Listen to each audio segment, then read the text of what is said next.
This story takes place in a world that has been destroyed by the apocalypse and a zombie invasion. Our main character, Nathan, is betrayed by his best friend James and his girlfriend Rachel. Meanwhile, a huge zombie monster emerged from the rift, growled menacingly, and together with the others, continued to destroy the city. Everywhere the dead were crushing each other and chasing after the people who were running and desperately calling for help.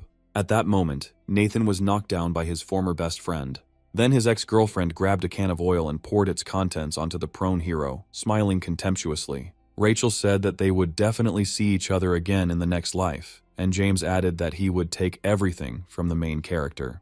Then the scoundrel mentioned a certain mysterious stone on which was carved the 6 great underground worlds. The hero desperately wanted to get his thing back, but he no longer had the strength. Meanwhile, the green-haired guy was already freeing the demonic bear from the relic. James reminded that Nathan's sister was dragged away by zombies because she refused to give him the stone. After this, the young man, with a mad smile on his face, marked the enemy, noting that his sister's blood could still be useful. Hearing this, the protagonist became furious, and with all his heart wanted to punish the scoundrel for what he had done. At the same time, people rejoiced at the appearance of the demonic bear and decided that the strongest wielder of this power would be able to help them. Meanwhile, the boy and girl had already jumped onto the paw of the huge beast and continued to mock Nathan, wishing him to burn in the fire. Then a giant demonic bear, controlled by humans, rushed towards the monster to fight it. The attention of all survivors was riveted on the 2 giants who began a deadly battle among the ruins of the city. Yet no one noticed the bright flash of flame that appeared right above the protagonist, the scorching fire instantly engulfing Nathan. While he was still conscious, there was a determination in his mind that if the next life really existed, he would never let it go. At that moment, Nathan's right eye suddenly flashed with a bright golden light. Then the hero heard a voice, as if coming from inside, which suggested starting all over again, and from these words his heart began to beat with renewed vigor. At the same time, his unusual eye began to emit streams of shining energy, similar to tongues of flame. The next moment, Nathan woke up in horror. To his surprise, he was completely intact. There were no wounds or traces of fire on him. However, the young man was especially preoccupied with the question of the mysterious voice that sounded in his head. He then quickly glanced at the date on his phone. It showed July 1st, 2028, meaning he had gone back 3 years before the apocalypse began. To recover a little, Nathan went to the bathroom to wash up, still finding it hard to believe that everything had started over again for him. Looking in the mirror, he noticed that his right eye had turned golden. The hero assumed that this was a fire seed left over from his death in the flames. After some time, the young man got himself together and went outside, wanting to make sure that he had actually made it back. He couldn't believe that in just 3 days everything around would be destroyed, and most of these people would die or turn into mindless zombies. With the coming of the apocalypse, many will begin to turn into monsters, and although some will gain strength, the city will still turn into hell. Moreover, he remembered that his girlfriend Rachel and best friend James would not hesitate to betray him and thus contribute to his death. As soon as the hero thought about this, Rachel called him. It surprised him a little, but he still answered. The girl asked with displeasure why Nathan hadn't picked up the phone for so long, assuming that he intended to break up with her. Nathan didn't like that she threatened to break up every time. Before, he tried to please her, but now he wanted to put an end to it. Therefore, the main character calmly stated that he himself wanted to leave, since he was tired of everything and no longer intended to serve anyone. Without waiting for Rachel's answer, Nathan ended the call, knowing he needed to hurry and get things done while he had the chance. Rachel herself was furious at the sudden breakup and threw the phone on the bed. She was also angry that her ex-boyfriend had the audacity to simply hang up and blacklist her number, making it impossible for her to call back. James asked if Nathan had figured everything out, but the girl found it hard to believe since she considered the main character to be dim-witted. James noted that it was necessary to take the ancient family heirlooms filled with spiritual energy because something serious was coming. Then Rachel remembered that Nathan also had an antique trinket, that the relic was in the possession of the hero's sister, Shelley. She promised that when Nathan calmed down and crawled to her with apologies, she would ask him for the artifact and bring it to James. Meanwhile, the main character himself was already holding in his hand a small ancient stone with hieroglyphs barely visible due to centuries of dirt. Shelley was extremely surprised that he so suddenly asked for the relic and even traveled 30 kilometers by taxi to her school for this. The girl also noticed that Nathan's right eye looked unusual, but he suddenly asked his sister if she trusted him. Shelley was surprised by this turn of events, but still replied that, of course, she trusted her older brother. The girl then reminded the protagonist that they always helped each other. After this, she hurried forward and hugged her brother, continuing to say that she trusted him unconditionally because she knew that everything he did was for her good. After hearing this, Nathan asked his sister to go to school right away, pick up her things, and then immediately return home with him. The girl immediately agreed without asking any unnecessary questions, turned around, headed towards the school, and said that they would see each other in 2 hours. The hero was shocked that Shelley did not inquire about the reason for his request. In response, the sister merely noted that she simply believed her brother. Soon the girl left, and Nathan, looking after her, thought only that this time he would do everything possible to ensure that she survived. The hero clutched an ancient family heirloom tightly in his hand. Unexpectedly, while examining the stone, he noticed that it had clearly changed since their last meeting, but he could not understand the reason for these changes. Lost in thought, Nathan didn't even notice how mysterious energy began to emanate from his golden eye on its own. The next moment, a stream of power rushed straight into the relic, which greatly surprised the hero. The stone began to greedily absorb this energy. Moreover, the inscription, previously barely discernible, now flared with bright hieroglyphs, as if burning from within. When the relic absorbed enough energy, its aura began to rapidly expand, as if trying to absorb Nathan. Soon the hero found himself in another world, in the center of which stood a multi-story building, in a traditional style, from which massive chains stretched. An unprecedented force slowly descended from the sky, and thanks to it, the hero was able to discern that bloodthirsty monsters and demons were imprisoned on each floor. They were all clearly unhappy with the man's appearance and tried to break free to attack him. What they saw seriously frightened Nathan. Suddenly, bright lightning flashed in the sky and began to strike directly into the building. The rumble of thunder and explosions echoed throughout the entire space, and it soon became clear that the discharges affected only monsters and demons. Nathan, who had already dropped to the ground, could not take his eyes off what was happening.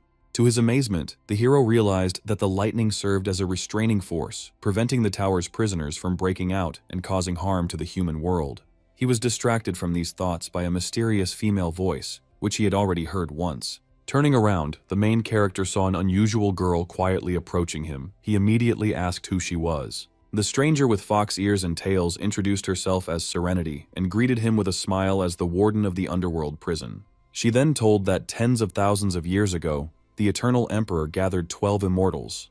Their forces were united in a tower that suppressed the power of demons, the 6 great hells. Over time, immortals, ferocious beasts, and fallen gods began to be imprisoned in this prison to protect the human world. Here, prisoners were subjected to scorching torments from heavenly lightning day and night for many years. Serenity explained that the pardon token, now in Nathan's hand, was the only key that could open the doors. After this, the demoness asked if the hero wanted to go inside and check on his prisoners, promising to tell him everything in more detail along the way. Nathan, looking at the ancient family heirloom, felt that he had no right to refuse. Then the hero, together with his new acquaintance, entered the tower, the entrance to which resembled a real portal to another dimension. The young man passed through the magical barrier without difficulty, but suddenly stopped when he saw what was happening inside. Suddenly, several glowing clots rushed towards them. Looking very dangerous, Serenity warned the new overseer. However, Nathan seemed to understand perfectly well what he needed to do. Concentrating, the hero released a stream of fiery energy from his eye. Once the danger had passed, Serenity noted with admiration that his strength was impressive. She also explained that the flame in his eye was actually a fire seed that allowed him to restart his life. Serenity couldn't just watch him die at the hands of the scoundrels. At the moment of death, Nathan's despair and anger awakened his fire ability.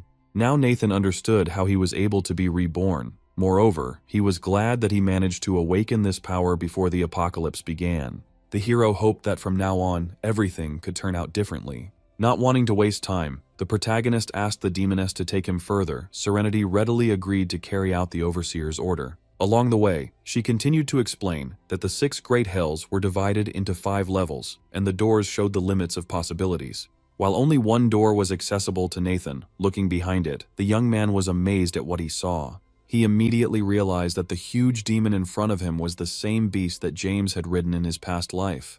The imprisoned monster clearly didn't like being looked at as if he were in a zoo, and so he growled loudly. The main character froze for a moment in fear, unable to move. However, the demonic bear soon softened noticeably, realizing that before him was a new warden, whom the prisoners had been waiting for 1,000 years. Nathan didn't expect such a reaction and was stunned, and Serenity was outraged that the shameless bear was so fawning on his owner. Nevertheless, both demons, as if competing, tried to show how happy they were about the appearance of the main character. Suddenly, an ominous voice came from the darkness, saying that the 1,000-year-old demon kings, after sitting in prison, had turned into dogs. He added that there was nothing special about the warden, and if he wanted to achieve obedience, he should make heavenly lightning strike him for another 1,000 years. As Nathan approached the next cell, he thought that this prison really was filled with legendary creatures. He looked closely at the third prisoner, who was unwilling to engage in conversation, and felt that his appearance seemed familiar. Soon the demon finally turned to face him, and the hero realized who was in front of him. He assumed that this was the legendary Lei Genzi, and this meeting left a strong impression on him. Serenity was surprised that the warden was able to recognize the demon at first sight, and decided that nothing less could be expected from such a person. The girl continued to explain that in this world, monsters are divided into many ranks, and now she and the main character were at the lowest. Now the only thing that worried the young man was that this prison turned out to be even more dangerous than he expected. Even the general-level beings looked extremely powerful, and it was hard for him to imagine who resided at the top. However, the hero quickly pushed aside his fear. It didn't matter to him who these monsters were, because one day they would become part of his power. To open new doors and rise higher, he needs to absorb more souls. Soon the hero returned to the familiar world, but he continued to think that in 3 days, when the gods descend to Earth, his hunt would begin. After some time, Nathan arrived at Antique Street, thinking that in a past life, this is where someone found the thread of immortality. The hero carefully examined the seller's goods, thinking that if his memory served him correctly, the treasure must be somewhere nearby. Fortunately, the energy emanating from the antiquities could not be hidden from his gaze, strengthened by the fiery seed of the lower world. At the same time, the head of the Song family, Axel, James's father, was walking down the street, accompanied by Elder Huang, an antique appraiser. Among the people, Nathan immediately attracted the attention of Axel, who became curious about what the young man was doing in this place. The man told his son that he should be friends with useful people. James replied that he communicated with Nathan because he was easy to manipulate. While Juan was discussing how understanding antiquities was his skill, Axel recalled the dream he had after the worship ceremony. In a dream, he was told to go in search of certain items. Especially for his son, Axel invited Elder Juan for a reason. Soon, the elderly man noticed a curious thing at one of the merchants. His attention was drawn to an inconspicuous jug. However, he was out of luck. Someone had already picked up the jug and asked the seller the price, intending to buy it. The merchant was delighted, deciding that another gullible customer had fallen for his trick, and mentally anticipated a good profit from the deception. The merchant replied that in front of them was a gourd flask from the Ming dynasty, and that it was worth no less than 10,000. The protagonist was surprised by such a high price and decided that it was too expensive for such a trinket and began to carefully examine the jug. Unexpectedly, the young man announced that there was a crack on the vessel, which the seller had tied with red thread in an attempt to hide the defect. Therefore, in the hero's opinion, the flask was a fake and was not worth more than 100. These words angered the merchant. He snatched the goods from the guy's hands and demanded not to waste his time. At this point, Elder Huang asked permission to look at the jug, and Axel and the appraiser began to carefully examine the vessel. In fact, Nathan staged this scene only for the sake of the red thread with which the unscrupulous merchant covered the crack. No one could have imagined that an ordinary-looking thread was a magical treasure, a thread connecting immortals. The protagonist quietly put it in his pocket and decided that now he could enjoy the show. In her past life, Shelley was captured by the Song family, and they not only stole the relic, but also used the girl's blood in a sacrificial ritual. As Elder Huang continued his inspection, he noted that the jug emitted a faint spiritual aura, indicating that it was genuine antiquity. Axel was about to buy the artifact when he heard Nathan's voice, asking if he had also come to admire the antique. The man was surprised that the main character was interested in antiquities, and then remembered his son's words about the boy having some kind of family heirloom. Suddenly, Nathan loudly declared to the whole street that the Song family was very rich, and therefore it was strange that its head was haggling over some flask. Passers-by heard these words, and soon someone recognized the famous appraiser, and people believed that the vessel was truly ancient and expensive. Very quickly, a crowd of people gathered around wanting to buy the flask at a price much higher than the one originally quoted. However, the seller was only delighted by the excitement and suggested an auction, declaring that the item would go to the highest bidder. Everyone immediately started placing bets, and in the end, Axel got the jug he wanted, but he had to raise the price by another 70,000.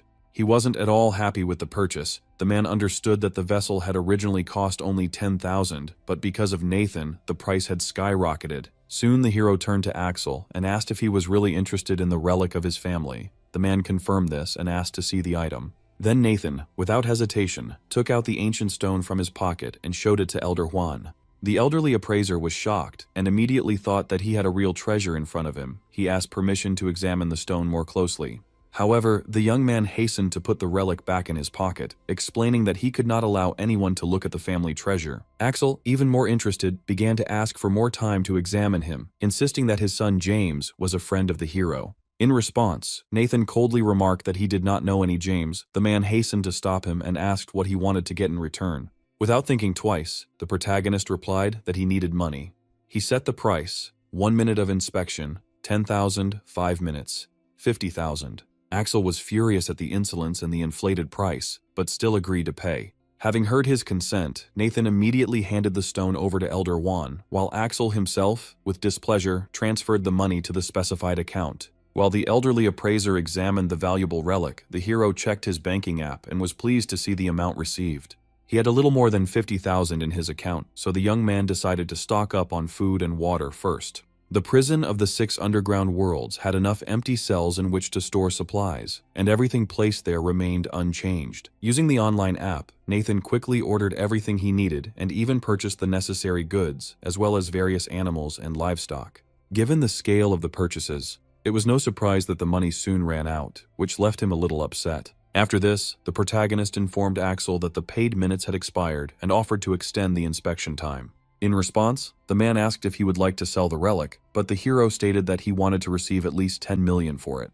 Hearing this, Axel and Elder Huang were shocked and did not even try to hide their shock. Noticing their reaction, Nathan snatched the stone and pointed out that the relic had been in his family for thousands of years, so it wasn't that much of a price. After this, the main character headed away as he had other things to do. Elder Huang admitted that the relic was indeed ancient, but he valued it at a maximum of 500,000 and suggested bargaining. Axel, however, lost his previous enthusiasm for the purchase, thanked the elder for his help, and said that he could go. After this, the man called his son and told him to gather the clan members and then immediately find Nathan along with her sister and the relic. Axel was furious and therefore was ready to take drastic measures. Moreover, his ancestors told him to find blood for sacrifice. Nathan seemed to sense an impending threat, but he was pleased. Everything was going exactly as the young man had planned. Soon, the hero met with Shelley. As they agreed, Shelley, having already packed her things, was ready to go where her brother said.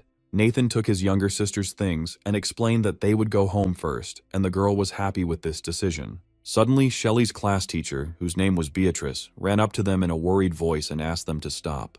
The teacher began to ask why her student was suddenly leaving, since tomorrow she had an exam on which her future depended. In response, Nathan explained that he was the one who asked Shelley to do this, and then added that his sister would have to leave the school. Beatrice was outraged. She heard that their parents died and her brother was taking care of her, but she did not expect that Nathan would be irresponsible. The woman then stated that she would not allow Shelley to be taken out of school because she had a wonderful future ahead of her that could not be destroyed.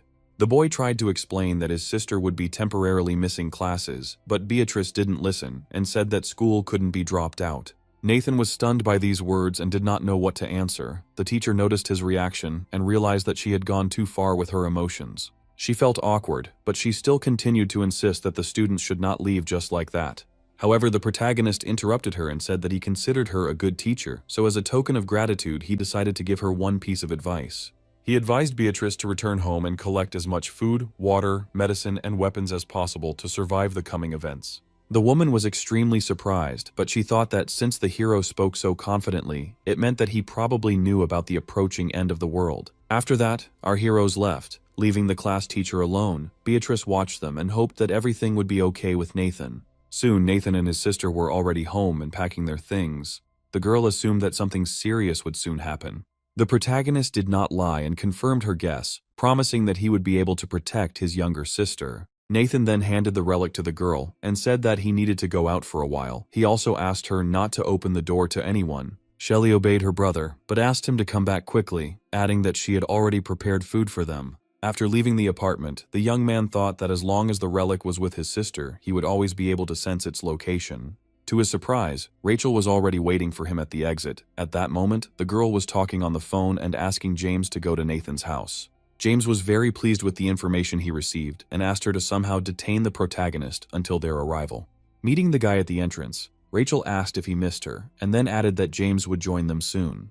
However, Nathan did not answer, and only moved the girl aside so that she would not interfere with his passage. Rachel was shocked by this behavior. She demanded to know what it all meant, and asked if he really decided to break up with her. In addition, the girl asked him not to act like a child, and not to be jealous without reason. Despite her words, Nathan rejected her again, and stated that the very thought of them being in a relationship disgusted him. He then coldly demanded that she stay away from him, and Rachel became furious and called him ungrateful. Then the hero mockingly noted that the girl had dropped her dignity on the floor and that she should quickly pick it up before someone stepped on it.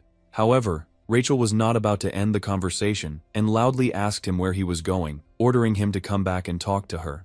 The protagonist briefly replied that he was in a hurry because he was planning to sell his house right now and showed documents to prove it. Rachel was extremely surprised because this was the only house the guy owned and it was supposed to become the home for the newlyweds. Rachel didn't understand what was happening. The young man had suddenly become cold, and now he was also selling the property he had inherited from his parents. Nevertheless, the offer interested her, and the girl asked how much he was willing to sell the house for. Without hesitation, the protagonist declared that he would sell it to his ex-lover for $1 million without bargaining. Rachel was shocked by the low price and suggested that the guy might have gotten into trouble and now needed money. Nathan then asked her point blank if she was going to buy the house, as he was already on his way to see a realtor. Rachel, of course, wanted to buy it, but admitted that she did not have the entire amount with her. She could give part of it now, and the rest later. Then she thought about the fact that the hero would die soon anyway, which meant that even if she gave him $1 million, this money would very soon return to her. Therefore, the girl, without hesitation, accepted Nathan's conditions. Rachel suggested that they immediately go to the real estate agency. There, Rachel called her mother and asked her to borrow money and not to worry, explaining that she was just buying a house at a good price. The girl's mother was extremely unhappy. Her daughter was dating a poor guy and was now spending all their savings to buy his house. However, Rachel asked that the required amount be transferred to the specified account as quickly as possible and assured that this relationship would end very soon. After some time, Nathan asked if everything was ready. Rachel replied with a satisfied smile that she had already sent the money. At the same time, the girl thought that the main character would not have time to spend these funds anyway, since he had very little time left to live. The hero was very pleased because he understood perfectly well that when the apocalypse came, houses would cease to be worth anything. However, without this $1 million, Rachel will certainly lose all chances of survival. As agreed, immediately after receiving the money, he signed the necessary papers. Then Rachel invited the hero to celebrate this event. Meanwhile, a group of guys armed with baseball bats were heading towards Nathan's house. James and his henchmen intended to break into the hero's home in his absence and talk to his sister. Meanwhile, an unsuspecting Shelley, as promised, was diligently preparing dinner for herself and her older brother.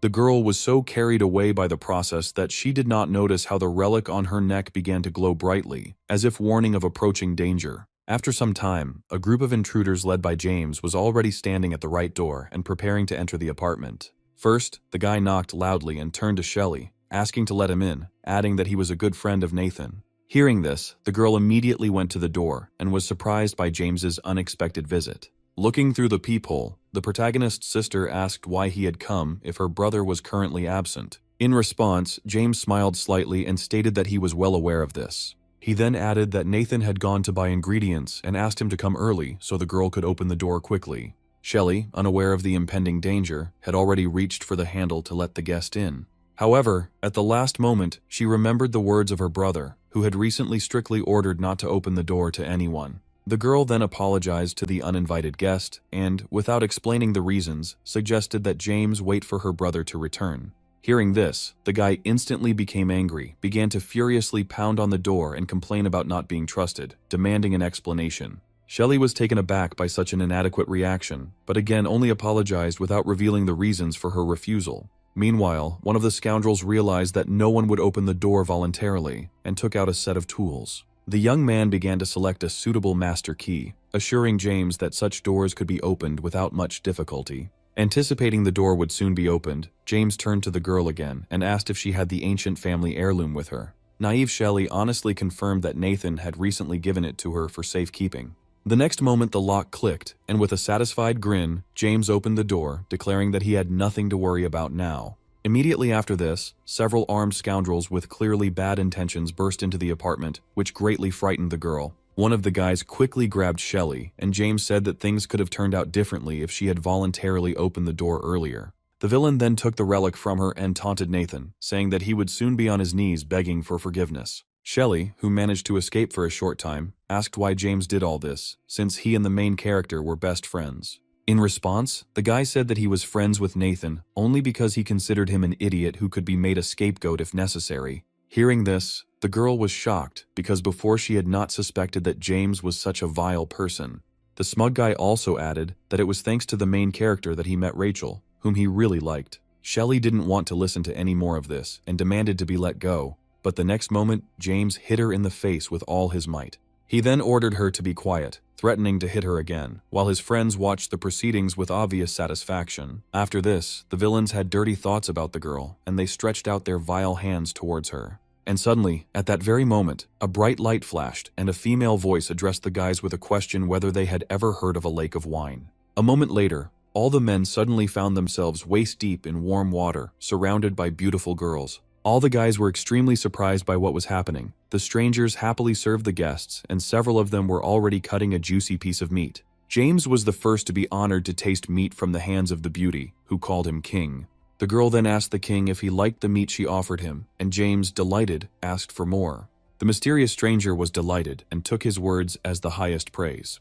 However, suddenly an ominous aura appeared around her and her eyes glowed bright red. She reported that he had just eaten his own meat. At that very moment, the villains finally realized that something terrible was happening around them. They were horrified by the blood that filled the water. But even more terrifying was the realization that some of them had their hearts cut out alive. Looking back, instead of beautiful girls, they saw lifeless skeletons hanging from the trees. It soon became clear that this was all the work of Serenity, who, with a frightening smile, suggested that the villains try other parts of each other's bodies. The bandits who broke into the protagonist's apartment were affected by an illusion created by Serenity and were now dying of horror after what they had experienced. Shelley, who was watching from the sidelines, was also scared as she had no idea what was happening. The villains thought they saw a ghost, but James insisted that they had all killed people before and therefore should not be afraid of such a creature. Then the guy took out of his pocket that very same family heirloom of Nathan's, deciding that it was in it that the monster was hiding. James, unable to contain his emotions, began to loudly curse at the stone, threatening to break it and assuring that then the monster inside would definitely die. Suddenly, the relic seemed to react to the threats. It glowed with a bright light and released ominous energy, which frightened the guy again. The next moment, a demon's clawed hand burst out of the stone and attacked the man. James's face was left with several deep scratches that caused him excruciating pain. The boy dropped the relic in surprise. The stone bounced across the floor with a loud thud several times and rolled toward the front door. It was at this moment that the owner of the apartment returned home, and Nathan immediately picked up the valuable artifact, which brilliantly fulfilled its mission. The boys, seeing the young man, were shocked by his sudden appearance and the fact that he took the stone in his hands without fear. In addition, Rachel also arrived here, and seeing James's condition, the girl became very scared for him. Alarmed, Rachel ran up to her lover and started asking if he was okay. James didn't spend much time explaining the situation and ordered his accomplices to take the relic from the main character. The next moment, a group of guys rushed towards Nathan, who stood calmly in place and was not at all afraid of them. At this time, a worried Serenity warned the hero that the relic's spiritual power was exhausted since Lei had broken out. However, Nathan stated that it was now his turn to protect his sister and the family heirloom, as he wanted to test his own abilities. A stream of scorching flame erupted from the protagonist's golden eye and rushed towards the villains. The villains were instantly engulfed in flames. They experienced unbearable pain, and no matter how hard they tried, they could not extinguish the flames. Some even ran into the shower and stood under the streams of cold water, but this did not help at all. The fire continued to devour their clothes. Soon everyone who was touched by the flames, and James, who was watching what was happening, was overcome with horror and did not understand how this was possible. Then the excited guy, trembling with fear, turned to the main character and asked if he really knew how to use magic. Rachel was also scared and demanded that Nathan stay away from them, reminding him that they were his good friends. The protagonist was amused by these words because just recently, James had broken into his house, taken his sister hostage, and intended to steal the relic. James pretended not to understand what Nathan was talking about and tried to explain that everything that had happened was just a misunderstanding. Then, hiding the knife behind his back, he asked Rachel to talk to him, as she was his girlfriend and was soon to marry him. Rachel turned to Nathan and reminded him that he really was going to marry her.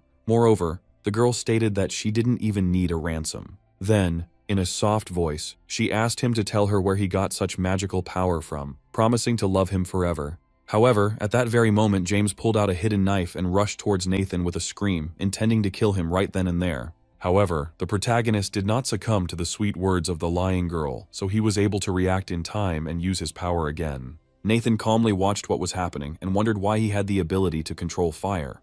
The young man came to the conclusion that there were too many dirty creatures in this world, and therefore, he intended to burn them all to the ground. Meanwhile, a large number of people had gathered at the Song family temple to perform the obligatory service and pay ancestor veneration. Axel stood before the altar and respectfully addressed the spirits of his ancestors, asking them to bless the Song clan.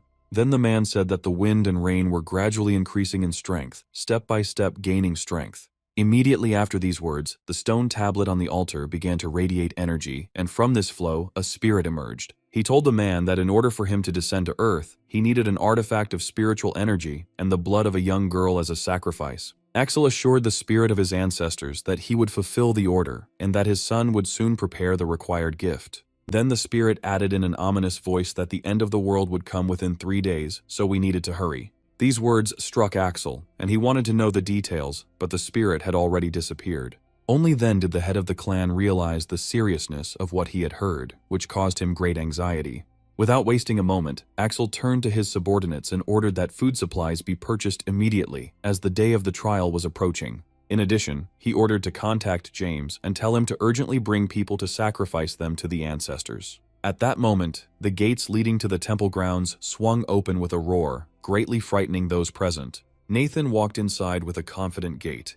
The hero threw James's body to the ground and stated that the head of the Song clan should not worry so much, since he himself came here. Axel was furious that the young man dared to barge into his family's ancestral temple as if it were some kind of public place. In a fit of anger, he ordered his subordinates to immediately kill the protagonist. Everyone immediately rushed to carry out the order. Several men with bare hands rushed towards Nathan, intending to teach him a lesson for his insolence. However, the main character remained absolutely calm. The next moment, the guy suddenly opened his eyes and released the accumulated energy. It felt like time had slowed down, and he could clearly see cores of heat in the heads and chests of the people rapidly approaching him. The next second, the protagonist rushed forward, dodging blows with lightning speed, burning his opponents with scorching flames. Just a few seconds later, the young man calmly walked towards Axel, who was stunned by what he saw.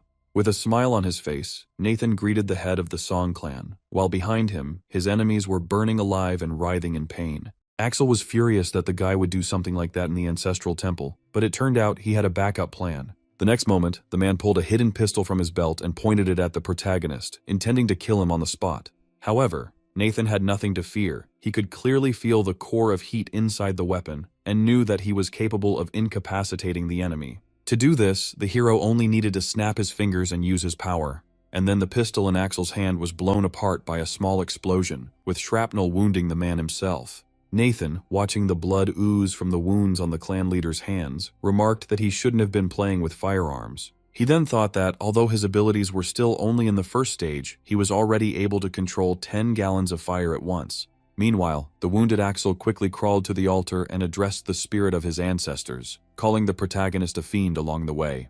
The man told the spirit that the Song family was on the brink of destruction and asked for it to show holiness, as the lineage of their clan must not be interrupted. Hearing this, the spirit became angry and loudly declared that he, the ancient fiery constellation named Inko, intended to cut off the source of evil. After this, the spirit directed several streams of fire directly at the main character, who clearly did not expect this. At this time, Axel noticed that his hands no longer hurt, which surprised him greatly. Moreover, all his subordinates also felt good. The head of the Song clan realized that the advantage was now on his side, and declared that the righteous god was destroying evil, meaning that Nathan's end was near. The next moment, the protagonist saw in front of him the spirit of the Song family, which had taken physical form and had become truly enormous. Initially, the young man only wanted to steal a few ancient items and make money, but he did not expect to encounter such an opponent. Inho had no intention of engaging in conversation with the hero and, intending to rid the Song family of the threat as quickly as possible, attempted to crush him with his foot. Luckily, Nathan managed to jump to the side and avoid the crushing blow. However, Inho did not stop and immediately attacked the young man with his hand, not giving him time to react. The next moment, a deafening roar echoed throughout the area. Axel was delighted and was sure that now the main character would definitely die. However, his enthusiasm quickly faded when he saw the sequel. It turned out that Nathan was completely unharmed and was now looking at his opponent with a satisfied grin, with a demon bear standing next to him. Nathan, towering on the back of the ferocious beast, turned to Axel and asked whom he had already managed to bury. Not long before, Serenity reported that the Firestar Lord had been accumulating power for over 1,000 years and was one step away from descending to Earth. The girl was sure that if the main character managed to capture and absorb this spirit, he would significantly strengthen his fire abilities. The great token of crime is currently lacking in mental strength, but if the young man takes a risk, he will have a chance to win. Serenity added that he could extract some of his own soul power and infuse it into the token, then call upon one of the prisoners for help. Nathan agreed that he was theoretically capable of doing this, but if he didn't manage to restore his soul in time, the demon would be able to escape from the prison. The young man already had his own plan, so he confidently stated that anyone could take the risk, but definitely not him. The next moment, the hero concentrated energy in his golden eye and directed a bright beam straight at the relic. The protagonist addressed the prisoners and said that he had placed hellfire in the token, and if he died, this fire would destroy the relic. He added that without the token, no one in the world would be able to open this prison, and then the prisoners would never see the light of day again. Nathan demanded that they help him return alive, immediately after which the hero separated parts of his soul and sent them to the relic. In the world of the 6 great hells, a bright beam of light suddenly appeared in the sky, illuminating a multi-story prison. The prisoners, seeing this from the windows, realized that the path to freedom was before them and began loudly demanding that the warden release them. Nathan's silhouette appeared in the sky, summoning the spirit of the black demon bear, the guardian of Mount Logia in the southern sea, to fight alongside him. The cage holding the bear began to rise slowly, allowing him to be released for the first time in 1,000 years. Serenity warned him not to do anything stupid, and to remember that the main character must not die under any circumstances. After this, the demon and the hero, without holding back their rage, attacked Inho, intending to protect Shelly and carry out the order. The black bear rejoiced, enjoying his newfound freedom, while Inko tried to comprehend what was happening. For a moment, the demon bear was even surprised by how bright and clear the human world turned out to be, almost forgetting the purpose of his summoning. Then Nathan quickly brought him to his senses, ordering him to get down to business immediately, since his mental strength would not last long. However, the demon hastened to assure that he had always been loyal to the overseer, and therefore the summoning had turned out to be the right decision. He then attacked Yingho with full force, declaring that the lower fire spirit was no match for the mountain god. Inko tried to summon the flames again, but the ferocious bear struck him in the face. The demon was unhappy that the weak fire spirit continued to resist, and therefore had no intention of sparing him. Soon, Yinghuo began to gradually disappear, his true body having crossed the boundary, and he could no longer use his full power. Suddenly, a rope wrapped around the fire spirit's neck and pulled him to the side. It turned out that the protagonist had foreseen the escape attempt in advance and used the rope that bound the immortals. A moment later, the spirit was completely pinned to the ground and could no longer escape either the bear demon or Nathan. Axel, who had been watching everything from beginning to end, couldn't believe that the Firestar Lord had been defeated by the protagonist. Suddenly the man noticed the jug he had recently acquired, and the clan leader remembered that the jug was tied with a red rope.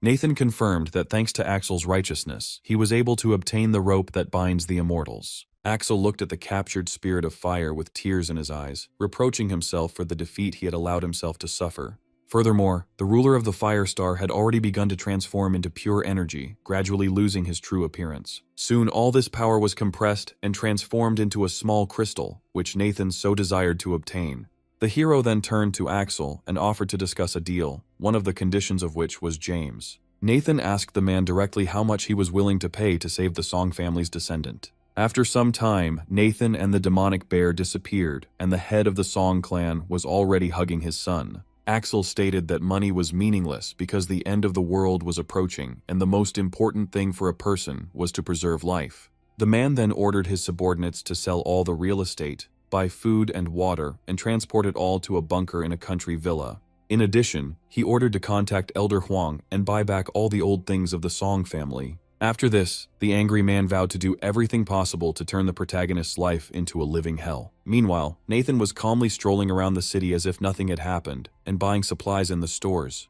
At that moment, the main character received a message on his phone stating that almost 30 million had been deposited into his bank account. The young man thought that if he had time, he could have learned much more about the Song family, but now speed was the priority. Then the hero went into the pharmacy and said that he would like to buy 1,000 Shangqing tablets. The girl was surprised, since it was a means for removing poisons, but Nathan did not explain anything and only asked if they could sell them to him. The girl replied that delivery of such a volume of medicine could take 2 days, and the hero promised to pay an extra 20% if he received the order tomorrow. After this, the young man continued walking, and along the way he thought about the fact that there were only 10,000 Shangqing tablets in Feikui. Nathan couldn't help but be surprised that on the eve of the end of the world, the most important material for him would be such an inconspicuous medicine.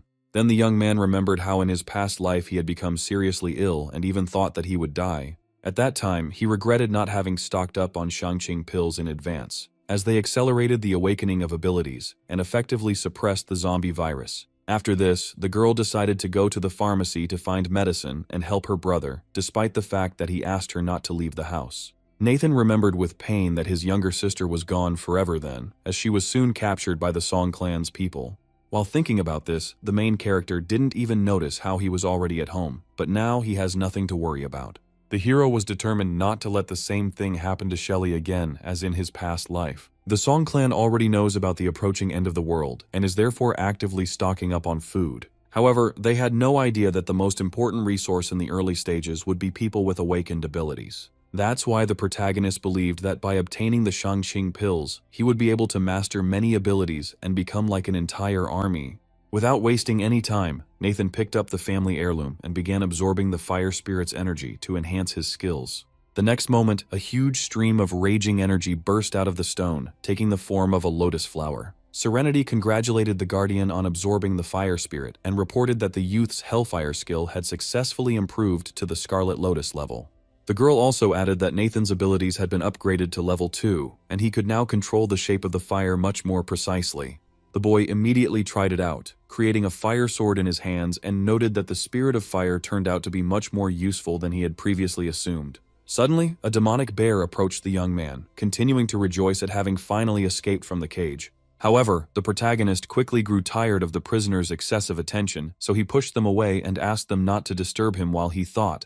Then Lei approached him and warned him that it was better not to call him, since he would not help anyway, and would simply escape from prison. In response, Nathan stated that as his abilities grew, he would be able to open new chambers and summon more powerful evil spirits. Therefore, he does not need the services of the Child of Thunder, and one day the time will come when Lei will beg him for a summons. After this, the hero returned to the human world.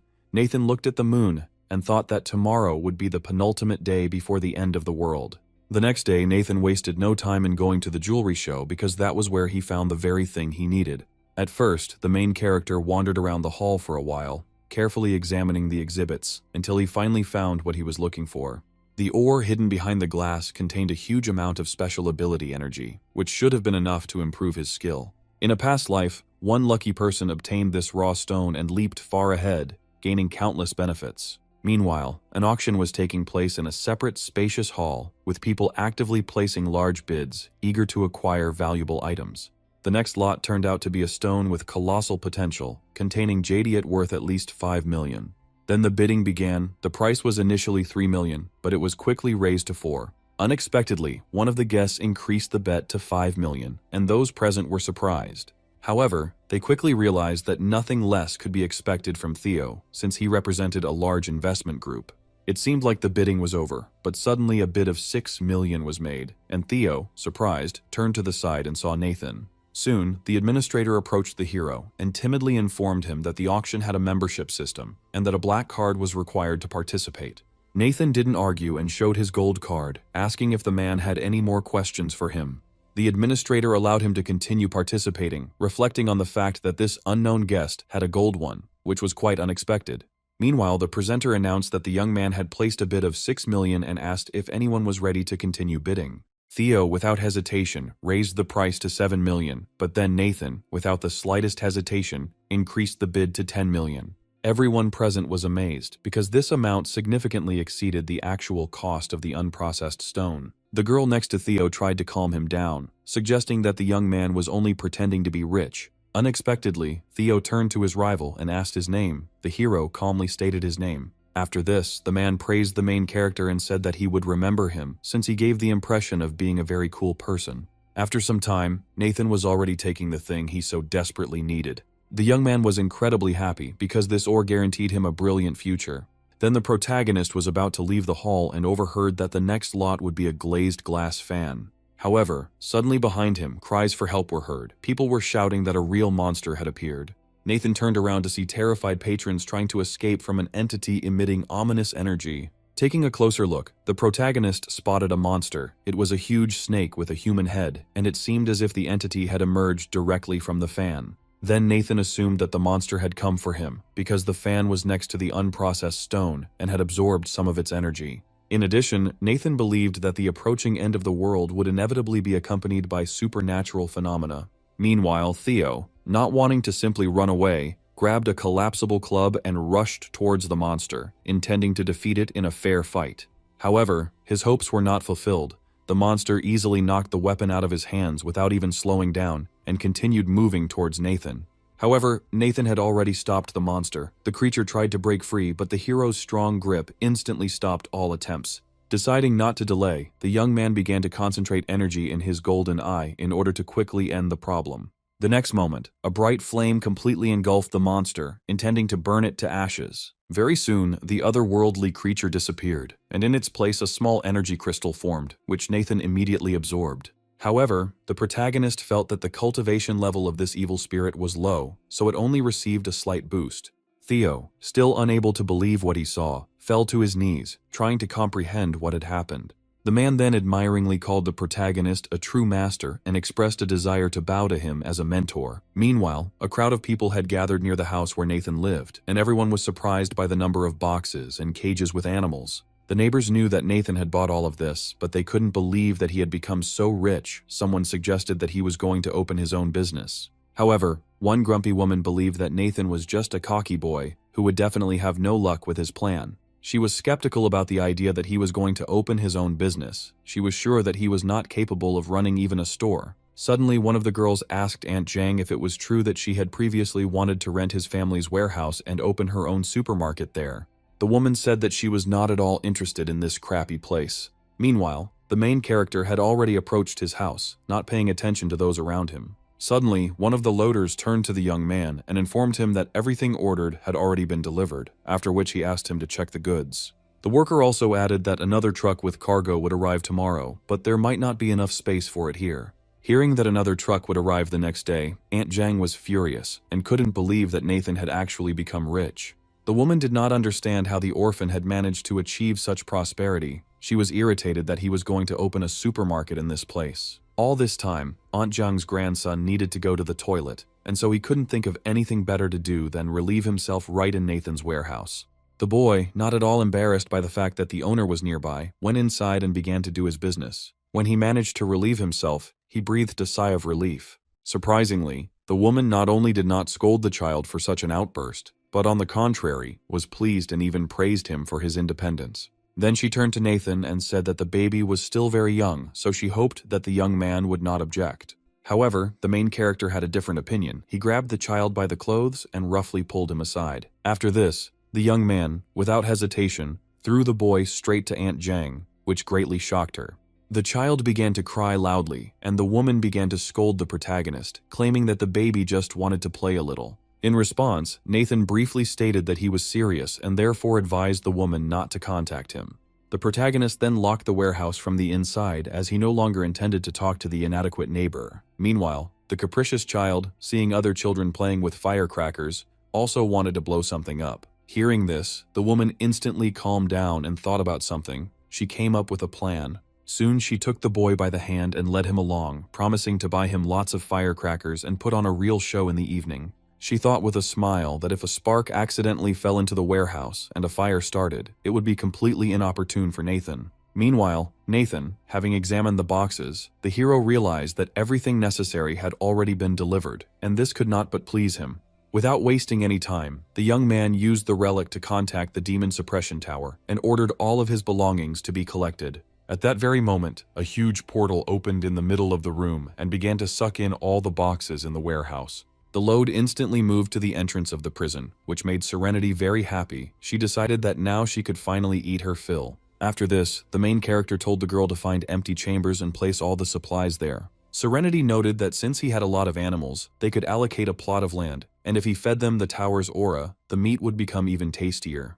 However, Nathan was still worried, because the end of the world was approaching, and he did not know how long the catastrophe would last. Suddenly the bear noticed that he should start cultivating the land, because in times of crop failure the most important things for living beings are soil and seeds. The protagonist had already purchased a sufficient quantity of seeds, but he was worried about the condition of the land around the tower. Then Nathan suddenly stood up and returned to the human world, because he realized what exactly he had to do. Soon the protagonist found himself in the suburbs. Looking around, he wondered whether the demon tower could accommodate a large amount of land. He didn't spend much time guessing, and decided to test everything in practice.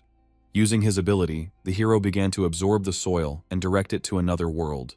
Meanwhile, Serenity watched in horror as a huge mass of earth fell from the sky towards her. She warned that Nathan's spiritual power was insufficient, making the space around the tower too small for him to bury them all. Looking around, Nathan estimated that he had already collected at least 20,000 jins of land, but he still doubted whether this was enough. He understood perfectly well that after the end of the world, everything that covers the earth will become unusable, and fertile soil will become valuable. That is why the protagonist felt that he could not waste a minute, and firmly decided to immediately increase his spiritual strength. Nathan began to diligently absorb the energy of the fire spirit, and it took some time. Meanwhile, Aunt Zhang, as she had promised her grandson, bought a large number of firecrackers to put on an impressive show. Suddenly, a joyful grandson ran up to Aunt Zhang, holding something in his hands, and asked his grandmother to look at it. The woman was surprised to realize that it was a mirror, and asked where the child got it. However, a small child surrounded by an ominous aura stated that there was someone in the mirror. Aunt Zhang was surprised and did not understand what he was talking about. Meanwhile, the boy had already brought the mirror right to her face. The next moment, the woman saw with horror in the reflection the image of a terrible monster, which was looking straight at her. She was so scared that she could barely stay on her feet. Deciding that there was a real ghost in front of her, she asked her grandson to immediately remove the mirror. However, the child seemed to go crazy and continued to persistently point the mirror at his grandmother, claiming that she liked to look at herself in it. Aunt Zhang was in a panic and begged for it to stop, but the mirror had already begun to emit a dark energy. The next moment, the same monster began to crawl out of it. Bearing its sharp fangs, it headed towards the frightened woman. Very soon, an ominous energy seemed to penetrate Aunt Zhang, causing her to begin to behave unnaturally. At this time, the possessed child laughed, finding what was happening funny, and suggested that his grandmother play something else. Suddenly, the dark energy left the boy, but this power had already passed to the woman. Now she, looking at her grandson, asked him to come closer.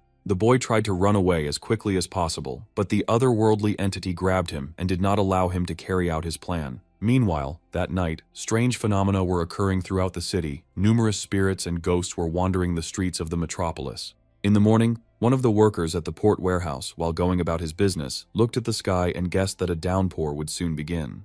He also noticed a ship approaching the port and remembered the news that a strange fish had been caught on one of the ships at sea. Sailors said that her body was covered in pus and many sharp fangs protruded from her mouth. At this time, another warehouse employee entered the room and informed his colleague that it was almost time, but he received no answer. Then the man explained to his boss that he had come for supplies, and suddenly he noticed that his colleague's hand had acquired a strange color and was shaking violently. He looked like he was in a lot of pain, so the other man asked if he was okay and if he needed help.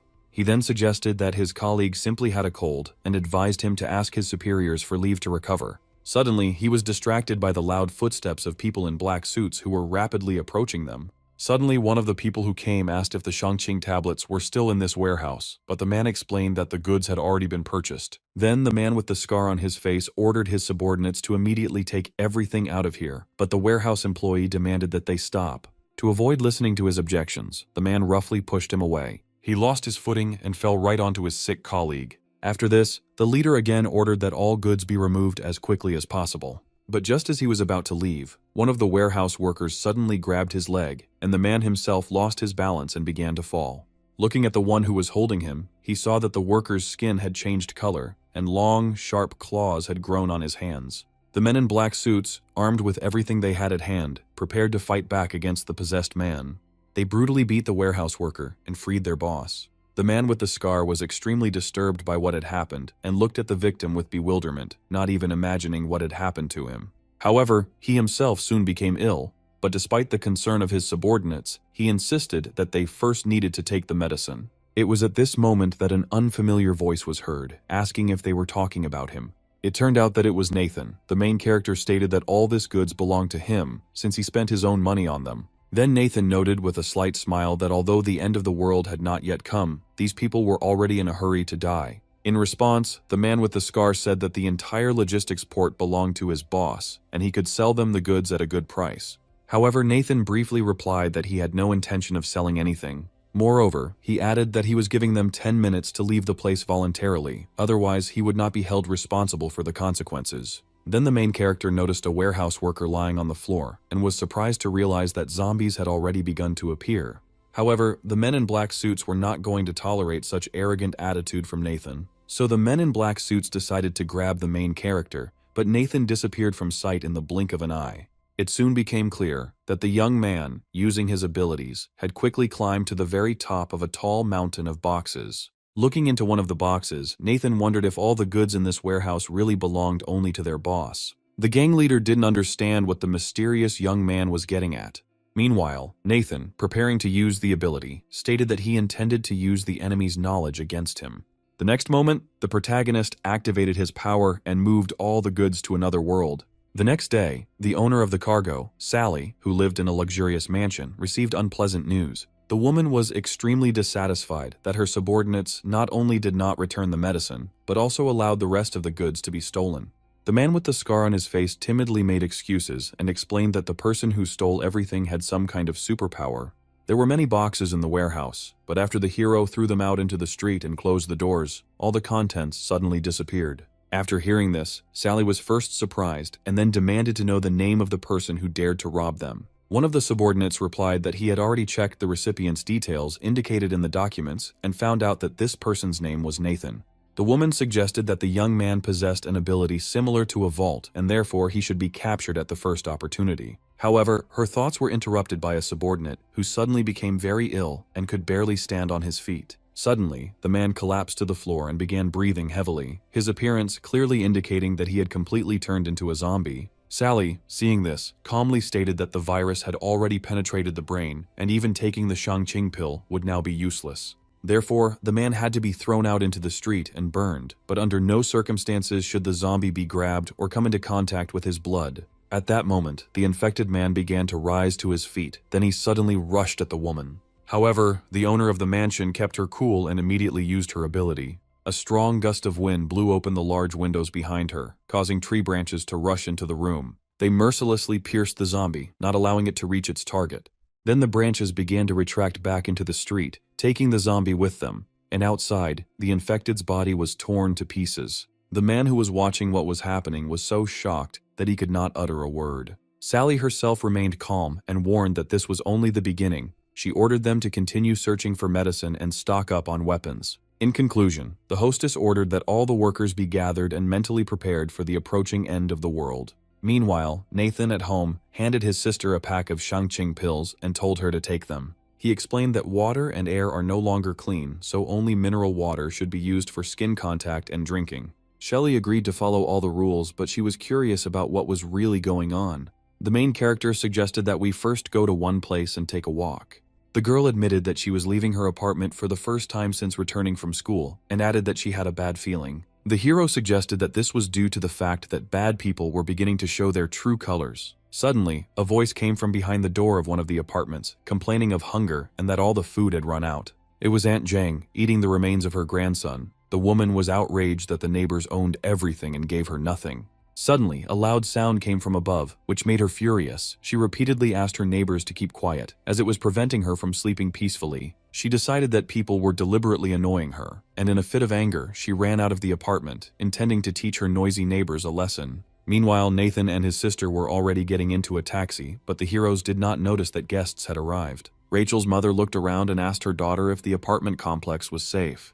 The girl replied that even if it was unsafe here, Nathan was a very strong man, and from now on, her home would always be near him. The woman believed that the money spent on a first-class plastic surgery was well spent, because now her daughter has become very beautiful. Rachel herself thought the same, because she was sure that Nathan liked her appearance, otherwise he would not have been so kind to her before. The girl was sure that the main character would bow before her again, and then they would even be able to command the rain and wind. Moreover, Rachel kept insisting that as soon as she appeared in front of Nathan, he would certainly become her obedient little dog. At that moment, the girl's mother noticed that the guy was leaving somewhere in a taxi, and in order not to miss the chance, Rachel asked her mother to get into the car immediately. Rachel couldn't let the other girls take this young man out from under her nose. Soon our heroes arrived at the fake city zoo, which is where Nathan wanted to go for a walk with his little sister today. However, they suddenly heard one of the visitors indignantly saying that the animal had attacked his son. Hearing about the aggressive animals, Nathan assumed it had something to do with the end of the world. During the trip, the older brother explained a lot to his sister, and so the girl gradually began to understand what was happening. The hero understood that he had not revealed the whole truth, because he did not want his sister to know about his painful experience in his past life. Shelley then suggested that they should probably go into hiding to survive the end of the world. In response, Nathan noted that this would only help temporarily, and that for real survival, they needed to gain strength. The young man believed that with the onset of the apocalypse, anything could happen, which meant that Nathan should also become strong like him. Shelley was surprised and admitted that she really wanted to become stronger so she wouldn't be a burden, but she doubted she could. That's why the hero decided to take his sister to the turtle zone without explaining anything to her yet. Meanwhile, Rachel and her mother also reached the zoo. The girl did not understand why Nathan came here. Rachel suddenly stopped at the llama enclosure because she needed to put on lipstick before meeting the main character. At the same time, she completely did not notice the ominous looks of the animals. It was obvious that they were already influenced by the approaching end of the world. At the same time, Nathan and his younger sister were walking past a lake where turtles were swimming. It was then that Serenity informed the caretaker that she could already smell the strange creatures, which was getting stronger with every step. The bear also noted that he never liked fighting with such creatures because they were stubborn and lived much longer than him. After wandering around the vast zoo grounds for a while, Nathan was pleased to think he had finally found what he was looking for. The young man and his younger sister headed towards a large turtle, which was sitting quietly on a rock and basking in the rays of the bright sun. Nathan mused that she had been living here since the zoo was founded, which meant that she had been here for over 100 years. When he read the name on the sign, he felt a little awkward. The turtle's name was Tiny. In a past life, 3 gods tried to seize her abode, but the turtle refused to leave the house and even bit the gods. They fought with her for several days, but were unable to penetrate her shell, and then the hero regretted that he had not entrusted his sister's life to her. Nathan then walked closer to the huge turtle, bowed respectfully, and intended to talk. As expected, she didn't react in any way, and the protagonist immediately realized that she was just pretending, and therefore decided to resort to radical measures. Having demonstrated his strength, he declared that after the walk he was hungry, and now would like to drink some turtle soup. The turtle said that since ancient times, elders have been bowed to with respect, and therefore she is curious why the hero does not observe decency. In response, the young man gave his name and introduced his younger sister, who was amazed that Tiny could actually talk.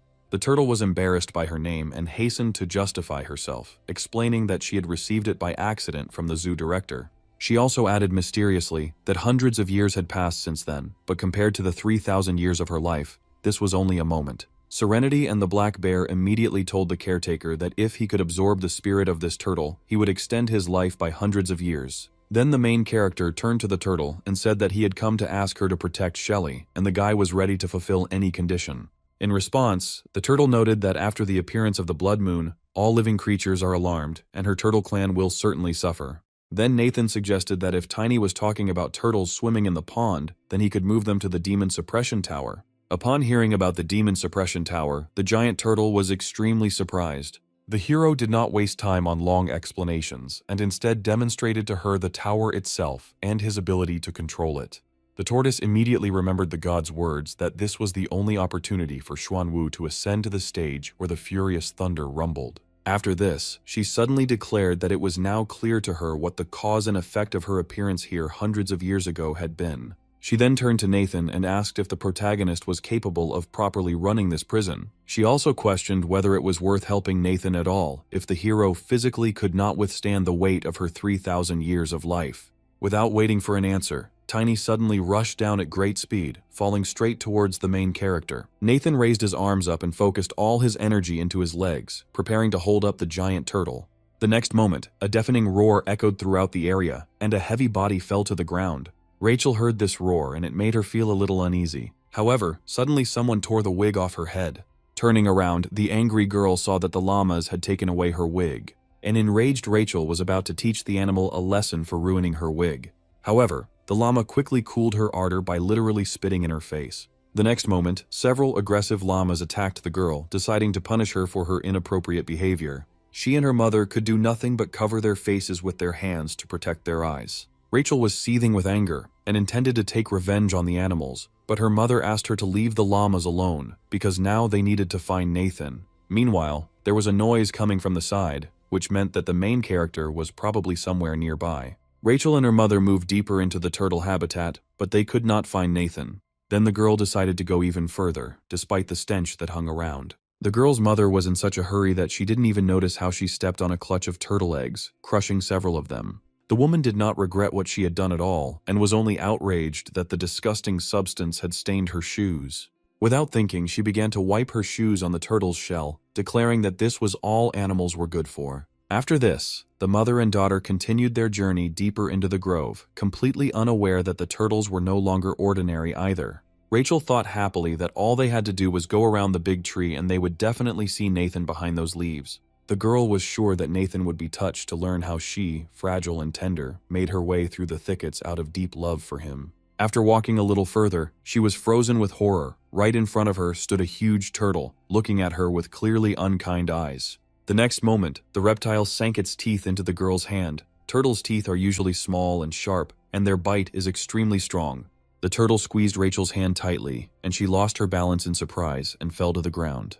The girl tried her best not to scream, afraid that Nathan would notice what she looked like. However, her mother couldn't hold back her scream when someone bit her leg. It turned out that the woman was attacked by several turtles at once. The mother and daughter, having become victims of aggressive reptiles, now thought only about salvation and the unbearable pain from the bites. Rachel tried to run away, calling for Nathan to help, but running along the sandy shore in high heels proved extremely difficult. As a result, the girl lost her balance and fell into the water, which seemed strange and disgusting to her. Meanwhile, Nathan continued his confrontation with the huge turtle, which was intent on crushing him with its shell. The black bear approached the young man with an offer to call on him for help so that together they could defeat the turtle and then eat its meat. However, the hero refused help. He continued to resist, making incredible efforts. His body was already trembling from exhaustion. The turtle stated that they should stop resisting, as all creatures were destined to live and die. Then Kroha added that the young man should have entrusted the demon suppression tower to her, because then she herself would have protected him and his loved ones. However, Nathan didn't listen to her words and tried to focus on the task at hand. The turtle continued, arguing that something as sinister as the tower was beyond the protagonist's power, and that he could not be held responsible for it. The Sanskrit language that enveloped the young man from all sides seemed to suck the life force out of him. Even Serenity and the black bear felt extremely ill. Despite the apparent hopelessness of the situation, Nathan did not give up and took the turtle's words as an outright lie. Suddenly, the protagonist's body was filled with energy. Then Nathan, turning to the turtle, asked if she had heard of one truth. The young man stated that the truth is that he who does not move forward is actually moving backward. The next moment, the protagonist managed to straighten up and rise to his feet, despite the enormous mass of the turtle. However, the confrontation did not end there. Now Nathan needed absolutely all his strength to take the final step. Having gathered himself, the young man with a sharp movement threw the giant turtle aside. The little one was shocked by what had happened and did not understand how Nathan had managed to free himself from the influence of her Sanskrit. Meanwhile, the guy had already taken out a rope capable of binding immortals and tried to force the turtle to stop resisting. The bear urged the young man, urging him to kill the turtle immediately. Serenity supported him, reminding him that because of her, the caretaker almost lost his way. Finally, Nathan gave the old turtle a condition. Either she obeyed him, or she would die right then and there. Then the hero, without waiting for a reaction, with obvious pleasure decided to continue his arguments. Having received another strong blow to the head, Tiny began to beg the protagonist not to hit her anymore. At the same time, she explained with displeasure that she had only used the Taishan technique to stimulate the restructuring of the young man's bones. After this, the turtle turned to Shelley with a request to stop her brother, because, in her opinion, he was too cruel to animals. At this point, Nathan thought about the turtle's words and admitted that his abilities had indeed improved thanks to the bone remodeling. The hero's thoughts were interrupted by Shelley, who felt sorry for the animal and asked him to let Grandpa Turtle go, believing that he was not so bad. When Nathan felt the touch of his sister's hand, his anger immediately began to subside. The huge turtle immediately noticed this and was surprised that, despite his inner rage, the protagonist was able to control it without difficulty. The animal then quickly shrank in size and along the way asked Yahello to simply call her Tiny. In addition, the turtle reported that it had the ability to recognize evil intentions, so it no longer had to worry about safety. Hearing this, Shelly was genuinely happy and thanked Tiny with all her heart, telling him her name along the way. Meanwhile, the protagonist stood silently to the side, and the bear demon regretted that they would not be able to try the turtle soup. However, Nathan then decided to play it safe, since he couldn't calmly leave his sister with an uncontrollable monster. Looking seriously at Tiny, the young man asked if he understood what he had to do. The turtle confidently replied that she knew everything and understood everything. Moreover, she justified the words she had said earlier. Reptile acknowledged that the demon suppression tower was an ancient and sinister place, and therefore only a person with great luck could control it. Then the turtle began to shrink, and as if in a sign of submission, entered the tower. Soon, Tiny found herself in prison and declared that her spirit would be imprisoned in this cage, meaning that she was completely at the hero's disposal. Nathan explained that the turtle's true body would accompany Shelly, but if something went wrong, the black bear would consume her soul. After this, the hero was absolutely sure that his little sister was safe. Suddenly, loud sounds came from the depths of the forest, which greatly alarmed our heroes. Without wasting a second, the protagonist climbed a tall tree to look around and understand what had happened. What he saw shocked him. Nathan noticed a herd of animals rushing through the forest, their eyes glowing brightly, indicating infection. The hero thought that such a rare diversity of species was a great success, so those who had not yet mutated needed to be transferred to the tower. After this, the hero quickly climbed down from the tree and headed towards the pond where the turtles were swimming. To save them from infection, Nathan immediately used his abilities and transported the animals to another world. The little one was very grateful to him for not allowing these turtles to die.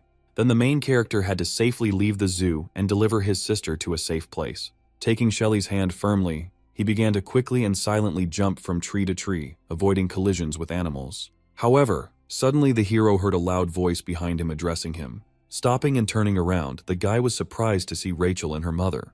The girl continued to call Nathan and claimed that she was his beloved.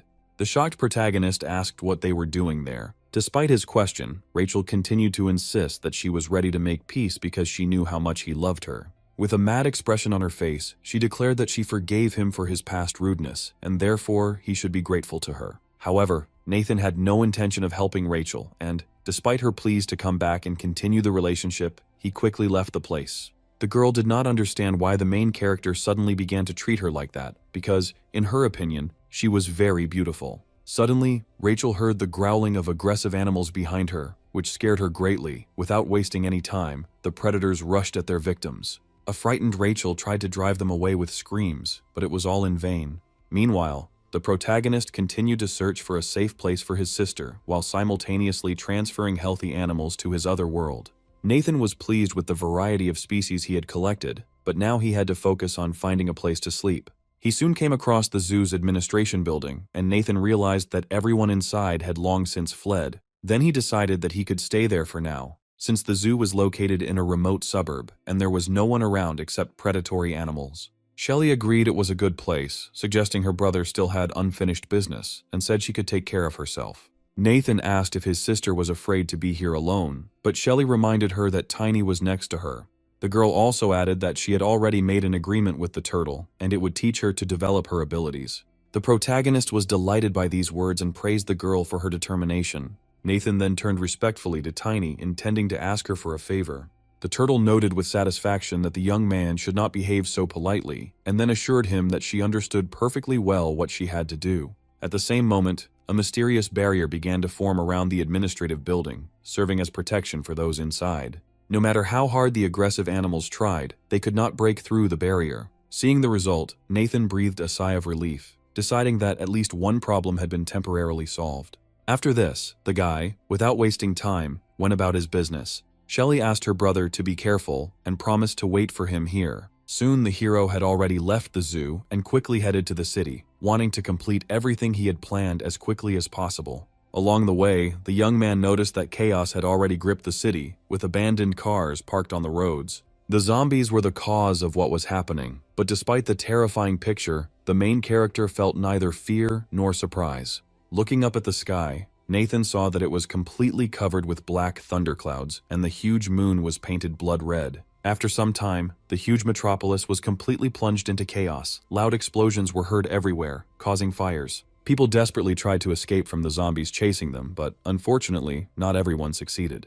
Breaking news reports showed hospitals already overflowing with people showing signs of food poisoning, bruises, and red eyes. In addition, due to the abnormal weather, a storm is approaching the city, so it was recommended to stock up on everything necessary and not leave home. Hearing this, Beatrice was extremely surprised and did not understand the reason for what was happening and what was going on in the city in general. She felt like it was all like the end of the world, and wanting to know more, she decided to look for information on the internet. What she saw shocked her. Her eyes widened in horror for a moment. Users posted videos of zombies attacking people. Some did not believe that what was happening was authentic, considering it to be just high-quality cosplay. In addition, one of the users, who was interested in astronomy and loved to photograph the moon, managed to capture a strange creature. According to him, this monster was getting closer with each passing hour. Upon learning of what was happening in the city, Beatrice began to become very worried and felt slightly unwell. Then the girl noticed that for some reason her hands were covered in bruises. The sudden dizziness only confirmed that she was ill. Without wasting any time, she decided to take the medicines that were lying nearby on the table. Luckily, there was enough medicine, so she hoped not to worry about her health. The girl remembered Nathan's advice to take the pills more often and hoped that it would help. However, she suddenly felt a strong pain, indicating the rapid progression of the disease, and then her vision went dark. Realizing the seriousness of her situation, Beatrice grabbed a handful of pills and quickly swallowed them in the hope of improvement. After this, the exhausted girl lost consciousness. Meanwhile, the main character stood on the roof of one of the multi-story buildings and thoughtfully watched the chaos below. Looking at the time, Nathan remembered that in his past life, at exactly midnight, a powerful god descended into Faikun.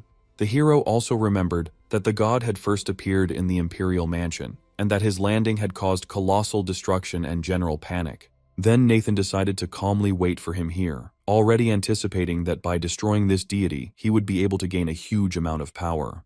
Through meditation, the young man was able to form a lotus flower within himself, which began to absorb a large amount of energy. In addition, Nathan began to absorb previously unfamiliar energy that was around him. The young man realized with delight that his abilities had reached the peak of the 3rd level, and that his red lotus had also undergone a new mutation. Nathan never expected that by imprisoning the turtle, the anomalous power would directly rise to the top of the 3rd level. Now the main character was completely ready to face any danger and was confident that he would be able to overcome it.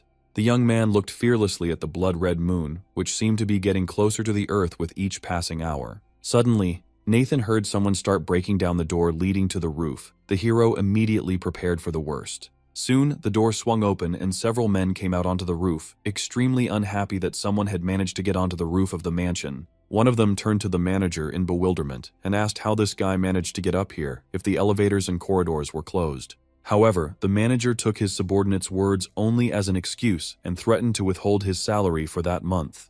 The man had no choice but to accept the punishment and apologize, even though he was not at fault. The manager himself believed that such people were only suitable for this type of work. Meanwhile, the main character was completely oblivious to the approaching people who were intending to drive him off the roof. Looking up to the sky, everyone present saw an ominous phenomenon. Lightning began to flash in the blood-red clouds. Soon everyone witnessed how the hands of a creature began to burst out from a huge crack in the sky, trying to break out.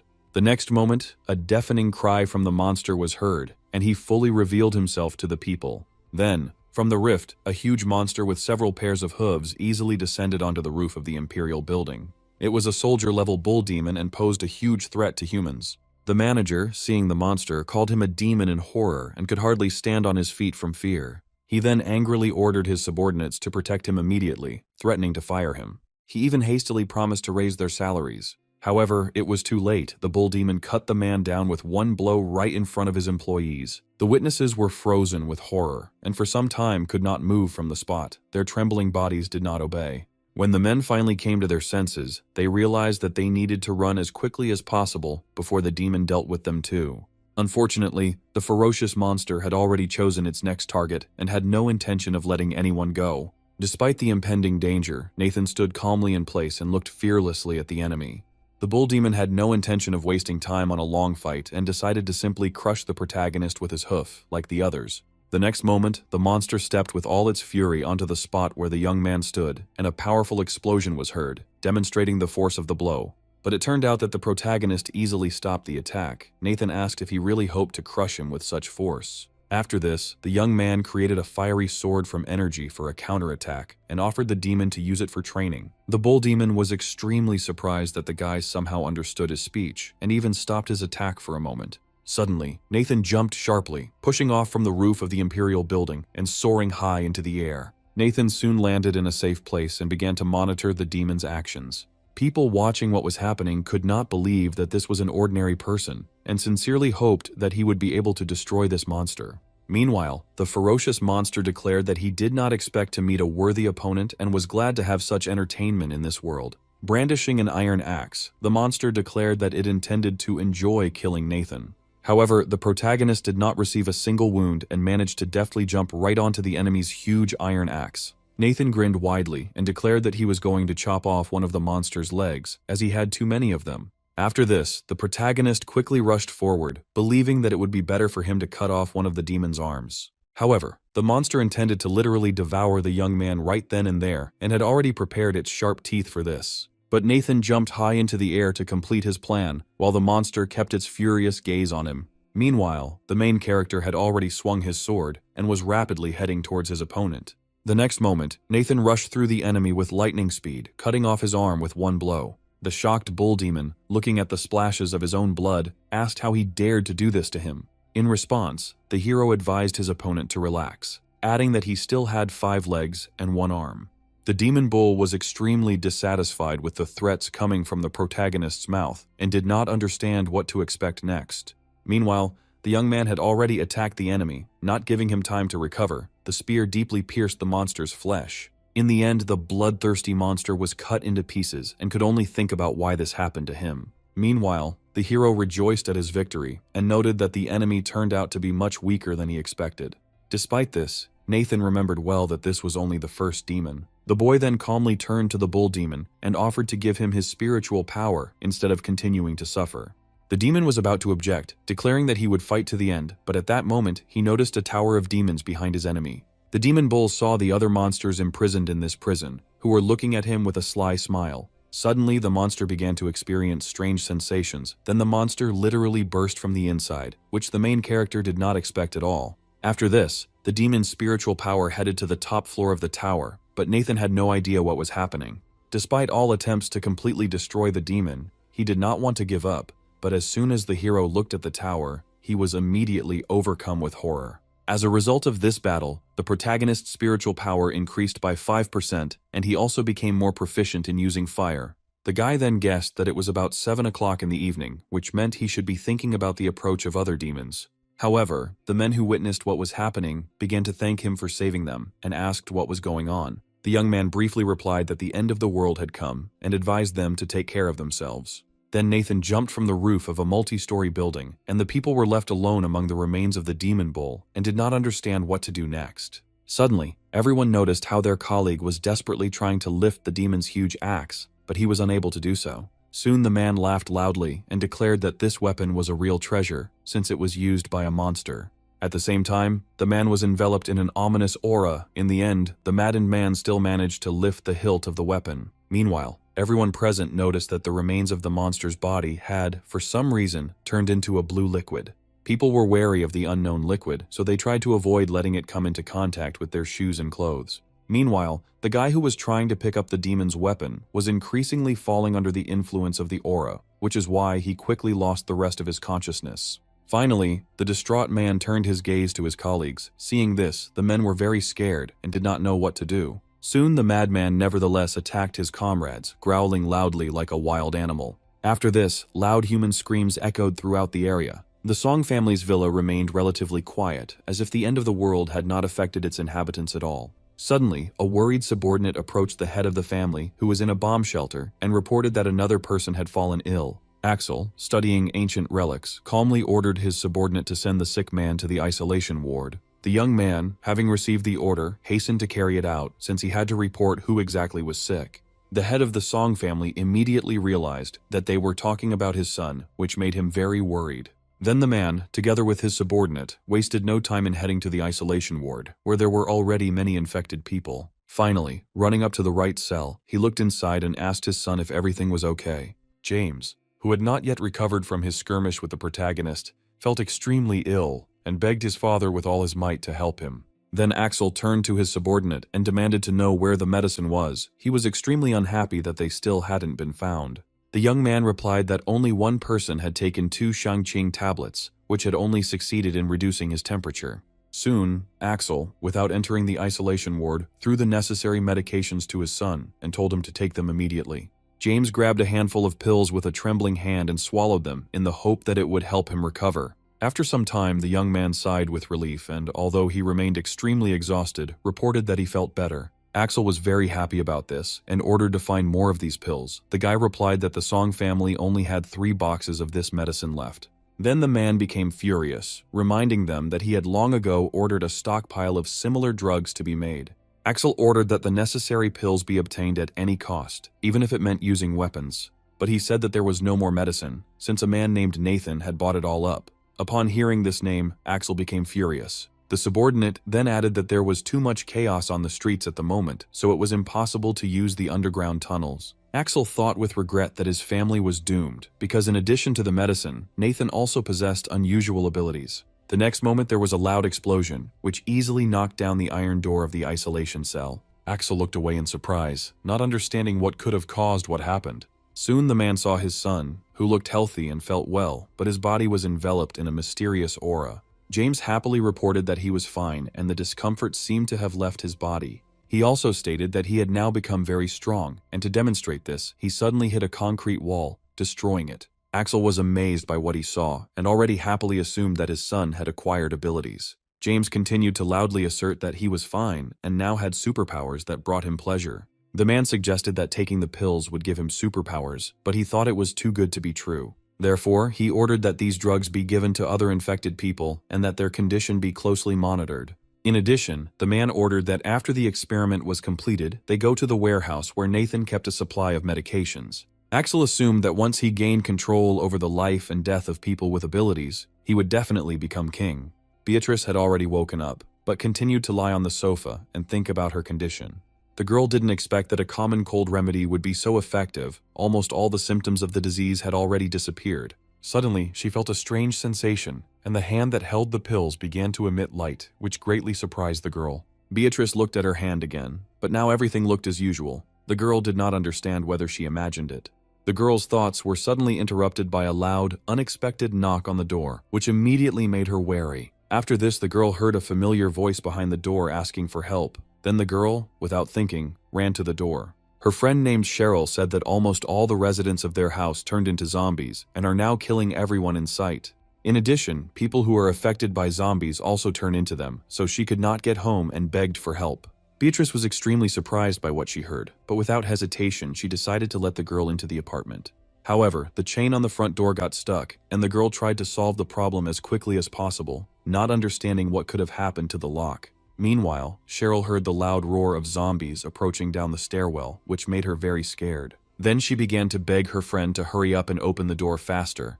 Beatrice was shocked when she looked out onto the landing and saw a crowd of zombies slowly climbing the steps. The monsters were getting closer and closer, but Beatrice still couldn't open the door, so she asked her friend to wait a little. Cheryl stood in front of the closed door again, watching the merciless monsters approach her. Finally, Beatrice managed to open the door, and then the girl immediately told her friend to go inside. As soon as Cheryl ran into the apartment, Beatrice was shocked by what she saw. There were large bleeding wounds on her friend's back. Alarmed, Beatrice immediately turned to her friend, asking if she had noticed that she was wounded. In response, Cheryl, with a sly smile, made it clear that the apartment owner had managed to expose her. Then Beatrice immediately remembered the words of a friend about how a person who has suffered from a zombie turns into a zombie himself. Cheryl, with a wild look in her eyes, said that, judging by the conversations on the internet, if you take the Shangqing pill, there is still hope for salvation.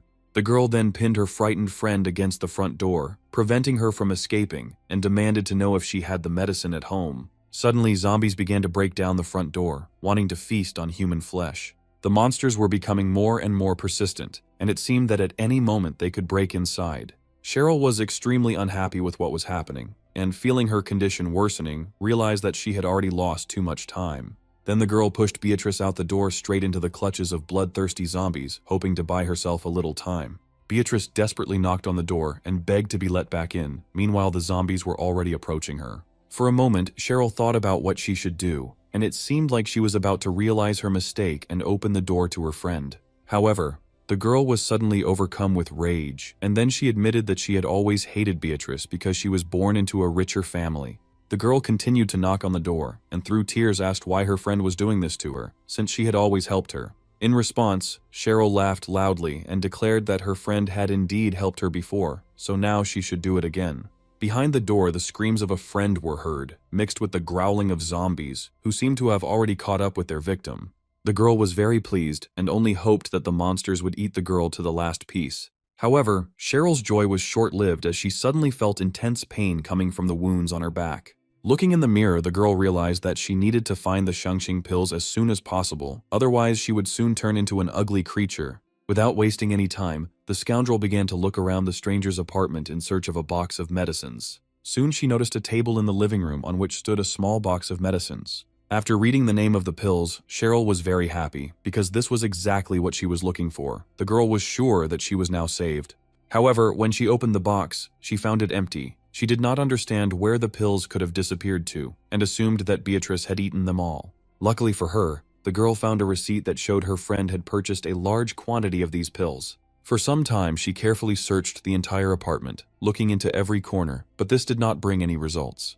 Because of this, the girl began to get very nervous, realizing that with every minute spent, she had less and less time left. She panicked, not understanding where the necessary medications could be hidden and why she could not find them. Meanwhile, Cheryl's condition worsened. She felt weak, and her hands changed color, becoming more and more like zombie hands. Out of despair and hopelessness, the girl could not contain her emotions and screamed loudly. Suddenly, Cheryl's attention was drawn to a musical ringtone that sounded very close to her, but it was an alarming sign. The girl was very surprised because she knew that this was the melody that sounded when Beatrice called her. Cheryl was shocked and didn't understand how this was possible, but she still accepted the challenge. Thanks to the video call, the girl saw that Beatrice was completely safe and sound, which could not help but shock her. Then Cheryl, in a trembling voice, asked if her friend had really died and how she had managed to survive. In response, Beatrice merely showed her friend a handful of Shangqing tablets and asked if these were exactly what she had been so desperately looking for. Seeing the medicine, Cheryl asked with both despair and anger whether her friend really had all the pills. However, Beatrice did not answer directly, and only briefly asked if the girl wanted to receive this medicine. Hearing this question, Cheryl felt hope and decided to act immediately to save her life. The girl tearfully began to apologize, claiming that she had simply lost her way because she was very scared when the zombies attacked her. She even began to bow low and beg Beatrice to share the medicine, insisting that she was a kind person. At the same time, the girl thought that Beatrice would never abandon her in trouble, and immediately after receiving the pills, she would definitely deal with her friend. Watching her friend humiliate herself and ask for help, Beatrice coldly demanded that it stop. The girl then asked if Cheryl really hoped that she would trust her again. Beatrice always considered her just a child who did not receive proper upbringing in childhood, so she always tried to support her. After these words, she suddenly fell silent for a moment, listening to the zombies growling echoing throughout the stairwell. The girl wasn't at all worried about what was happening, so she continued asking if her friend had decided to take off her hypocritical mask. Cheryl, whose condition worsened due to illness, admitted her mistake and began begging a friend for help. Hearing this, Beatrice could not hold back her tears, but replied that she was not that naive, after which she wished her friend to go to hell.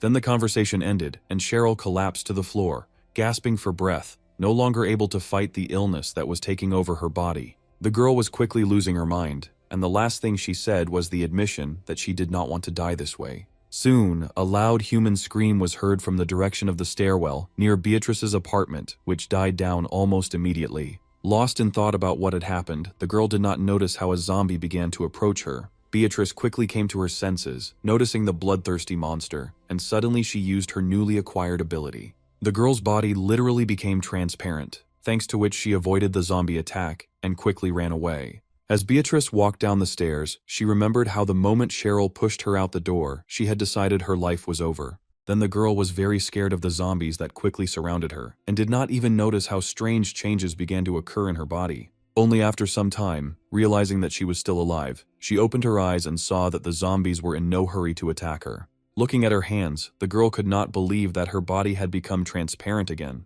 which meant that what had happened earlier had not been a hallucination. Taking advantage of the moment, the girl quickly ran away, thanks to which she was able to hide from the bloodthirsty monsters. The monsters did not see their victim, but they heard her steps well, but did not even try to pursue her. After some time, the girl stopped in a safe place to catch her breath and think everything over. Beatrice had already realized that the zombies couldn't see her because her body was transparent, but using her ability quickly drained her body's energy. The girl realized that she couldn't stay in this state for long, so she ran again so that the monsters wouldn't be able to find her. Soon, Beatrice ran out into the street, thinking that she needed to leave this place immediately. The girl ran with all her might and felt that her ability was about to stop working. After a while, she had to stop again to rest, and it was at this point that her ability stopped working. Beatrice could clearly hear the loud growling of zombies, which seemed to come from all the surrounding houses. Because of this, Beatrice became very nervous and did not understand what to do now and where to go. Suddenly, someone from afar called out loudly to the girl, instantly attracting her attention. Looking in the direction of the familiar voice, the girl saw her acquaintances, Uncle Chen and Sister Wendy. Without wasting any time, the girl ran towards them, telling them along the way that everyone needed to hide. However, Beatrice suddenly stopped, realizing that she could no longer trust people as easily as before, even acquaintances. Wendy was quick to reassure the girl that they shouldn't worry as they weren't infected. The woman then said that they had been walking around the apartment complex, but after reading a message in the residents' chat, they decided to hide there. Hearing about the group of residents, Beatrice was very surprised and immediately took out her phone to check on her. Uncle Chen also reported that many people were trapped in the building, and even more died. At this time, a young man named Mark suddenly began to cry and say that he could not contact his parents. Wendy was also very worried and wondering what they should do now, fearing that the situation would soon get much worse. Beatrice was horrified by the thought that the entire capital had plunged into chaos, but quickly came to her senses, noticing the approaching danger. The girl, without wasting any time, loudly addressed her acquaintances and warned them that zombies were approaching them. Turning around, the people saw that several monsters had already turned their attention to them, and the only obstacle between them was the fence. Suddenly, the zombies started saying that they wanted to get home and demanded that the guard open the doors for them, otherwise they were going to file a complaint. Mark, overcome with horror, hurriedly retreated, and at that time Uncle Chen grabbed the girl by the hand and demanded that she leave as quickly as possible. The zombies were extremely unhappy that they were not allowed into the house, so they began to get angry. At the same time, the enraged monsters tried their best to break down the iron fence in order to enter the residential complex. Seeing this, Beatrice loudly asked the guard to go to the security room and get the stun gun there. Meanwhile, the zombies had already overcome the obstacle in their path and were heading towards Mark. The young man, noticing the approaching danger, finally came to his senses and hurried to run away to take advantage of the girl's advice. Soon he ran into the security room, where there was indeed an electric shock device. Immediately after them, a zombie burst into the room, but the frightened Mark attacked the monster with all his might, hitting it on the head. This caused the zombie to fall to the floor with a crash and stop showing any signs of aggression, but the young man still remained on guard. Beatrice, watching what was happening, praised the guy for a successful blow and was glad that no one was hurt. Mark was also happy that he managed to survive, and rashly decided that now no zombies were scary to him. However, suddenly everyone heard the loud sound of heavy footsteps. It turned out that one of the zombies had brought a large crowd of his own kind with him. Seeing this, Beatrice was frozen with horror because she had already hoped that the danger had passed. Mark also did not expect this. Suddenly, the zombies, noticing their victims, took off and ran towards the people, intending to tear them to pieces. Seeing this, the girl loudly ordered her acquaintances to run away immediately. However, Beatrice soon stopped abruptly, noticing that the path ahead was blocked by another group of zombies. It then became clear that the people were already surrounded, and all the survivors realized with horror that they no longer had any hope of salvation. It was at this moment that a strange phenomenon appeared in the sky, resembling a huge crack in space. Right on the territory of the residential complex, a huge monster, resembling a spider with the head of a demon, jumped out of a rift. The monster's landing immediately caused a small earthquake, causing thick clouds of dust to rise and the road to become covered in cracks. The monster noticed the frightened Beatrice, but was in no hurry to deal with people as quickly as with zombies. Soon the entire area of the residential complex was covered in a thick web, and the demon loudly declared that all the spoils belonged only to him. Beatrice was caught in the web and completely immobilized. Wendy also asked for help and begged the monster to let her go. Then the monster fell silent and froze on the huge web, as if waiting for something. Meanwhile, Beatrice was wondering what kind of monster it was and why it suddenly appeared from the sky.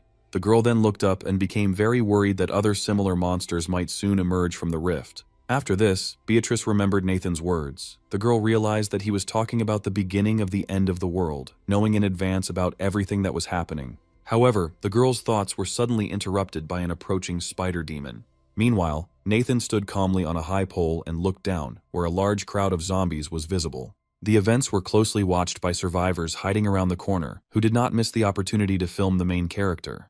By using the crystal, the hero was able to slightly enhance his anomalous abilities. The young man then decided to continue on his way, thinking that zombies also evolve and become stronger. Suddenly, one of the survivors approached Nathan and, thanking him for saving him, said that he had been broadcasting live the whole time. Hearing this, the protagonist snapped his fingers, after which a small explosion was heard in the survivor's hand. The young man didn't immediately understand what had happened. It turned out that Nathan had used his abilities to blow up the boy's phone. After this, the young man silently headed into one of the shops, and people watched in bewilderment at what he was going to do. Nathan looked around slowly and thought that the entire store had already been looted and the goods taken away, so he had to go to the warehouse. There were only a few boxes of canned goods, instant noodles, and other food. Without wasting any time, the protagonist used his abilities to quickly transport all of these products to another world, to the Demon Tower. Nathan then calmly walked towards the exit, while the survivors continued to watch him in complete bewilderment. Suddenly, one of the guys turned to the main character with a request to help them again. Nathan stopped silently and quickly handed the people a few packages of instant noodles and told them to be careful. People were very grateful to the hero and began to discuss how lucky they were to meet this man and who he really is. However, one of the survivors had a different opinion. The young man believed that Nathan was not a good person at all. The guy especially didn't like that the main character took all the food for himself, leaving them only a few packages of instant noodles. The second guy reminded him that it was Nathan who saved their lives, but the survivor stubbornly objected that no one asked the hero to do that. He then added with irritation that the protagonist had also smashed his phone, claiming that the broadcast could make him very famous. Moreover, he sincerely did not understand why he himself could not acquire such power. Suddenly, the survivor loudly declared that if he had superpowers, he would definitely become a great hero and save everyone. The others supported him because they were also unhappy that the main character did not help them until the very end. However, a moment later, one of the survivors called on his comrades to calm down and noted that, no matter how you look at it, it was Nathan who saved their lives. The other guy was extremely dissatisfied with what he heard. He thought that his friend was ready to settle for just one pack of noodles. At that moment, a stranger suddenly appeared behind him and asked where the man he was filming had gone. When the boy turned around, he saw a man talking to him. The survivors noticed a group of armed men who quickly surrounded them, led by James. The Song family's subordinates immediately began beating the survivors, trying to beat the answers they needed out of them. Eventually, one guy told them which direction Nathan had gone, but he had absolutely no idea why they had been attacked in the first place. James smiled slightly, holding a pack of instant noodles in his hand, and asked the man why he thought they were being beaten. The guy assumed that the attackers simply wanted to take their food, and therefore said that he was not at all against giving it up voluntarily. The next moment, James kicked him mercilessly on the head, making it clear that his answer was wrong. After this, the scoundrel, continuing to smile, silently gave a sign to one of his subordinates. James had a zombie with him, whose body was still alive, despite the fact that it could not move. The frightened survivor did not understand what awaited him next, and in a trembling voice he asked what exactly this villain was going to do. In response, James showed a living zombie head and, laughing, said that he was going to conduct a small experiment. Then he suddenly brought this head to the prisoner, which scared him to death. The zombie immediately grabbed the man, and he began to scream loudly, the virus instantly penetrating his body. James watched the proceedings with a satisfied smile and advised the victim not to be nervous, explaining that he would be making a contribution to science. Meanwhile, his subordinate calmly watched what was happening and noted how quickly the zombie dealt with the person. The monster, without showing a drop of pity, devoured its still living victim. Finally, James stopped what was happening by cutting off the zombie's head, and he considered his goal achieved. After this, the villain impaled the monster's head on a dagger and extracted the crystal, which was precisely the reason for this experiment. Without wasting any time, James immediately used the item and felt his abilities become stronger. He came to the conclusion that by using a few more of these crystals, he could overcome the barrier and become even stronger. His subordinates added that they had already mastered the method of mass production of these crystals. James stated that killing Nathan was more important to him now, and there was no need to worry about the crystals, since there were still plenty of level 2 zombies in the city. After this, he ordered his men to get rid of the survivors so that they would not spill the beans. One of his subordinates waved the weapon that was literally growing out of his hand with cruel joy, and blood instantly flew in all directions. People saw that the attackers also had superpowers, and then they finally realized that they would not be able to get out of here alive. The survivors realized that in the eyes of the gifted, they were no different from pigs or dogs, and therefore, there was no point in counting on mercy. As they watched their comrade get hacked to pieces, they bitterly wished that Nathan had just left right after saving them. Soon one of them began to blame the protagonist for all the troubles, claiming that he, instead of helping, simply abandoned them here. Meanwhile, the Song family's subordinate swung his weapon a few more times, after which the screams finally died down.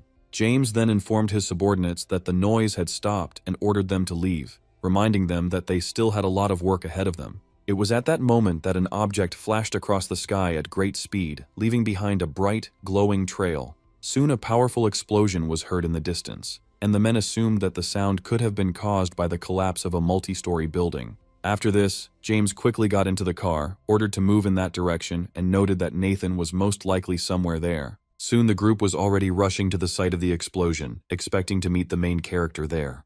Meanwhile, Nathan was getting closer and closer to the point where his new opponent had landed. The hero estimated that he had about 2,000 meters left and decided that at his speed, he would quickly reach the desired place. Then the main character ran out from around the corner of one of the houses and already realized that the target was right ahead. However, upon seeing his opponent, Nathan was so shocked that he was momentarily speechless. The guy noticed a huge demonic spider that had entangled the entire residential complex in its web. Moreover, at that very moment, the monster was trying to eat Uncle Chen alive, whose leg it had already pierced with a sharp claw.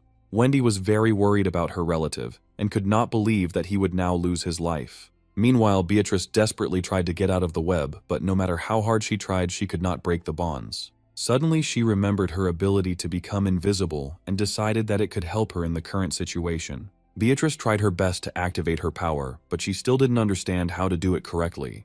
It was at that moment that the girl heard Wendy's plaintive voice, who, overcome with fear, asked to save her and her grandfather. These words gave Beatrice determination, and she then began to feverishly remember how she had obtained her superpower. The girl soon remembered that her strength had manifested after taking the Shangqing pills, which, fortunately, were still in her pocket. Without wasting any time, the woman tried to get the medicine, but by that time the demonic spider had already grabbed Wendy and was about to devour her. The girl's hands were bound by webs, so she managed to pull out only one pill and tossed it to her mouth in the hope of catching it. Fortunately, she managed to carry out her plan. Now Beatrice could only mentally pray for the medicine to work faster. At the same time, the demon had already opened its mouth, intending to swallow its victim. Soon the girl felt a surge of energy and immediately tried to use her superpower. However, at that very moment the demon felt a sharp pain. One of his paws was damaged. The reason for this was Nathan, who intended to attack the monster in order to save Wendy from the terrible fate of being eaten. Wendy immediately rushed away in search of a safe place, while the hero remained standing in place, waiting for the enemy to attack. The young man remembered that this demon's shell had a certain resistance to fire. Meanwhile, the monster, having noticed the main character, was already anticipating what he would taste like, and wanted to devour him as quickly as possible. The demon rushed at Nathan with lightning speed, trying to grab him, but Nathan easily jumped to the side and prepared a counterattack.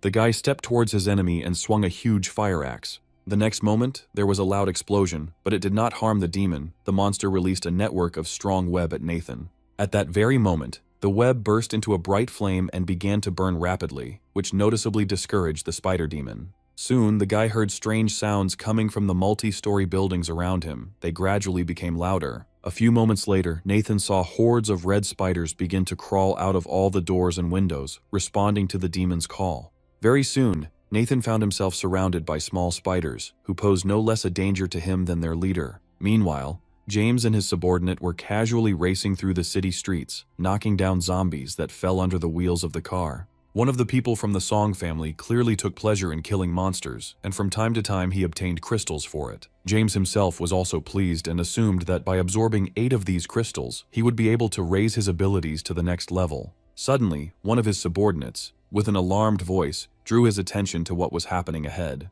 It turned out that the villains had almost reached the right place, as a huge web began to appear in their path. As they moved further, Song's men noticed a passage in the web and immediately assumed it was Nathan's work. One of the subordinates felt uneasy and asked James if they were really going there. At that moment, another noticed a large red spider and warned his comrades of the danger. This alarmed the men, so one of their subordinates had to take out his gun and also use his ability. Eventually, James decided to intervene personally, and the boy mercilessly attacked the suddenly appearing enemy with his bare hands. After a powerful blow, blood gushed out of the monster's body and splashed onto James himself, which he found disgusting. However, he assumed that there might be crystals inside, and so he tore the enemy apart, but found nothing. Suddenly, the man began to lick the spider's blood from his hands, as he felt that it contained the same energy from the crystals. He was distracted from this activity by a sudden explosion. Raising his head, James and his subordinates saw a huge spider that was being attacked by someone. It turned out that Nathan was the cause of the explosion. Overcome with rage, he quickly rushed at the demonic spider. James was quite surprised, but assumed that the hero was fighting the monster for the enormous benefit he would receive after killing it. Hearing this, one of the subordinates asked what they should do next. Then James, continuing to watch the hero, decided that it was worth waiting until the young man attracted the attention of all the opponents. He intended to take advantage of the moment, absorb as much energy as possible, and then destroy the demon and deal with Nathan at the same time. Meanwhile, the main character, not yet aware of the enemy's plan, was completely focused on the battle with the demon. To withstand the onslaught of so many enemies, the hero was forced to use his abilities and create a fire wave. Nathan made wide swings with his weapon, spreading tongues of flame around him and pushing back the spiders. Then the guy decided to go on the offensive and rushed forward with lightning speed, continuing to wave his weapon. Despite the danger, Nathan used his abilities in time and burned the web with fire, thereby clearing his path. After this, he asked the monster whether it really intended to devour him using its little spiders for this purpose. Unable to withstand such an onslaught, the demon finally collapsed to the ground, exhausted but still alive. Thanks to this, the main character was able to distract himself and pay attention to what was happening below. He was extremely surprised to see James and his subordinates. The men were actively destroying small spiders. Finally, the monster's shell was broken and green blood gushed out. James took sip after sip with obvious enjoyment, feeling himself getting stronger with each time. Meanwhile, Nathan watched what was happening and could not believe that James also became the owner of superpowers. The hero remembered that in his past life this scoundrel had indeed achieved impressive results. One of the subordinates was amazed at how strong his boss had become and believed that Nathan would no longer be able to escape. James agreed with this, but suggested taking their time and continuing the spider hunt. At this point, Nathan calmly addressed the enemies, stating that they were behaving disgustingly and that their tastes were even worse than those of zombies. The villains were surprised by the hero's appearance, but one of them suddenly wondered where the spider demon was now if the hero was here. Then Nathan calmly pointed his finger at the monster, which was quickly approaching the villains, and asked if they were looking for him. Afterwards, he began to retreat to a safe place, and added that since James loved to eat spiders so much, he should apologize to their mother. The monster saw a terrified James and his subordinates standing among the corpses of small spiders, covered in their blood.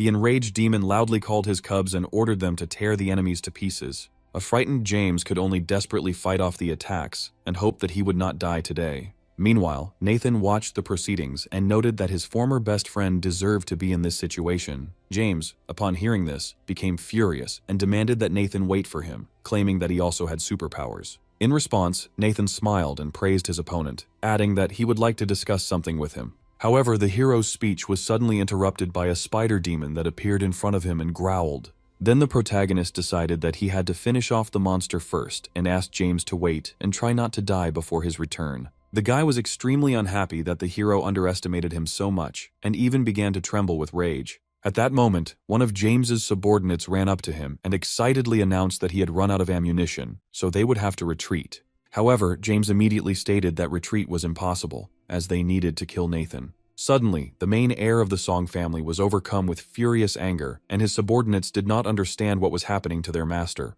Meanwhile, James's body began to change right before our eyes, gradually increasing in size. Then, a maddened James sank his teeth into the spider and tore its head off, causing green blood to spray everywhere. After drinking this liquid, the guy laughed loudly and noted with satisfaction that he had become stronger again. After this, he strictly ordered his subordinates to continue catching spiders and bringing them to him so that he could become stronger. Suddenly, without even looking, James caught the spider that was trying to attack him with one hand. He then crushed the monster with ease and threatened his subordinates that he would do the same to them if they ever spoke of retreat again.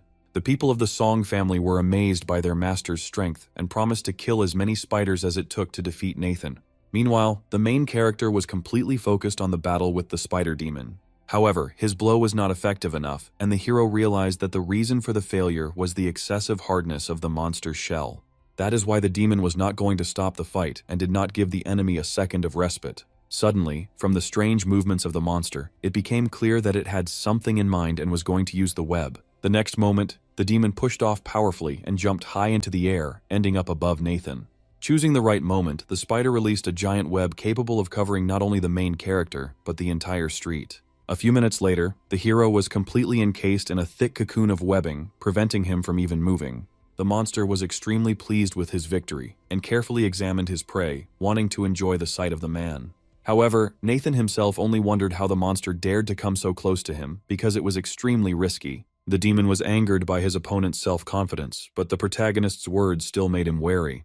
The next moment, a small spark flared up inside the cocoon, and soon the entire web caught fire, and along with it, the demon himself. The monster couldn't believe that the hero had managed to turn the trap against him, but he couldn't change anything.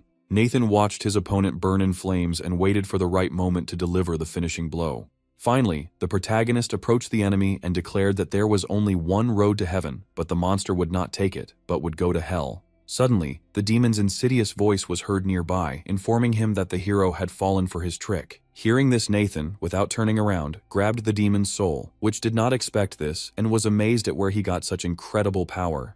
The monster's soul desperately tried to escape, but the hero mercilessly crushed the enemy's essence, thereby finally achieving victory. He then absorbed the energy contained within it, immediately after which the protagonist reached the 4th level of his superpowers. Suddenly he felt a new energy begin to spread in some demonic prison. The hero himself did not fully understand what was happening, and this frightened him a little. In addition, he felt a strong heat in his eye. Suddenly, an image of a city appeared before his eyes, and his attention was drawn to the bright flames that rose even higher than some of the skyscrapers. Besides this, Nathan noticed other lights, but they were blue. The guy assumed that these were demons that had already fallen from the sky.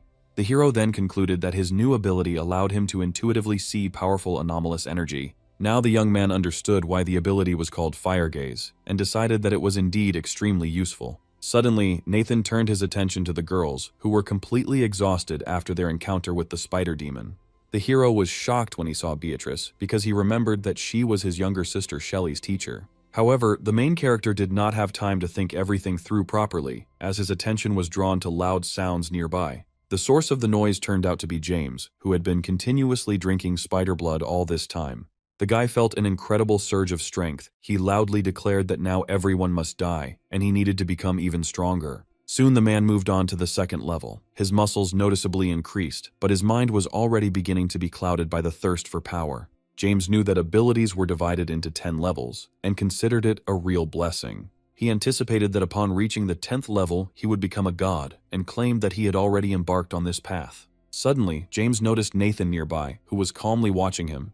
Unable to contain his murderous impulse, the boy rushed at the hero with lightning speed, believing that he now had enough strength to fight him.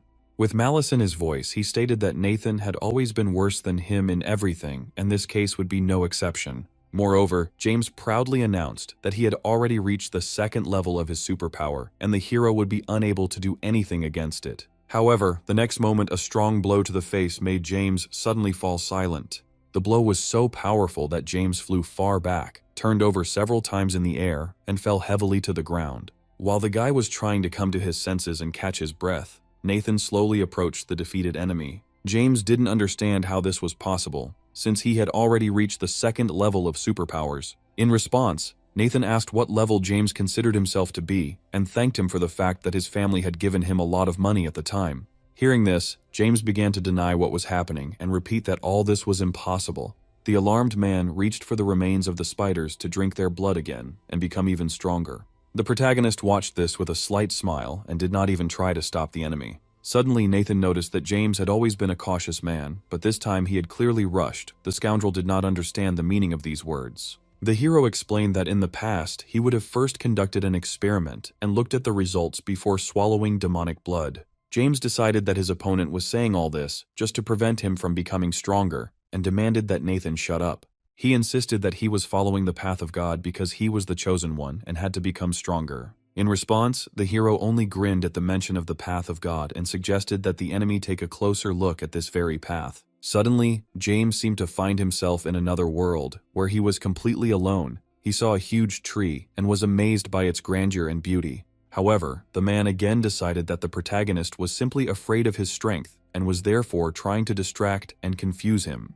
In the end, the villain declared that he was ready to continue the fight with Nathan and threatened that this time he would not remain unharmed. Without wasting any time, James swung his fist and rushed at the main character, but suddenly the man stopped abruptly. He imagined that he was standing on the edge of an abyss, and below, demonic creatures were reaching out their hands to him, wanting to grab him. Then he heard many dark voices calling him to come down to them and merge with them. This scared James to the core, and he even started asking for help. He soon noticed that his hands were gradually turning blue, which alarmed him even more, since he had no idea what was happening. Nathan, watching this, realized that his opponent was being devoured by the zombie virus. The hero was surprised that James had not noticed this earlier. The guy himself was in shock and couldn't understand why this was happening to him, since he had superpowers. Nathan then explained that absorbing too much zombie energy causes a form of indigestion, but it is still possible to escape.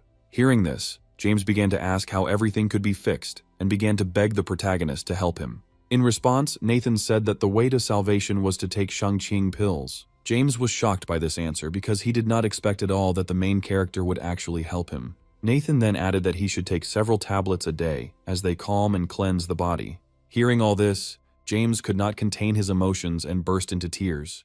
He asked for pills and promised to carry out any orders in return. However, Nathan responded with surprise that he did not demand anything in return, because according to him, they were true friends. James was glad to hear this, and already believed that he could survive, but the next moment a powerful kick hit him. By doing this, Nathan wanted to speed up his end, without waiting for the disease to completely take over his body. The hero then reminded that James had intended to harm not only him, but also his sister, and despite this, he had already spared him once. Now Nathan came to the conclusion that this man does not know gratitude, and, on top of everything else, is driving himself into the grave. Then he was about to leave, taking the Shang-Qing pills with him. However, he suddenly showed a small box of medicine, and asked if these were the same pills the guy was talking about. James immediately confirmed that they were the ones in question, and immediately reached for the medicine. However, Nathan noted that one box would not be enough to save himself, and James was shocked to hear this. The hero then replied that at least a ton of this medicine was needed to painlessly strengthen his gifted subordinates. Besides, if he and James were still close friends, he would not hesitate to give him the medicine he needed. After these words, Nathan headed towards the exit again, and finally said that he deserved to die from illness. James became furious. He gathered all his strength and rushed at Nathan, wanting to take revenge on him for everything he said. However, suddenly, someone struck James in the head with a powerful blow and pierced his head with an iron rod. Nathan was surprised to see that it was Beatrice who had struck. Only after making sure that the danger for the main character had passed, she exhaled heavily and began to tremble with excitement. Then Nathan turned to the girl and admitted that he did not expect such an act from her. Beatrice replied that the reason was their recent conversation. The girl remembered her friend who betrayed her, and therefore understood what the main character felt. She believed that the young man did not want to kill the villain himself, so she did it instead. Moreover, Beatrice, still worried, thanked him for his advice to buy pills a few days ago. After that, the girl began to beat James's body. She had heard that after killing a strong zombie, crystals would fall out of it. Soon Beatrice's efforts were crowned with success, and a shiny object flew out of the villain's head. The girl was delighted with the find and immediately wanted to take a closer look at it. Nathan was extremely surprised that the man with superpowers who turned into a zombie actually had a crystal core. Beatrice then handed the crystal to the protagonist, but he confidently refused and declared that this thing belonged to her. The girl did not refuse and again thanked the guy for everything he did for her. After that, she squeezed the crystal tightly in her palm, still not understanding how to use it. The girl felt her energy increase, but she knew she shouldn't overdo it, lest she turn into a monster. Nathan noted that the girl's ability was very interesting and expressed confidence that if she studied it properly, it would help her survive. Suddenly, the girl turned to the main character and, although she had known him for only a short time, declared that she wanted to make a deal with him. Then Beatrice remembered the spider demon and asked if the guy really hunted such monsters. The girl then looked at the sky and suggested that over time there would be more and more such creatures, which meant the hero would have to hunt them. Nathan was amazed by her observation, and Beatrice continued, noting that the young man would not be able to destroy all the monsters alone. That is why, in her opinion, she could help him in this matter. The hero was stunned to realize that the girl was offering him her help in hunting demons. The girl then asked for a chance to prove her worth, explaining that she was capable of searching for resources and even using herself as bait. Upon hearing this, Nathan asked her point-blank why she was so eager to take on this job. Beatrice, without hesitation, decisively answered that she needed to become stronger in order to survive. However, her confidence quickly wavered because she thought that the protagonist might be uncomfortable with her proposal and refuse. He then stated that he wanted Beatrice to go to the hospital and kill the monster there, and he needed a trophy as proof. The girl agreed to these conditions without hesitation and immediately set out on her journey. Finally, Nathan warned her that the monster in the hospital was as strong as a spider, but Beatrice confidently replied that if she couldn't deal with this monster, she wouldn't be able to survive, which meant she would find a way to complete the task. After this, Beatrice left, and Nathan remained standing there and thinking about everything he had heard. The main character liked that the girl was so ambitious, so he decided to help her a little. Using his ability, Nathan directed a flow of energy towards the girl, and she didn't even notice anything. Now everything was under the hero's control. Nathan didn't mind having an assistant, so he wasn't going to let this girl out of his sight.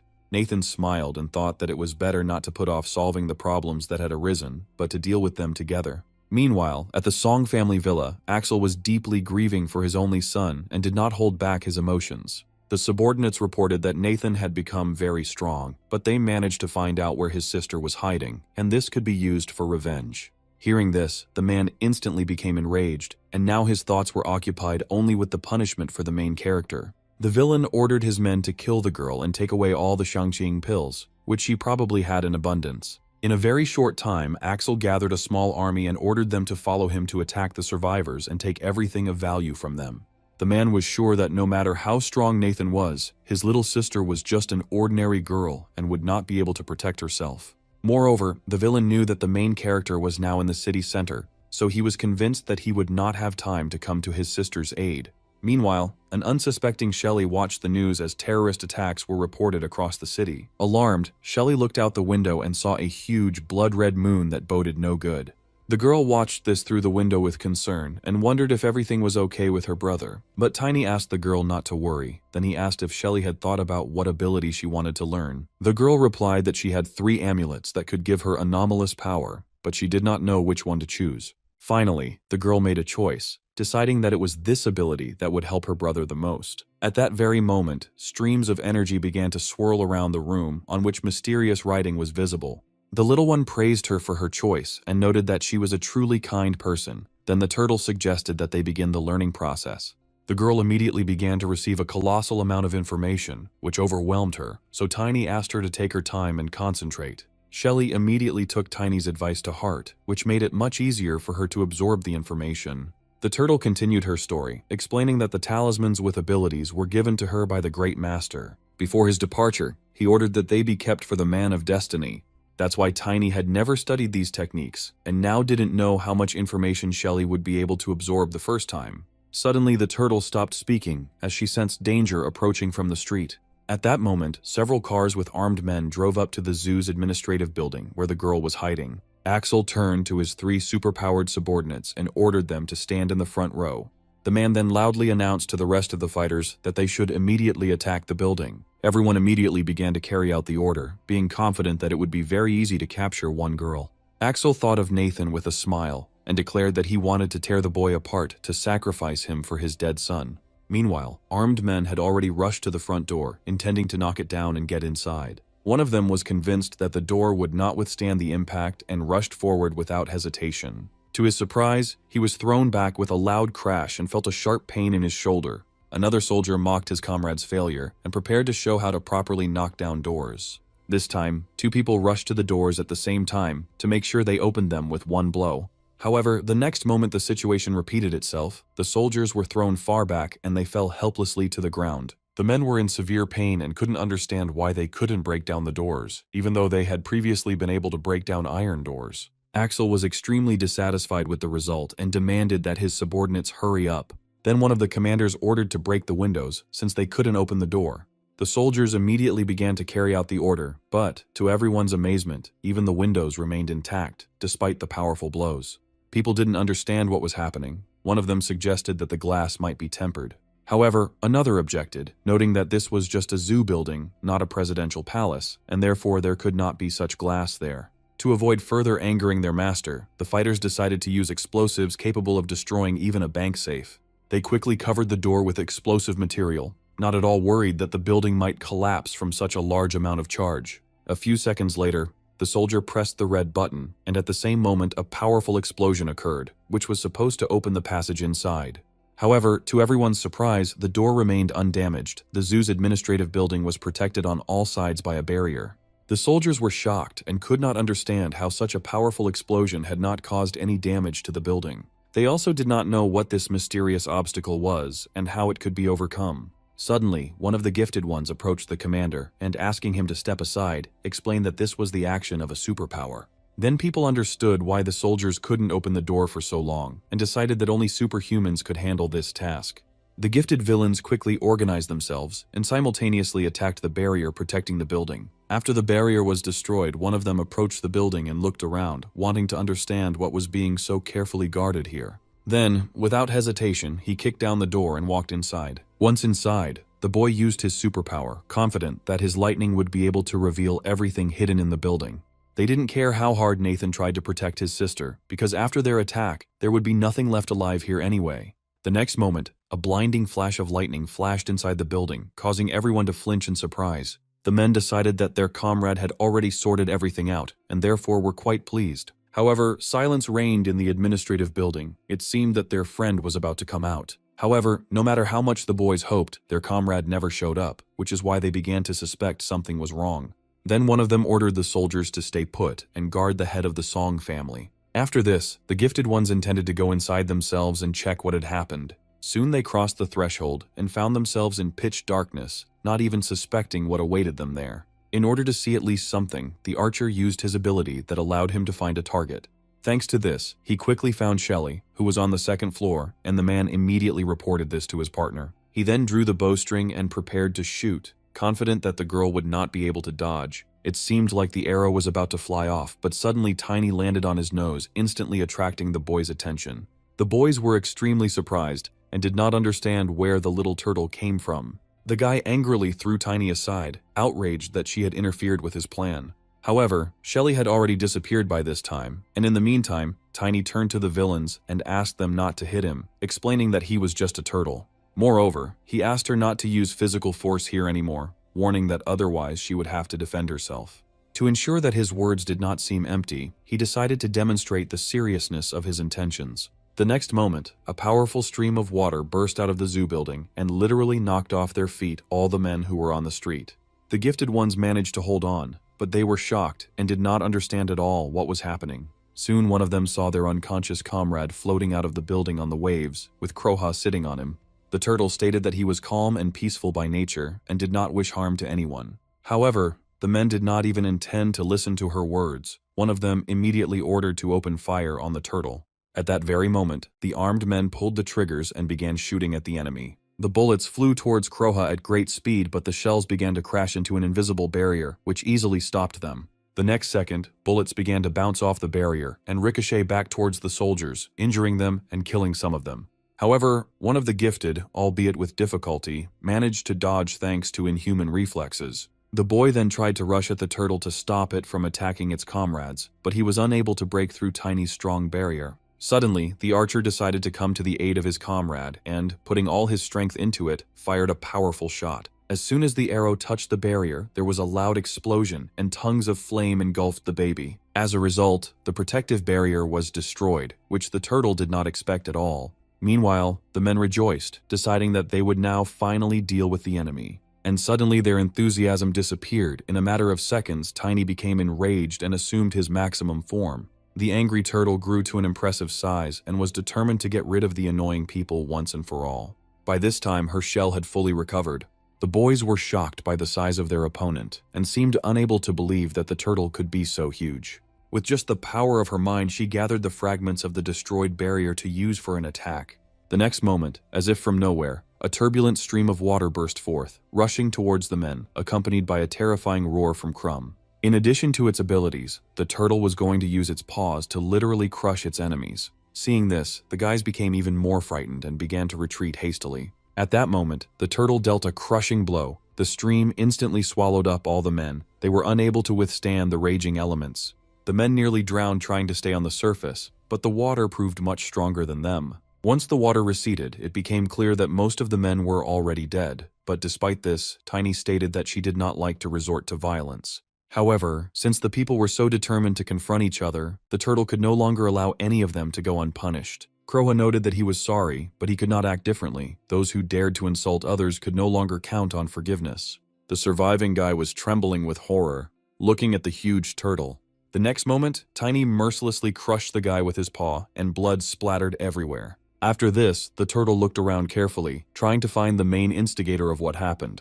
The turtle then looked at the administration building and assumed that the main man was already inside. Meanwhile, Shelly watched what was happening from the window. Suddenly, the figure of an armed man appeared behind her, having managed to sneak up unnoticed thanks to the deafening claps of thunder. It was Axel. Maddened by the thirst for revenge, the man smiled widely, deciding that now he could finally kill Nathan's sister. With tears in his eyes, the man began to speak loudly about how he had only one son, but the protagonist dared to kill him. Now he intended to achieve justice with the pistol he had specially prepared for this occasion. Without thinking, Axel pointed the gun at Shelly and declared that she would pay with her life for her brother's misdeeds. The girl was very scared when she saw an armed enemy. It seemed that everything was over for her. The next moment, a loud shot rang out, and then a cartridge case fell to the floor with a characteristic ringing sound. Luckily, Shelly was unharmed as a protective barrier appeared in front of her at the very last moment. Axel was shocked that he couldn't kill the girl. He stood motionless for a while, not believing his failure. At this time, Kroha, being on the street, giggled maliciously and noted that, of course, he could not leave the girl in danger. However, the turtle believed that with the onset of the apocalypse, Shelly must learn to look her enemies in the face and resist them. The little one didn't mind at all that the main man unwittingly helped the girl adapt to the new world faster. Even though Shelly was safely protected by a magical barrier, fear still gripped her at the sight of the maddened man. Axel fired a few more shots and loudly asked why she wasn't dead yet. The barrier performed its function flawlessly, but the girl hoped that all this would end soon. The enraged man continued shooting, claiming that she was just an ordinary girl, but that she could be of use to him. According to the man, she could atone for her guilt with blood and help his family get rich. Unable to break through the defense, he asked with irritation how Shelly dared to resist him. His ammunition soon ran out, but Shelly was still overcome with fear and did not know how to deal with her opponent. At the same time, Axel, maddened by the thirst for revenge, was still determined to kill the hero's sister, and it seemed that even the barrier would not stop him. When the pistol was empty, the man threw it aside and quickly pulled out a long knife, deciding to use it immediately. The man began to furiously strike the protective barrier, and after another blow, cracks actually appeared on the surface. At the same time, Axel shouted loudly and offered the frightened girl to test how reliable her magical protection was. He swung the knife again and again, intending to find out how many blows the barrier could withstand. At some point, the dagger managed to partially penetrate the defense, which frightened Shelly even more. The man himself was extremely pleased with the result. He laughed loudly and declared that he would get to the girl very soon.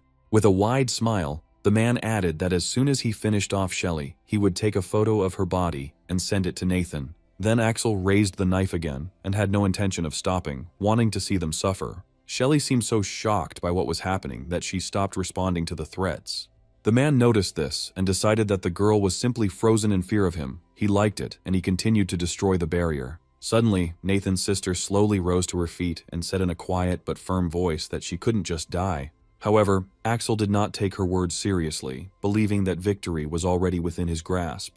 Despite this, the girl continued and said that if she died, her brother would be upset. So now she needs to kill the man. These words made Axel laugh loudly. He was convinced that the girl was not capable of killing even an insect, let alone a person. After this, the man swung the dagger again and, mockingly, suggested that Shelly try to kill him right there. Unexpectedly, during another blow, the protective barrier was completely destroyed, and the protagonist's sister was left completely defenseless. Luckily, the girl managed to dodge Axel's attack in time, and his knife pierced the window glass. At this time, Kroha didn't even intend to interfere in what was happening. He was fascinated by the sight of a huge bloody moon hanging over the city. Of course, the turtle immediately sensed the scale of the battle inside the building, but for some reason did not dare to go to Shelly's aid. Nathan's sister, on the other hand, seemed eerily calm. Despite the danger she found herself in, the girl calmly accepted the man's challenge and wished him rest in peace. The next moment, she noted that the Chihuang technique, which had previously created the protective barrier, was capable of more than just saving lives. Shelley was very upset that Axel was going to hurt her brother, so she was now determined to stop him.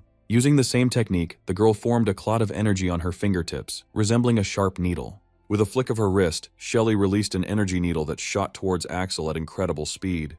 The man instantly recoiled and experienced a strange sensation, as if his life was about to end. At that moment, the man regretted that he had not managed to avenge his son, and the Song family found itself on the brink of extinction. Unable to bear the emotional tension, the man suddenly plunged the knife into his neck, loudly shouting that he hated Shelley. A distraught Axel, already on the brink of death, cursed Nathan and his sister with his blood and the Song family's fortune. After that, he pulled the dagger out of the wound, and a powerful stream of blood gushed from the neck, which shocked the girl. Just before his death, the man decided to take one last look out the window and saw a huge bloody moon there, as if watching him.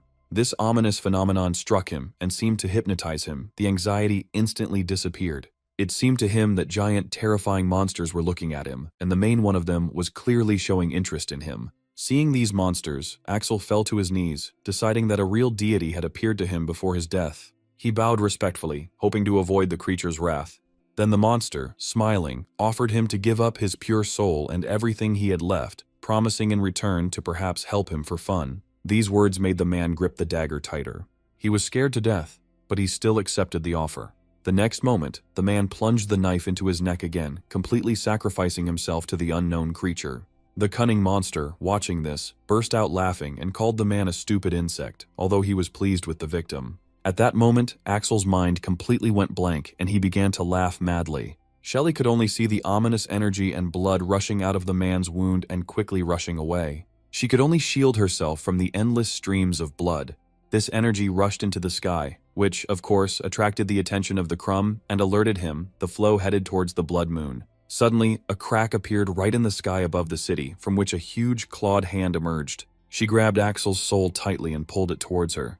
The monster then devoured the man's soul with obvious pleasure, praising its exquisite taste along the way. Watching what was happening from the ground, Tiny assumed that the creature in the sky was a real demigod. The turtle understood perfectly well the danger he posed, so without delay she began to erect a magical barrier. And suddenly a huge snake's tail descended rapidly from the sky. A moment later, the monster landed with a crash right in front of Tiny. The turtle couldn't see its enemy because of the dust that rose up. When the clouds cleared, the demigod turned his attention to the heroes. He was pleased that he had managed to find them, and smiled slightly, sticking out his long tongue. Seeing Tiny, the monster decided that the turtle looked quite nutritious.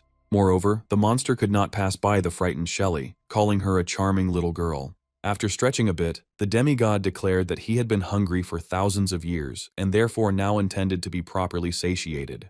He then introduced himself as the great Yamada no Orochi, and expressed his joy at the upcoming dinner. At the same time, in another part of the city, Nathan had just dealt with another monster that had stood in his way. The hero noted that each time, as he became stronger, it became easier for him to kill these freaks. When the monster's purple blood touched plants, they died instantly, and even mighty trees could not cope with this poison. If the monster's blood got into a body of water, the water immediately turned black, and all living organisms inevitably died. Seeing this, Nathan realized that no matter whether the monsters were alive or dead, they still continued to destroy all living things. Therefore, it can be assumed that very soon, there will not be a single living place left in this world, because the number of creatures has not decreased. The next moment, the hero, using his abilities, created a raging stream of flame and directed it at the poison-infected area. At that very moment, the grass and trees around burst into a bright flame that was supposed to burn everything to the ground.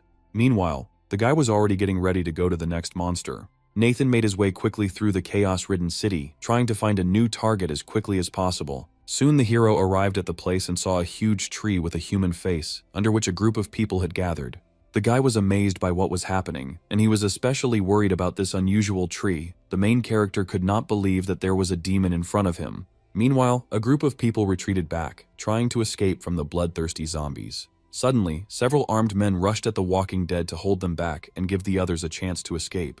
Amidst all the confusion, Nathan quietly descended to the ground and infiltrated the group of survivors, intending to figure out what was going on. At some point, one of the people ordered everyone else to quickly move closer to the tree because the zombies were not approaching it. And indeed, the dead did not even dare to step on the shadow of the tree with a human face, and therefore simply stopped.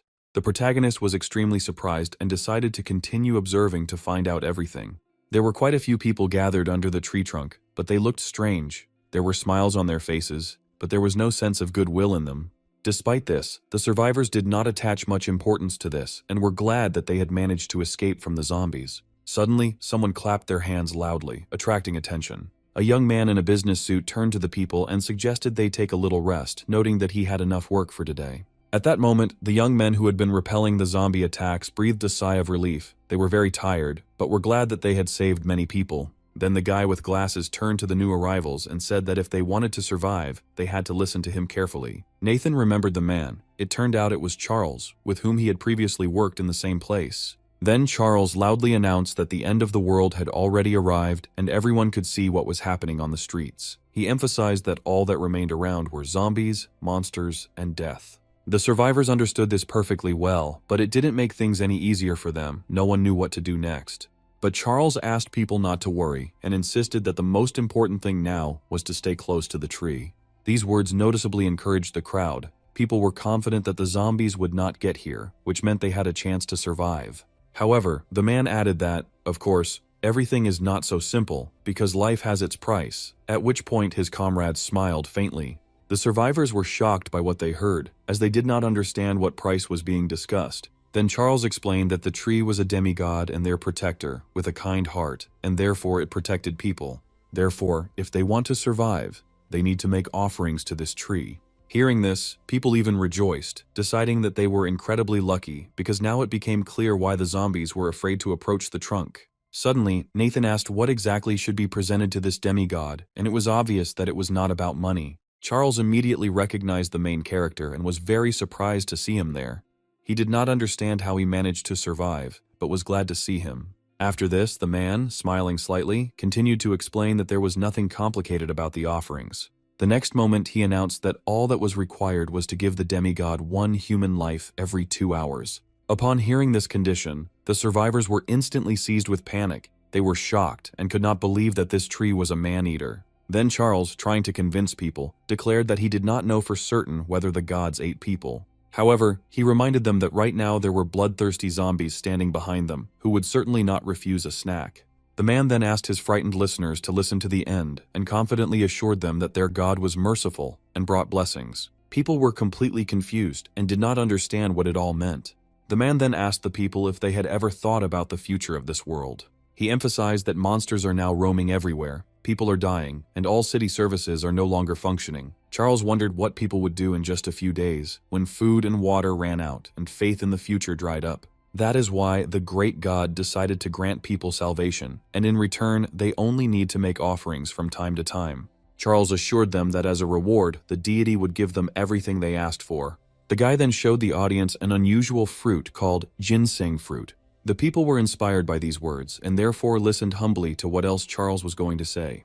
The man said that for each sacrifice, God was ready to give them 3 fruits. One such fruit was enough for one person for a whole week. He also added that anyone who ate these fruits would be endowed with powers, and Charles used himself as an example. The man insisted that there was no one in this world more generous than this tree, because in exchange for one person, it saves the lives of 3. His subordinates immediately supported Charles's words and unanimously declared that this was a great happiness. Suddenly, one of the survivors fell to his knees and began to beg the man to give him one fruit, assuring him that he was ready to do anything for it. Immediately after this, another person also began to ask for the same thing. All this inevitably led to a conflict between people. Very soon, absolutely every survivor was on his knees, begging Charles to give them this fruit, and each of them thought only of himself. Then the question arose among the crowd about who would be the first to be sacrificed to the new god.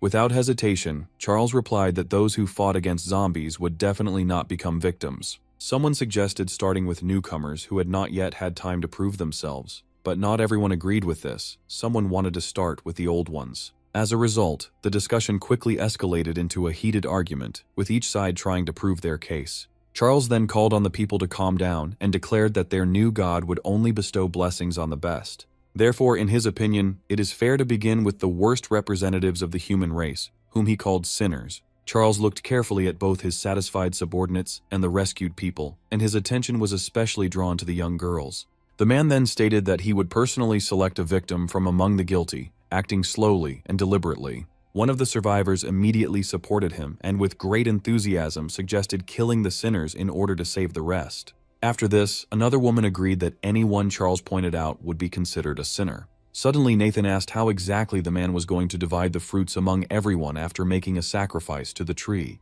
Charles's subordinates were also concerned about this question because they knew that there would only be 3 fruits. The other survivors began to ask themselves the same question, as everyone here was afraid of hunger and thirst. This question clearly caught Charles off guard, but after thinking for a moment, he replied that the strongest would receive priority. At that moment, the hero asked how exactly he intended to determine the strongest. He decided that he was going to make a list and award points to those who would obey him, while those who disobeyed would be declared sinners. These words greatly angered Charles. He began to shout and loudly assert that every word he said was the word of their new god. The male subordinates also expressed dissatisfaction and demanded that Nathan show more respect to the messenger of God. In response, he stated that he could not treat differently a man who, even before the apocalypse, treated his workers like animals. The hero, smiling and not at all afraid of the consequences, asked if he had any conscience left. He angrily accused the hero of causing him a lot of trouble when he refused to work 18 hours overtime. After this, the man ordered his subordinates to capture Nathan, deciding that he would be ideal for the role of the first victim to the new god. However, the main character was not at all scared and continued to watch the man's hysteria with a smile. Meanwhile, the survivors agreed that Nathan was a sinner and should be sacrificed for his offenses to God. Then the guy said that in fact, after the sacrifice, they would only receive demonic fruits created from the flesh, blood, and souls of the victims. According to the hero, those who eat these fruits will become slaves of the tree, not blessed, and will turn into half-monsters, similar to zombies. The survivors were outraged by what they heard, and of course, did not believe the hero, but then they demanded that Charles comment on this. Nathan then turned to the guy and asked what was going on with his hand, demanding to see it for everyone present. People began demanding that Charles show his hand and asking if they would really become slaves if they ate the fruit. Charles was clearly stunned that his secret had been revealed, but he did not deny anything and confidently stated that the most important thing now was to survive. Then, the scoundrel slowly raised his hand to show it to the crowd. Soon, everyone saw a mutilated limb that resembled tree branches. At the same time, the distraught man claimed that even in the world of the apocalypse, life still has meaning. After this, he demanded that people protect the tree, and to do this, according to him, they need to kill the main character. In addition, he promised that whoever killed Nathan would receive the fruit. These words made people quickly change their position. The next moment, the enraged people, armed with everything they could find, rushed at the hero, believing that if he died, they could survive. Charles was extremely pleased with this and loudly declared that people like Nathan would die at his feet. However, the main character remained absolutely calm and only noticed that his former boss had already reached the end of his path. Suddenly, as if out of nowhere, several streams of bright flame appeared and rushed rapidly towards the man. Charles was completely unaware of such an attack and did not have time to dodge. The fire hit its target.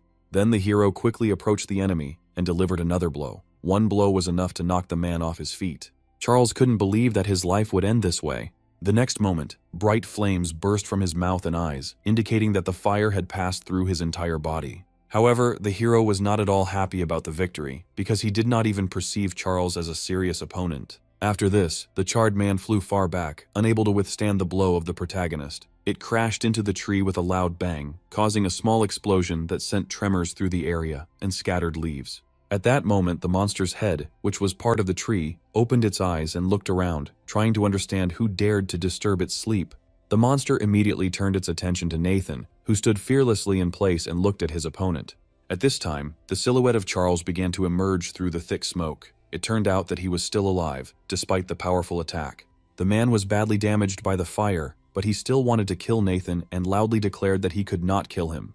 The disfigured man once again reminded us that he is a representative of the tree. According to him, he is connected to the sacred tree, which means Nathan will not be able to defeat him. The next moment, Charles, looking more and more like a monster, rushed into the attack and loudly proclaimed that he would live forever. He threatened that the protagonist would become fertilizer for them, but despite the threats, Nathan continued to stand motionless. Suddenly, Nathan extended his hand forward, snapped his fingers loudly, and at the last moment, he only stepped slightly to the side. Immediately after this, the man was again engulfed in a scorching flame created by the main character. As Charles burned in the fire, the unperturbed hero asked him to watch the flames and not let them spread. Nathan then turned to the sacred tree and declared that it was even worse than the other monsters. In response, the monster only said with a grin that people were very tasty. The next moment, the tree branches pierced the survivors, taking control of their bodies. People started to blame Nathan for provoking God. They thought they could survive, but now it was impossible. The hero himself did not seem to regret what had happened at all. Soon the monster brought one of the survivors to its mouth. The wounded man already understood what would happen next, so he cursed Nathan as a parting shot. After this, the monster ate it with gusto, praising its excellent taste. Of all the survivors, only 3 girls remained. They did not understand why the others were insulting the main character, because the tree was a monster. One of the women with tears in her eyes replied that even if the tree was a monster, it was still impossible to escape because of the zombies surrounding them. The dead still couldn't get close to the tree, but they meekly waited for an opportunity to attack people, so there was nowhere to escape. Soon, the tree decided that it was time to eat those same girls, and directed its branches towards them. Seeing this, Nathan immediately intervened and began to cut off the branches of the monstrous tree with fire and sword in order to save the girls. The protagonist easily confronted the monster and told the people to run away from there as quickly as possible. Meanwhile, the monster tried to attack other survivors, and upon seeing this, people began to panic and ask for help. Nathan responded to their pleas and began chopping down the branches with his fiery sword. Once the area became relatively safe, the survivors began to retreat from the tree, with Nathan covering their retreat. Seeing this, the people enslaved by the monstrous tree began to beg for help and asked the protagonist to cut off the branches that pierced their chests. Meanwhile, the runners came across a wall of bloodthirsty zombies blocking their path, and it seemed that there was nowhere else to run. Noticing this, the enslaved people laughed and declared that no one could be saved and that only their new god was capable of granting salvation. Moreover, they claimed that the other survivors would not be able to leave either and would die along with them. The aggressive undead had almost reached the people, but it was at this moment that the hero entered the battle. Nathan rushed into the crowd of monsters and began to mercilessly use his abilities. The survivors were amazed by the young man's strength and were filled with hope. One wide swing was enough for him to neutralize several dozen bloodthirsty creatures at once. Having finished with the enemies, the hero threw his weapon over his shoulder and looked around. Nathan quickly realized that the danger to the people had passed, and he sighed with relief. After this, the guy turned to the stunned survivors and told them to leave this place as quickly as possible. Those enslaved by the tree could not believe that the young man had actually dealt with all the zombies. Finding themselves literally in the jaws of the monster, the people desperately begged Nathan to save them, insisting that he was very strong. Meanwhile, the monster, devouring one person after another, noted with annoyance that because of the main character he had missed out on so much tasty prey. The tree decided to take revenge and quickly attacked the guy with its branches. Despite the looming threat, Nathan stood motionless and looked the enemy in the eye fearlessly. Suddenly, the protagonist smiled slightly and declared that he would deal with this tree monster first. The self-confident monster, of course, did not take his words seriously and without hesitation entered into direct confrontation. At the same time, the sky was torn apart by bright lightning, and pouring rain poured onto the empty streets of the city, already strewn with corpses. The tree wrapped its branches around the main character, but this could not stop him. Nathan continued to deliver powerful blows, trying to cut the trunk and at the same time use the fire element. However, to his surprise, any damage to the tree healed quickly. At some point, the monster turned to the young man and admitted that he could not defeat him in a fair fight, but was able to use him in other ways.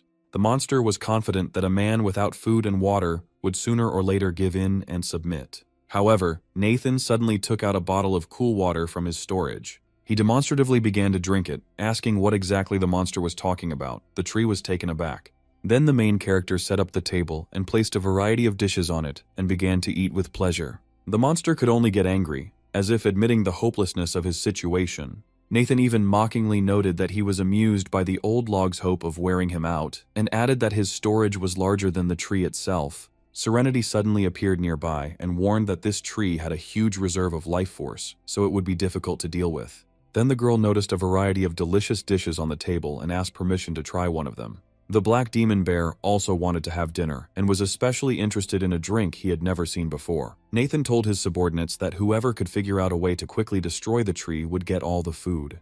Hearing this, Serenity thought about it and soon suggested using lightning, which is especially effective against trees. The girl added that if the Thunderlord Lay wishes to help, the monster will instantly turn to ashes. Suddenly, their conversation was interrupted by a bright light, a sign that someone was trying to contact the hero. It turned out that it was Tiny. He was extremely alarmed and hastened to report that Shelly was in danger. These words shocked the protagonist. He became afraid for his sister and demanded details. Then he raised his head to the sky. Since the branches of the tree did not close tightly, the young man could see everything. A huge blood moon still hung over the city. The little one told what had happened and said that a demigod had descended from the sky. Yamada no Orochi was falling rapidly right towards the shelter where the hero's sister was hiding. The little one admitted that he could not cope with this demigod alone, and therefore begged the hero to hurry to help and protect the girl.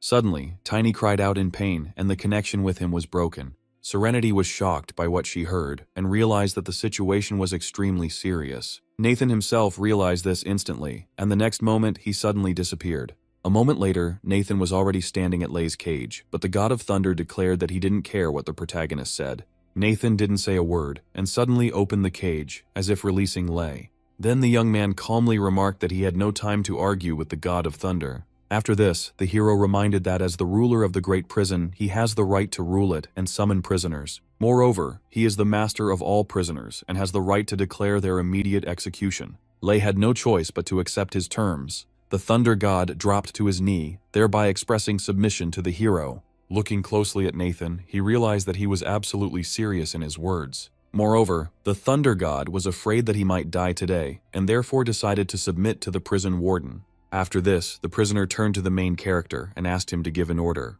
Meanwhile, the bloody moon illuminated the empty streets. The tree, having overheard the conversation, was surprised that Yamada no Orochi had descended to Earth so early, and decided that now the hero would certainly receive punishment. The next moment, a powerful explosion was heard, which literally tore apart the branches of the tree. The monster was stunned and did not understand what was happening. Then Lei burst out of the trap, making a deafening noise as he emerged. The protagonist sat on the shoulder of the Thunder God and listened to the tree monster beg for mercy.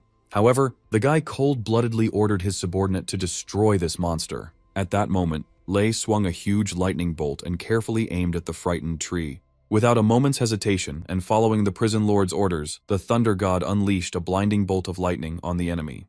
There was another deafening explosion that literally tore the monster in half.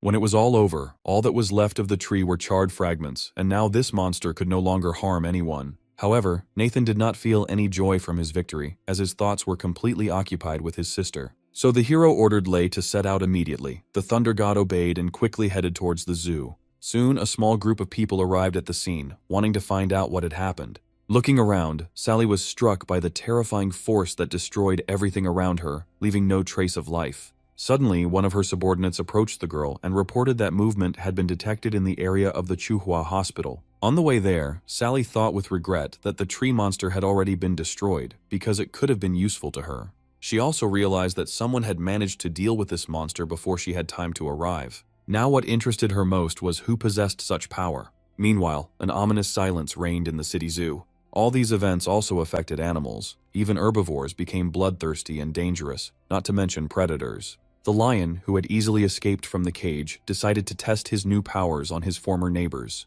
He became much more aggressive than before, and thanks to this, he was able to overcome other predators. However, in this new world, there was someone who even this ferocious beast could not defeat, and that was the demigod Yamada no Orochi. The lion did not know what kind of creature it was, or what power it possessed, and seemed to intend to challenge it. At the same time, the monster stared intently at the predator. The next moment, his body literally tore apart from the inside, leaving behind only clots of mucus. Immediately after this, several huge snakes appeared out of nowhere and began looking for a new target to attack. The demigod exuded a sinister aura that had a detrimental effect on living beings and even killed some of them. Snakes, brought about by Yamada no Orochi, were everywhere, and soon the entire zoo was filled with them. Meanwhile, Yamada no Orochi watched his opponent closely. The baby assumed its maximum form and surrounded the area around the administrative building with a protective barrier. Suddenly, one of the snakes received the order to attack the barrier. It rushed forward, not yet knowing what kind of resistance awaited it.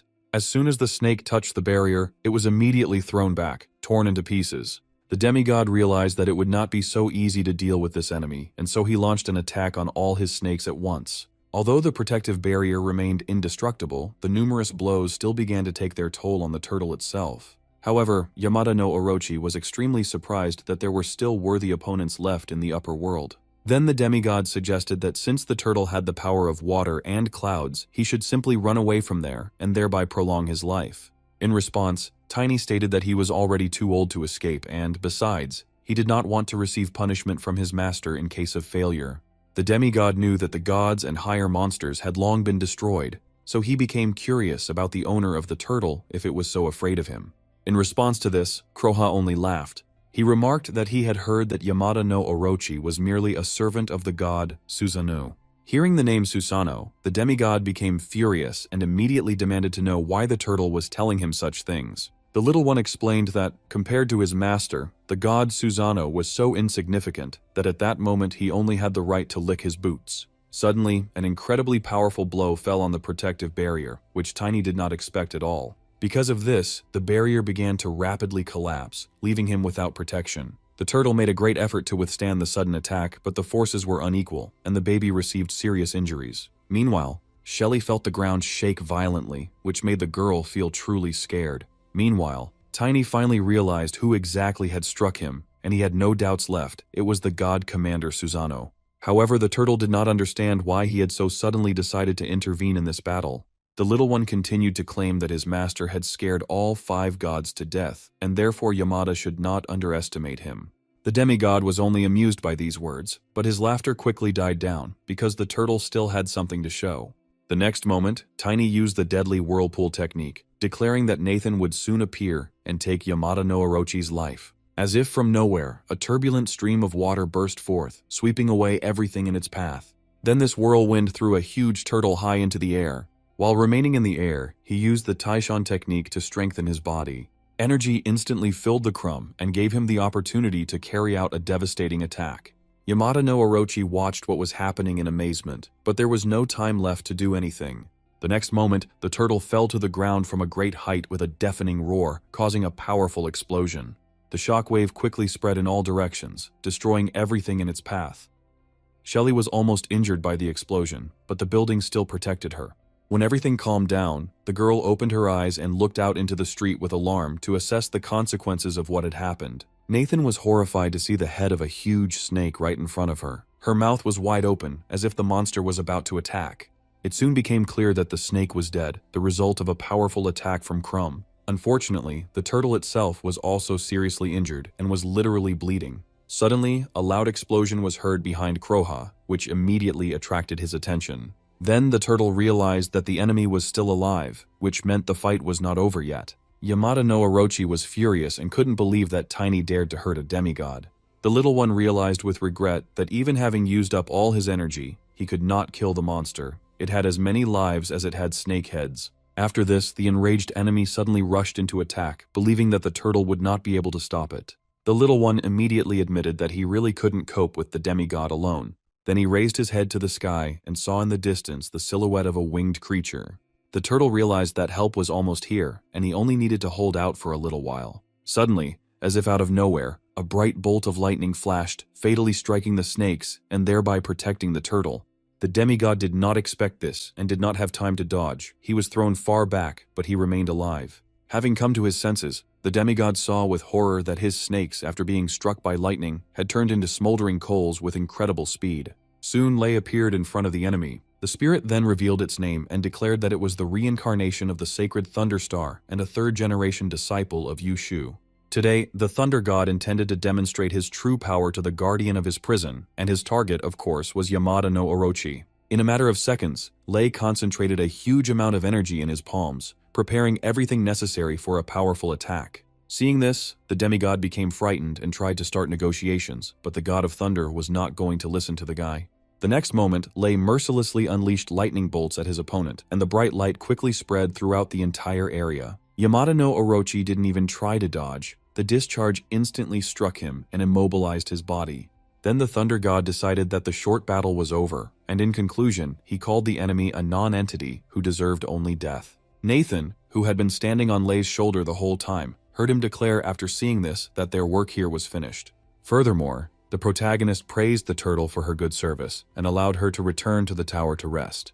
However, Kuroha was in no hurry to leave and warned the young man that Yamada no Orochi had 8 heads and 8 eyes, making it extremely difficult to kill him. As soon as these words were spoken, Lei and Nathan saw clots of ominous energy rapidly heading somewhere. Lei and Nathan found themselves in the center of a huge and extremely dangerous vortex. Yamada no Orochi turned his gaze once more towards our heroes, making it clear that he was still alive and intended to continue the fight. The ominous energy grew stronger, and the wind grew stronger with each passing second, yet Lei remained in place and didn't even think about hiding. Finding the right moment, Yamada no Orochi finally dared to attack and directed his snake straight at the spirit's back. However, the Thunder God instantly sensed the danger, sharply flapped his wings and soared into the air, thereby avoiding the blow. However, it soon became clear that all of this was just a trick by Yamada no Orochi. In fact, he wanted to weaken the Thunder God's vigilance. Despite this, Lei remained completely calm and calmly asked the demigod if he really wanted to take revenge on him. An enraged Yamada no Orochi replied that Lei was not even worth revenge. The Thunder God continued to use lightning, keeping the enemy at a distance, but he could not get close to him and decided to attack from afar. The next moment, the huge snake opened its mouth wide and began to release thick fog. Lei was surprised by this method of attack. He suggested that the fog could be poisonous and especially dangerous for Nathan. He began to quickly fly away from the places where he had gathered, but the fog seemed to be pursuing our heroes. The Thunder God also tried to disperse it with sharp flaps of his wings, but it was of little use. Finally, in desperation, Lei politely turned to Nathan and asked what they should do next. The protagonist was about to outline his plan of action, but suddenly heard the insidious laughter of Yamada no Orochi. He was outraged that a simple man, who did not possess outstanding techniques, dared to compare himself with Susanoo himself. Hearing this, Nathan assumed that the demigod simply did not believe in his abilities, and therefore offered him a bet. Yamada no Orochi was surprised by such a proposal, but decided that this guy was simply not worth arguing with him. However, Nathan still voiced the conditions. If he and his allies were able to achieve victory, then Yamada no Orochi would recognize him as its master. These words amused the villain even more, as he strongly doubted that an ordinary person could subjugate a demigod. Yamada no Orochi then declared that the hero had dared to challenge him, but would not receive death for it. Instead, Nathan would only know pain. Despite the threats, the young man reasoned that since the man did not directly refuse, he had in fact agreed to the terms of the bet. Yamada no Orochi laughed again, and expressed a great desire to see someone who was not his equal try to defeat him. Suddenly, Nathan noticed with a sly smile that the enemy's snakes were quite good, except for their intelligence. The hero suggested that Yamada no Orochi had deliberately split into 5 heads in the hopes of thus avoiding attacks and conserving his strength. The next moment, the protagonist confidently pointed his finger at one of the heads and demanded that the enemy not dare hide from him.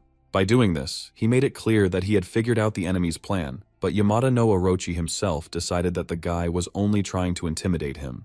In response, Nathan advised him not to turn around if he did not want to see his ally behind him. At first, Yamada no Orochi seemed to be scared, but soon came to the conclusion that the protagonist was simply lying. The demigod declared that the gods and great demons had long been destroyed, and that an ordinary man would never be able to defeat him. He was sure that the guy, like other people, was just trying to play psychological games with him. The demigod was about to rush into attack, but suddenly something stopped him. A voice came from behind him, greeting him. It was a black bear. He said that his old body was no longer in the best shape, but snake venom could help him. Meanwhile, in another part of the city, people were running quickly down the street, trying to escape the zombies pursuing them. Suddenly, the little girl, sitting in her mother's arms, noticed that something strange was happening to her hand. After examining her daughter's hand, the woman assumed that it was the result of the rain, but, in order not to frighten the child, she assured her that everything was fine. But due to severe stress, the woman soon lost her composure and began to loudly call out to the gods and spirits of her ancestors, begging them for help. Despite her tears, she received no answer, and the remaining survivors were preoccupied with their own salvation. At this time, the black bear demon had already rushed at the enemy. The bear attacked Yamada no Orochi without much difficulty, and did not feel any resistance at all as it was significantly stronger than the snake. The demigod assumed that the bear had the rank of a general, which was hard to believe, since this was already the second creature of such power in front of him. Finally, unable to contain his curiosity, Yamada no Orochi approached the protagonist and asked who he really was. However, Nathan wasn't going to answer so easily and, with a smile, suggested that his opponent figure it out for himself. Hearing this, the demigod realized that the young man was hiding some secret that needed to be reported, but first of all, he needed to leave the battlefield. He then attacked Lei and Nathan again, releasing huge clouds of poisonous fog towards them. The The Thunder God was greatly irritated by such techniques, and unable to contain his anger, Lei used the Golden Wind and Thunder Funnel technique against the snake. With this technique, he managed to cut off another head of the demigod and throw the rest of the snakes away. The battle continued for some time. The demigod did not want to give up and tried his best to resist. Eventually, the demigod became exhausted and could barely continue fighting against several strong opponents at once. His bones and muscles were damaged, and if this happened, Yamada no Orochi risked losing not only the fight, but his life. The demigod admitted that he was in a disgusting situation, but now he needed to get out of here at any cost and pass on the information. Suddenly, he turned his attention to Shelly, who was still hiding in the dilapidated building and watching what was happening. Without thinking, Yamada no Orochi decided to direct all his remaining sinister energy at the girl in order to take her hostage. And suddenly, a man appeared before the demigod, whom he did not expect to see at all. Nathan, looking his enemy in the eye, smiled slightly and asked where Yamada no Orochi was going to go. The demigod was extremely surprised by the hero's sudden appearance and asked if he had known in advance that he would end up here, and the young man confirmed this. Nathan then explained that when the man attacked Lei, one of the snakes took advantage of the moment and slithered away to the ground unnoticed. If the demigod had simply decided to flee, he might have left him alone, since the 6 defeated snakes were already of great value. However, instead of running away, Yamada no Orochi chose to crawl here and try to attack Shelly. It was this choice that greatly angered the hero, so now the young man was determined to teach the monster a lesson. Pointing the tip of his sword at Yamada no Orochi, the boy declared in a rough voice that the demigod had chosen the path to his own death. Despite the main character's terrifying appearance, the demigod was not at all frightened, and decided that the demigod was simply overconfident. The distraught Yamada no Orochi began to loudly assert that even if he only had one head left, Nathan was still no match for him. Moreover, since Nathan calls himself a prison warden, it means that after his death, the rest of the heads will be freed. Moreover, the demigod intended to gain great pleasure by dealing with not only the young man, but also his sister. However, Nathan demonstrated his power, which took the form of a huge fire dragon. The next moment, the main character fired several fire bolts at the enemy. Unfortunately, thanks to his agility and speed, Yamada no Orochi managed to dodge all the attacks. Soon the demigod chose the right moment and decided to counterattack. He quickly rushed towards Nathan and bared his sharp fangs. A moment later, Yamada no Orochi managed to grab Nathan's hand, and the demigod immediately took this as a victory. The demigod clenched his jaws tightly, preparing to bite off the protagonist's hand, but no matter how hard he tried, he couldn't do it. Thanks to one of his techniques, Nathan didn't even feel any pain, and the sly smile on his face said that all of this was planned in advance. The next moment, the protagonist swung his sword sharply and delivered a powerful blow straight to Yamada no Orochi's neck. At that very moment, purple blood gushed out. The demigod was amazed that the young man had managed to deceive and wound him. Although Nathan appeared to be normal in appearance, his powers were clearly beyond human capabilities. Meanwhile, the black demon bear also made significant progress in the battle with the 2 huge snakes. The bear liked this, so he continued the fight with even greater determination, and his next opponent was waiting for him ahead. At the same time, Lei managed to overcome one of the snakes, but during the fight he was seriously wounded. A through wound pierced his chest. However, even this could not kill the Thunder God, but in this state he could not continue the fight, so he spent time restoring his body. Soon the bleeding stopped, and only a large scar remained from the wound. After a short pause, the Thunder God again assumed a fighting stance, ready to continue the battle. He hoped that the last snake, which contained the power of Yamada no Orochi, would be smarter than the rest. Yamada no Orochi himself realized with annoyance that he only had 4 lives left, which meant he needed to escape as quickly as possible. The demigod understood that the protagonist still had a lot of energy and an amazingly strong body, so it was dangerous to drag out the fight. To defeat Nathan, the demigod decided not to engage in direct confrontation with him and thought about the weakness of people. Very quickly he came to the conclusion that the key was the human soul. Taking on a ghostly form, Yamada no Orochi rushed towards the hero. Soon Nathan felt a strange feeling. A vibration spread throughout his body. It turned out that Yamada no Orochi had managed to penetrate the young man's soul. The demigod was delighted, deciding that there was nothing surprising in this. His spiritual barrier was nothing for a demigod who had lived for hundreds of years in other worlds. Now the demigod intended to look through the hero's memories and find out where he got such enormous power. Moreover, he intended to make the main character his personal puppet. However, after looking into Nathan's memory, Yamada no Orochi was shocked. He did not understand why a whole tower was rising in the young man's mind. Suddenly the demigod was struck by the same lightning that had held the prisoners back. The pain was unbearable, and now he needed to find shelter in a safe place as quickly as possible. Luckily for him, Yamada no Orochi quickly discovered the hole at the base of the tower and considered it his salvation. Not realizing what awaited him inside, the demigod entered inside, where he caught his breath and came to his senses a little. The demigod couldn't believe that just 2 lightning strikes had taken away such a significant part of his soul. He considered himself lucky to have found this loophole. Then Yamada no Orochi began to look around, trying to figure out where he was. He didn't understand why it was so dark around. And suddenly he was overcome by an oppressive feeling as if he was being watched. And it wasn't just one creature, but dozens of eyes were looking at him. The atmosphere in the tower filled the demigod with genuine horror. Even Susanoo had never subjected him to such a nightmare. Yamada no Orochi was afraid that those who were currently watching him might be stronger than even Susanoo. Moreover, he allowed the thought that the gods themselves could be imprisoned in this tower, but an even greater shock awaited him ahead. Suddenly, Yamada no Orochi screamed loudly and grabbed his head, his entire body pierced by unbearable pain. Nathan watched silently as the enemy, unable to cope with the consequences of the collision with the tower, writhed on the ground. At the same time, the snake that was fighting with the black bear also began to behave strangely. It wriggled in pain, and blood flowed from its eyes. The same thing happened with the snake that confronted Lei. Eventually, both snakes returned to Yamada no Orochi, who had been screaming in terror the entire time. The demigod himself did not understand what had happened to him and what exactly he had seen. Everything that happened in the tower seemed to have been erased from his memory. It seemed that, after what he had seen, it would even be better for the demigod to forget everything. The protagonist was puzzled by the enemy's behavior. Just a moment ago, he looked quite normal.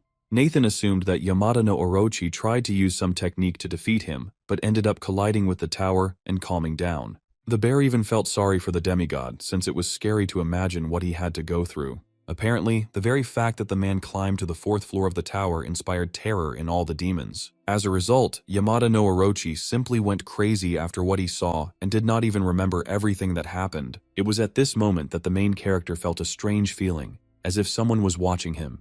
The blood moon was still hanging in the sky, and suddenly, instead of the moon, a huge eye appeared in the sky, which opened extremely slowly. Judging by the reaction, the creature that was observing humanity was quite surprised to see the protagonist. Our heroes were not the only ones to witness this frightening phenomenon.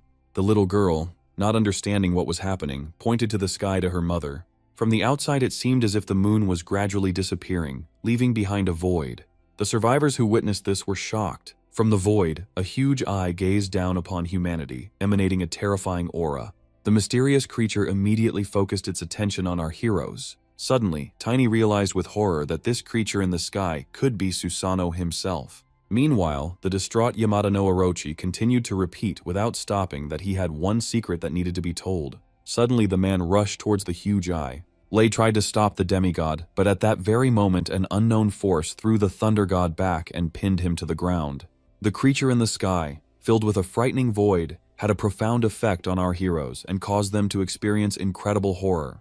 However, the demonic bear understood that they couldn't just stand there and do nothing, because at this rate, Susanoo could be resurrected. Nathan felt the need to intervene urgently, so he prepared his fire sword in advance.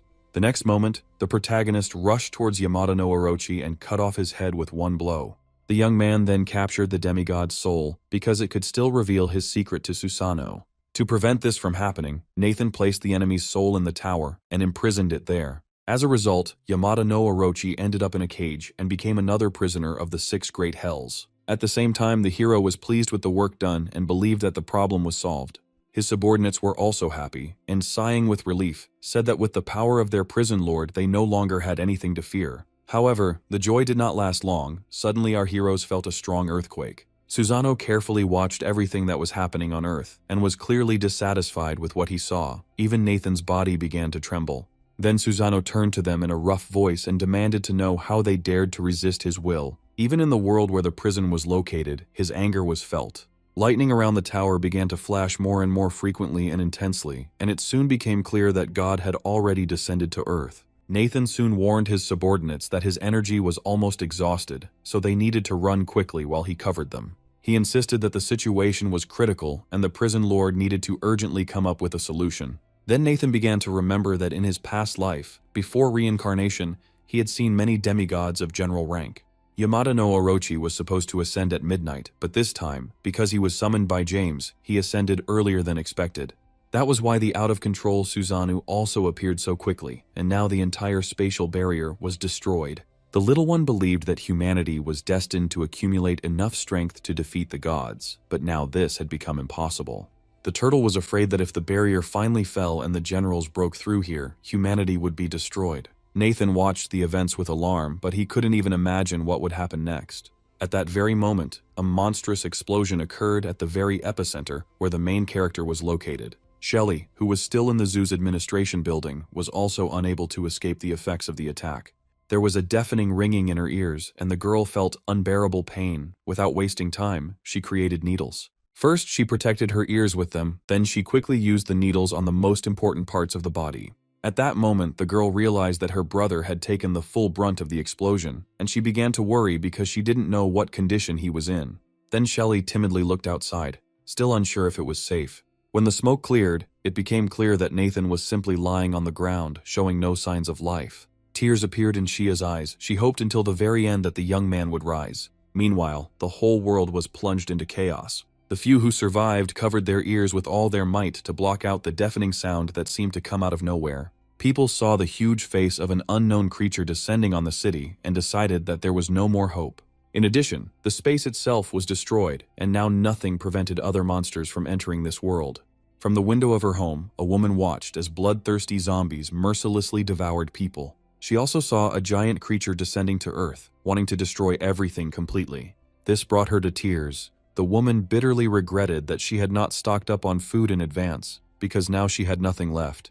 Gradually, all living things disappeared. Even the flower in the pot began to lose its petals. People's destinies were crumbling right before our eyes. Suddenly, one petal landed right in Nathan's hand. Next to the main character lay the very same family heirloom that had immediately attracted Susanoo's attention.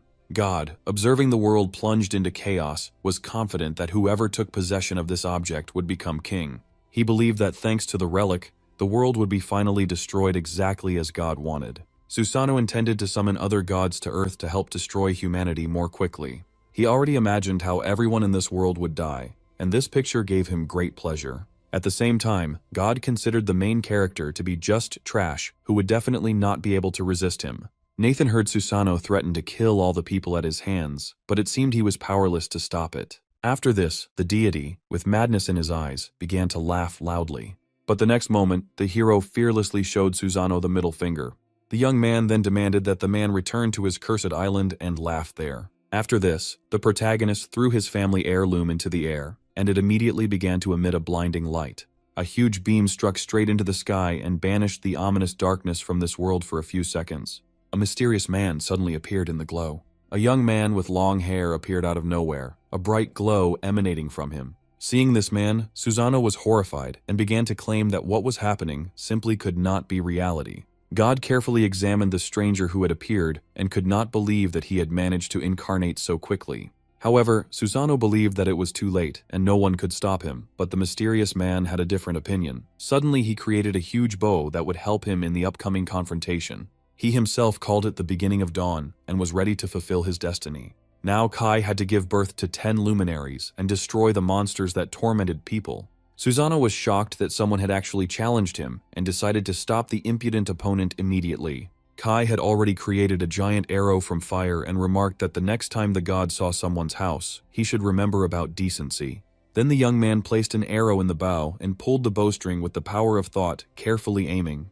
The next moment, a shot rang out, an arrow flying straight at Susanoo's head, but God was not going to give up so easily. Taking a deep breath and loudly declaring that he was a god, the man created a barrier in front of himself that was supposed to save him. However, as expected, the flying arrow easily destroyed the barrier and pierced Susanoo's right eye, causing incredible pain. At the same time, Hai mockingly recalled his opponent's previous words about him allegedly being a god. This time he immediately loaded 3 arrows into his bow and declared that he had already killed many gods and that Susanoo was the weakest among them. Hai decided that there was no point in continuing the conversation and intended to destroy the guy right then and there. The next moment, a shot rang out again. Susanoo screamed in pain and no longer looked so confident. The man then quickly retreated from the destroyed barrier to avoid further attacks. As a result of the short battle, Susanoo was blinded in both eyes, but still remained alive.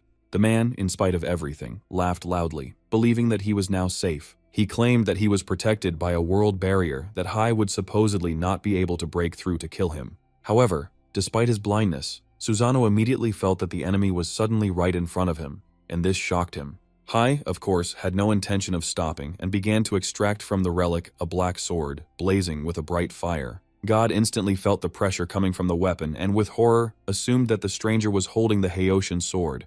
The appearance of this blade led Susanoo to believe that before him was none other than the Emperor of Humanity. Hai remembered that tens of millions of years ago, he had already led the gods into battle against Susanoo, and they had managed to imprison the god in the outer dimension. When this happened, the Emperor of Mankind warned Susanoo that when the world barrier collapsed, destruction would come after him. The next moment, the human lord swung his sword and literally cut the man in half. At that very second, a colossal amount of energy burst out of the gap in the barrier and burst into the human world. People watched what was happening in amazement, not understanding whether this was salvation or a harbinger of even more terrible disasters. After this, it suddenly started to rain, which surprised people because it was the most harmless phenomenon in recent times. However, the survivors soon realized that it was not rain at all, but the blue blood of a monster pouring from the sky. People decided that the terrible god had been defeated, and his blood was now dripping onto the ground.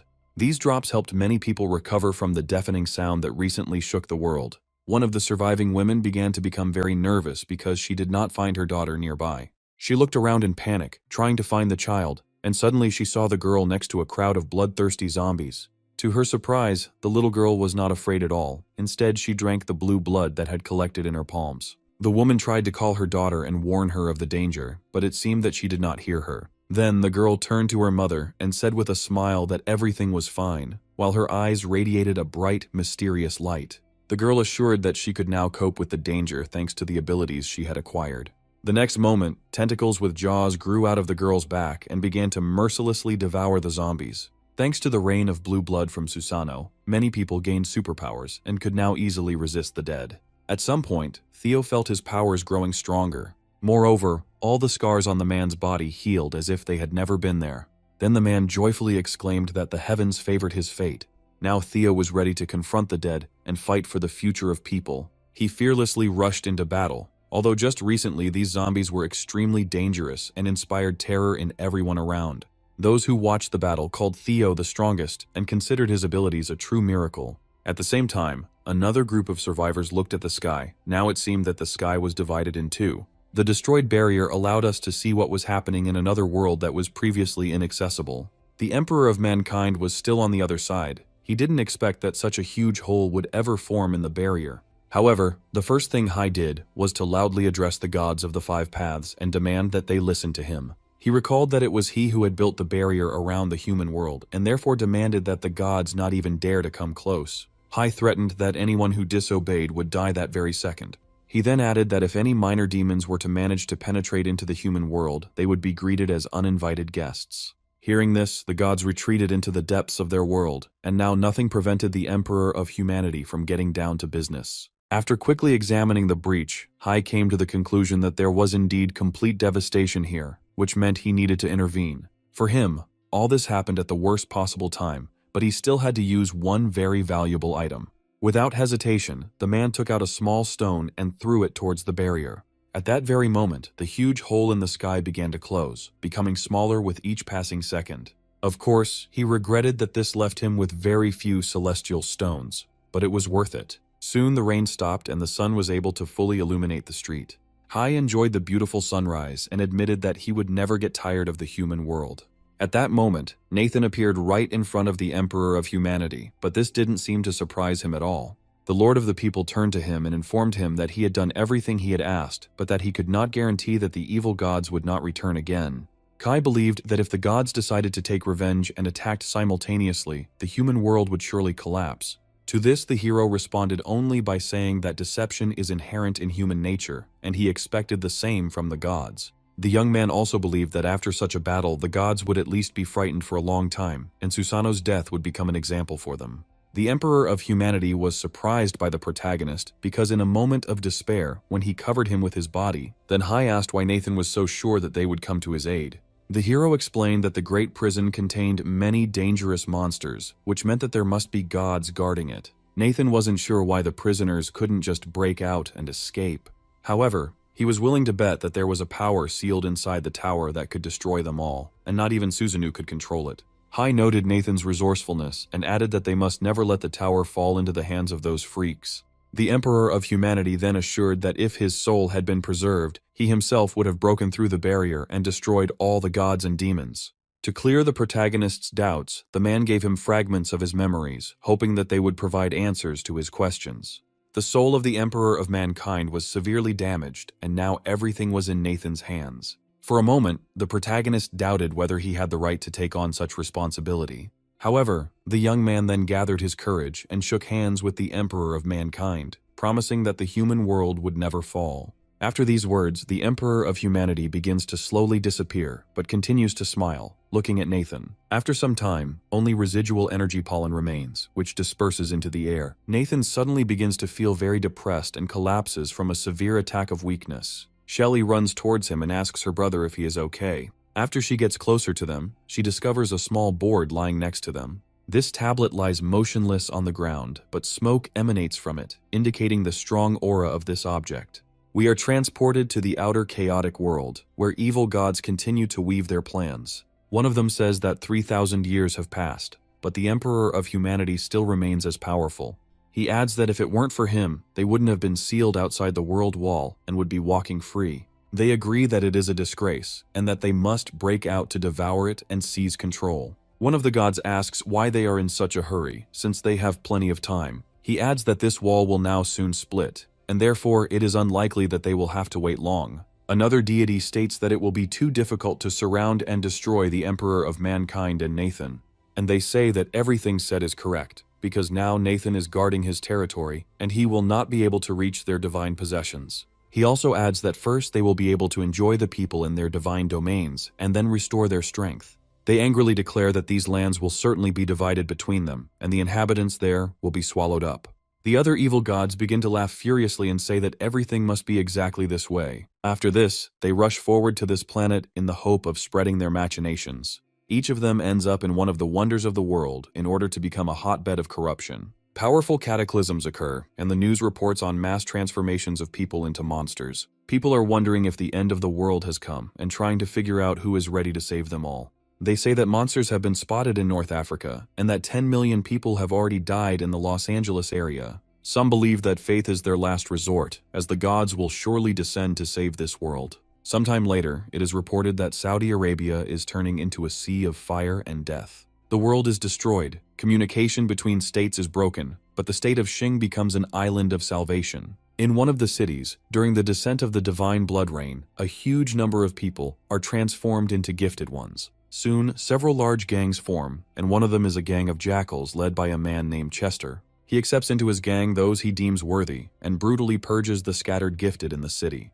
They try to destroy those who do not want to join them, so as not to leave witnesses and competitors. However, this time they are faced with a serious force of 2 gifted individuals who are still trying to rebel. However, they are unsuccessful, as Chester inflicts serious wounds on them with one powerful blow of his clawed paw. The rest of the gang members say that it is impossible to escape from his and the corporation's control because he is too serious. One of Chester's henchmen says that the Eastern District has already been completely cleared and their fighting spirit is high. They offer him to destroy Theo's team, and he declares that he is just a thick-headed muscle man who will help them pull in talent. His minions claim that their elder is right, and that they now have the most important resources in the form of Shanshan pills in their hands. They claim that only with this miraculous elixir can one safely absorb the crystal cores. Chester says that whoever takes the pill gets a future, which means there is no need to worry if you stay close to someone who has it. Chester states that as long as they follow his orders, he will definitely make them the strongest adepts in this city. Suddenly another sentry comes running to him and tells him that a small stronghold has been discovered in the city. He is immediately asked why he is bothering them, since robbery and cleansing is their advanced mission. The young man says that, unfortunately, all the allies who entered there never returned. After some time, they reach this stronghold, which is a large mansion. Chester stops on the spot and asks if this is where the strange house is located. His henchman says that this house is very strange, as if it is devouring people because no one ever returns. Chester says that ghosts are unlikely to appear in a zombie apocalypse, and that this is most likely the work of gifted people. After this, he comes closer and addresses those in the house, stating that they have 5 minutes to take out the supplies. He also states that he is willing to forget old grievances and allow them to join the Jackal Gang if they prove themselves. All this time, Shelley and Beatrice have been watching them from the window of this house, trying to carefully assess the situation. Shelley says that a lot of bandits have come here, and Beatrice suggests that, apparently, they cannot avoid a fight. They look sadly at the unconscious Nathan, and Shelley hopes that her brother will get better. She wonders when he will wake up, hoping that they won't have to wait too long. Beatrice asks her to stay here and keep an eye on him in case the bandits suddenly attack unexpectedly. Shelley warns the teacher to be extremely careful because if she gets hurt or dies, it will be a disaster. Beatrice reassures her that there is nothing to worry about, as she has already taken out all the previous villains. Beatrice emphasizes that no matter what, they must hold out until Nathan awakens, because he is their savior. She also talks about how there is a fiery imprint left on her, so she feels like he is at a key stage now. Shelley says that all of her brother's demon beasts are now gone, and that even if she has to give up her life, she will protect him. Beatrice opens the door, steps outside, and reflects on the nightmare she has to go through to get here. She remembers that she is fighting in the hospital that day, and the situation is almost hopeless, but she is saved. Then her ability rises to the second level, and she finally manages to kill the monster and rip out its soul essence. Then after Nathan helps her, she in turn gains the ability to sense his location. Beatrice realizes that in this cannibalistic end of the world, there are no more people for her to trust except Nathan and Shelley, and she proudly says that she will never allow anyone to harm all people. Chester says that 5 minutes are already passing and that they seem to prefer to act badly. OK gives his comrades the command to surround this house and then destroy it brick by brick. Beatrice, meanwhile, is also preparing for the villain's invasion and quickly arms herself with her spear, which becomes even sharper. After this, she turns on her concentration to the maximum in order to sense any villains approaching her. The criminals also don't waste any time and decide to break in at the same time to discourage the enemy. One of them rushes in, preparing an attack, and says that he will not become a victim of a sudden attack from behind. After this, he confidently breaks through the door with an energy wave that moves forward with great force. However, he doesn't hit anyone and quickly looks around, assuming that there is no one here. The very next second, a sharp spear flies into his head, which instantly ends his life. Beatrice hits without missing and delivers precise blows that make her the winner in seconds. After this, she activates the camouflage effect in order to quickly leave the place and not attract attention. The criminals gathered inside look around and wonder what happened here. One of them talks about someone attacking from ambush, and the other keeps his presence of mind and declares that he is not afraid of rats. After this, he begins to twist the knives and says that whoever is here must come out of the shadows and stop hiding. However, a second later, Beatrice complies with his demand and delivers a swift blow straight to his throat. As the defeated bandit falls to the ground, bleeding, the others are surprised to find themselves killed by a girl. After this, they try to grab her, but she immediately disappears before they can intercept her. They stand back to prevent Beatrice from attacking them suddenly. Suddenly, one of them comes up with a brilliant idea, takes out some cigarettes and lights them on the spot. After this, he takes a deep breath and prepares to exhale a large amount of smoke. After this, he exhales this smoke, and it quickly fills the entire room, making it almost impossible to detect the enemy. However, this bandit says that this smoke is not specifically intended for women, who will become paralyzed if they inhale it. He smiles and assumes that she has already swallowed smoke, and orders the others to quickly find her. Beatrice foresees this development and quickly covers her mouth with her hand to avoid losing consciousness. After that, she runs out into the street, thinking that she needs to finish off the leader first, before it's too late. No one even notices her, and she decides that this is the perfect moment to finish Chester off with a powerful blow from behind. She takes careful aim and makes a swift dash forward, hoping that it will be enough. However, as soon as she strikes, it hits a protective barrier that prevents the damage from going any further. Moreover, she is even thrown aside, despite the fact that Chester does not even move from his place. The gang leader turns around with a smile and asks her if she really doesn't know that he has an artifact to protect his body.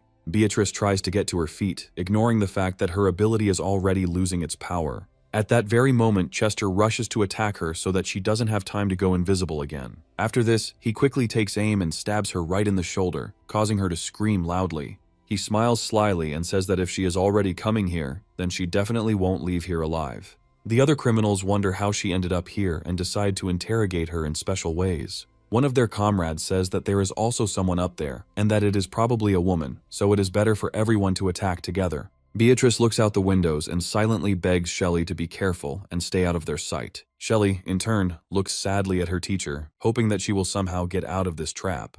However, the very next second, a bunch of villains burst into her room, getting ready to grab her. Shelly summons a small energy blade and orders them to stay away, but her position remains unenviable. The criminals look at her and say that she looks quite cute, so they will have a good time. Shelly, meanwhile, begins to feel scared and her hands begin to shake along with the rest of her body. After some time, one of the criminals bursts into the room, breaking through the window with a trident. He happily approaches her and says that he can't stand it anymore, so he decides to use this entrance. After that, they notice that there is some useless guy lying on the bed, as he doesn't look well. Shelly covers him with her body and says that she will not allow anything bad to happen to her brother. The bandits come closer and closer to her and tell her that she doesn't have to worry because they're not interested in her brother. After this, they menacingly declare that they will touch her in front of this brother. Beatrice realizes that something urgent needs to be done and tries to escape using her invisibility. Chester quickly notices such attempts and immediately presses his hand on the dagger to make it even more painful. He states that if she is constantly in pain, she will not be able to accumulate spiritual power and become invisible. After this, he recommends that she watch as his men play nicely with her comrades. Chester also states that he will now order all the limbs of the man on the bed to be cut off and fed to the dogs. He also states that her ability is very promising, and that if she agrees to join the gang and become his woman, then he will consider pardoning her. Beatrice tries to figure out how to get out of here, while the villains begin counting down the time from 10 to 0. Meanwhile, the other villains have already managed to disarm and seize the unfortunate Shelly and are preparing for the terrible. They gradually approach her as Chester continues his countdown. Nathan lies motionless the entire time, but the amulet that he receives after the battle begins to move. After some time, a very dark aura begins to spread in the room, which immediately stops the villains. Suddenly, a giant tower appears out of nowhere, and the sky becomes covered with clouds from which lightning strikes. Nathan's body is enveloped in a protective capsule, and the light energy forms a very strong barrier. Serenity says that everything fits together now, and that she understands why they are trapped here. She states that this city is the reason they are here. Someone from the tower orders them to be released, declaring that they dared to be made pawns and that they must take revenge. Serenity says that many great demons are imprisoned here for serious crimes. She also states that the Demon Suppression Tower is a fire seed left by the Emperor of Humanity to oppose the gods. The great demons and sinful gods are the Emperor of mankind's escape hatch to avoid being seen. A multitude of chains envelop this tower, and they begin to pull in different directions, causing it to tremble. The demon bear looks at this tower and wonders how long it will last. The baby says that if they succeed in taking on the god's plan, tens of thousands of demons will become victims. Lei listens carefully to the turtle, who says that the path of the prison lord will be even more difficult. Nathan slowly approaches the tower, still unconscious and traveling in a capsule. Serenity looks at him in surprise and wonders why the prison lord never decides to wake up. After this, he hears strange sounds, as well as a countdown that Chester says. Serenity smiles as she comments that there seems to be trouble outside, but they can't get out of the tower. Nathan, meanwhile, continues to move closer and closer to the structure, and his energy begins to burn brighter. Gradually, this shell begins to crack all over its surface, indicating that it will soon awaken. The demons, who are watching the sphere's approach, are waiting for this man to awaken. After some time, the shell completely dissipates, but the main character still does not open his eyes. Meanwhile, Chester's countdown is running out, and there is only 1 second left before the decision is made. Nathan finally opens his eyes and realizes that he urgently needs to save his comrades from the clutches of these villains. He immediately rushes forward to leave this mental space and break into the real world. Chester, meanwhile, happily says that it's time to act, since she refuses. The bandits rush at the hero in the hope that they will be able to quickly complete their planned crime. However, for a few moments they all freeze in place, as they clearly fail to achieve what they want. A moment later, a powerful explosion occurs, which throws the villains away from the bed on which Nathan is located. The explosion is so powerful that it even destroys part of the roof, and Chester wonders what is going on. Beatrice happily says that he has finally woken up, and Chester asks her who it is that suddenly decides to wake up. Nathan talks about how he is the one who comes to take his life, standing among the crippled bandits. Chester is immediately frightened by the stronger opponent, and orders him not to come closer, otherwise he will kill him. Shelly looks at Beatrice in fear as Nathan moves his hand forward to use the skill. A bright and rather eerie light immediately begins to emanate from the eyes and mouth of this villain. He tries to resist the effects of his skill, but his fate is already sealed and rather unenviable. Nathan clenches his fist, as if holding the fate of this scoundrel in order to finally destroy it. Chester instantly lights up like a match and begins to experience real torment in the fires of hell. The criminals look at him and ask what is happening to him, and also wonder who Nathan is. After this, they decide to attack him since they still have the pills that make them much stronger. Nathan looks at them with boredom and says that they irritate him with their noise. Immediately after this, he makes a slight movement of his hand, which leaves a fiery trail. In this way, he forms a ring of fire that spreads repeatedly, setting all the villains on fire. The criminals flee and wonder how he can be so strong and what level he is. Some bandits manage to escape and are happy that they were able to get out of this aforementioned trap. However, after a few more moments, they also flare up like matches, as if they never had a chance to escape. Nathan reflects on how, after the Emperor of Mankind uses his body to destroy his enemy, he gains new power. Nathan understands that he only needs one blow against these villains, since his soul is already at the 6th level. Chester meanwhile comes to his senses, laughs madly, and says that he is not dying after all. He claims to have a rare family heirloom that protects his body. He grabs this bell and says that it should save him, hoping that he will somehow teleport from here. The very next second, Beatrice cuts off his hand with the dagger she has just removed from her wound. She looks at him with undisguised contempt and says that he asked for it and deserved his fate.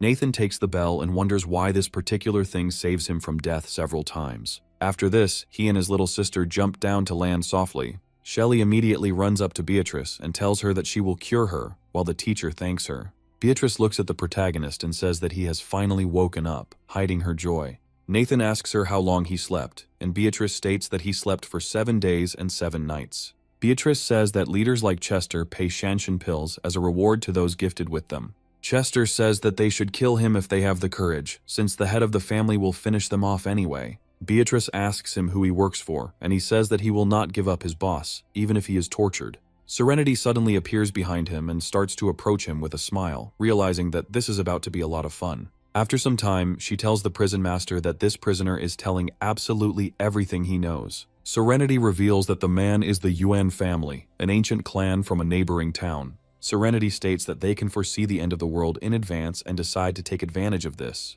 Smiling, she says that this is not all, since she manages to find out one more extremely important thing. Serenity explains that these people are finding a vein of gifted ore, and that ancient gods seem to dwell within. Nathan understands that this energy is capable of increasing the level of the ability, and the demons are not coming here yet. After this, he says that they need to visit this city in order to explore it. After some time, they find themselves outside the very city that they need to explore. A huge number of people head towards the besieged castle and ask to be let in because there are only zombies outside.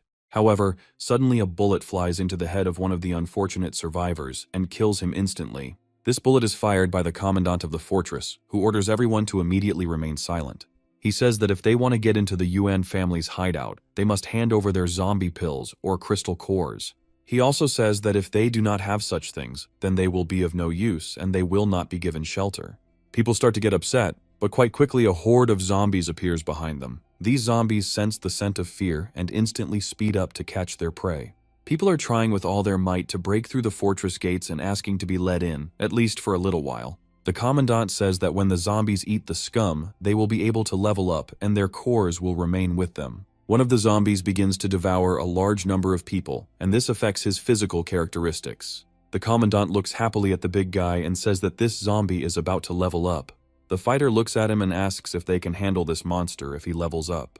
The commandant replies that they have many strong fighters, as well as the support of the Yuan family, so nothing terrible will happen. However, after some time, a silhouette on a motorcycle appears next to this zombie, which is already well known to them. Nathan drives past the shooters and crushes a zombie's head with his powerful wheels. After this, he chooses a giant monster as his target, which immediately turns towards him upon hearing a loud noise. Taking careful aim, he flies out on his motorcycle straight at the monster's head to knock it down. The fortress commandant watches what is happening in amazement and tries to understand how this boy achieves this. The monster steps back and manages to intercept the protagonist in flight in order to break his motorcycle. With all his strength, he turns around and throws the motorcycle onto the ground, causing it to explode. However, the stupid monster does not have time to notice that the main character has already managed to jump and now has an opportunity to attack. Nathan draws his sword and releases the power of fire to deliver the finishing blow to the giant. The giant proves too clumsy to dodge this blow and receives serious damage. Within moments, his body begins to deform, and more heads emerge from his skin. Nathan says that this is an extremely disgusting sight and decides to get rid of it as quickly as possible. The giant's entire body begins to become covered in flames incredibly quickly, as if he were covered in kerosene. Nathan, along with the monster, lands pathetically on his feet, after which he heads towards the other zombies. A countless horde of monsters is heading towards him, hoping to tear him apart, but a terrible fate awaits them. Nathan looks at the pile of meat and says it's not a serious problem, and decides to use his sword again. Thanks to his skills, he manages to split the sword into several clones so that they can deal with these monsters. A real dance of blades begins, accompanied by the juicy sound of piercing rotten flesh. The Commandant says that Nathan single-handedly takes down a horde of 4th-tier zombies, which means he has some skills worthy of merit. He finds a crystal core and says that they have hit the jackpot and can now get rich. Nathan looks at them carefully and says that it is better for them not to touch this crystal core. The Commandant asks him what he means, after which his comrade says that he is just checking Nathan and that he is not one of his own.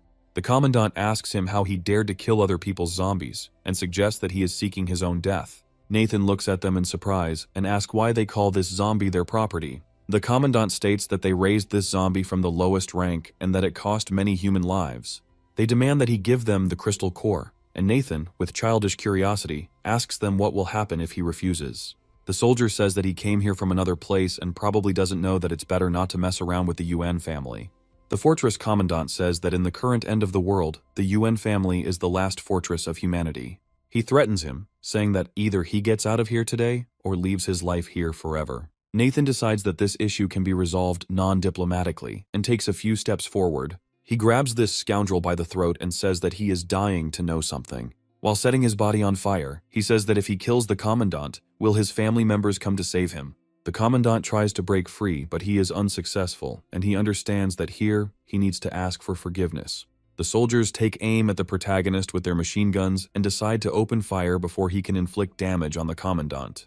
Nathan simply turns on the fire pillar to reflect all the bullets and make it even more painful for the commandant. The angry soldier loudly and tearfully asks for help, saying that he wants to be saved. The surprised soldiers say that the captain cannot even resist this fire, which means the spell is too strong. One daredevil decides to shoot the main character again, emptying his entire clip in a few seconds. However, these bullets are met with a wall of fire, which instantly dissolves them and turns them into dust. Soldiers wonder how it is possible to create a wall that melts bullets flying at such speeds. Nathan asks this commandant, who now owns this crystal core. The fortress commandant looks at his tormentor with horror and understands that he doesn't have much time left. Suddenly, out of nowhere, a woman appears who says that all values have always belonged to the strong. She looks closely at the other participants in this fight and wonders if they don't agree with this.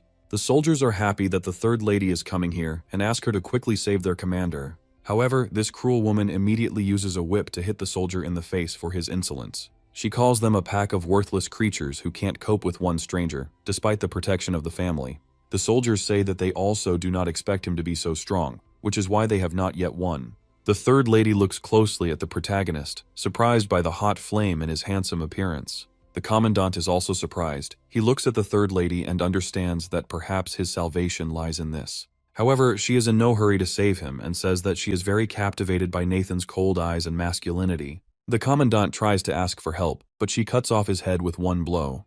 The third lady looks at him with disdain and says that useless trash has no right to prevent her from admiring the handsome man. The soldiers look at this in surprise and cannot understand how their great leader could be killed so easily. Nathan incinerates his opponent and asks her who she is and why she comes here. The third lady calls him handsome and says that her name is Yuan Ying, and she is the third among the younger generation of the family. She also grabs his hand and invites him to go with her to have some tea and a quiet conversation. Nathan enhances his fiery aura and says that his flames do not distinguish between enemies and allies, so it is best to keep your distance. The third lady says that there is no need to be so hostile, after which she invites him to follow her. The gates gradually open, and they head inside to discuss some very important business matters. The soldiers look at the pile of ashes that was once their commander and realize that he died for absolutely nothing. Nathan and the third mistress continue walking through the secure bunker and discover a huge number of guards there. Nathan realizes that there are indeed a lot of guards here, and the third lady declares that the end of the world has come, and this is logical. Walking further, they finally reach the main streets of the city, where the family palace is located. Wan Ying invites him to sit at the table and enjoy the tea she has prepared. Nathan asks her if she knows in advance that the end of the world is approaching, and the third lady gives evasive answers. Nathan looks at her determinedly and asks if they really want to recruit him into their service. Yuanying says that he is strong and kills quickly and cleanly, and therefore they are willing to give him resources for cultivation. Nathan smiles and says that after he names the price, they will hardly be able to afford it. The third lady says that they should not be underestimated, as they have a huge amount of resources. Nathan decides to tactfully remain silent and says that these resources are absolute trash for him. Meanwhile, the third lady says that they also distribute the zombies' crystal cores according to the level of gifted ones. Nathan realizes that most of his subordinates are far stronger than anything the Yuan family can imagine. The third lady also says that they have abundant supplies of food and fresh water, and they can share them. Nathan realizes that he already has tens of millions of units of reserves, and even has livestock and fields to grow food. The third lady has no idea of the magnitude of the protagonist's power and assumes that he is trembling with delight. She tells him that if he agrees and accumulates merits, then in the future he will be given even more. Nathan says that he still has something to say in response to these proposals, but he doesn't know how to say it.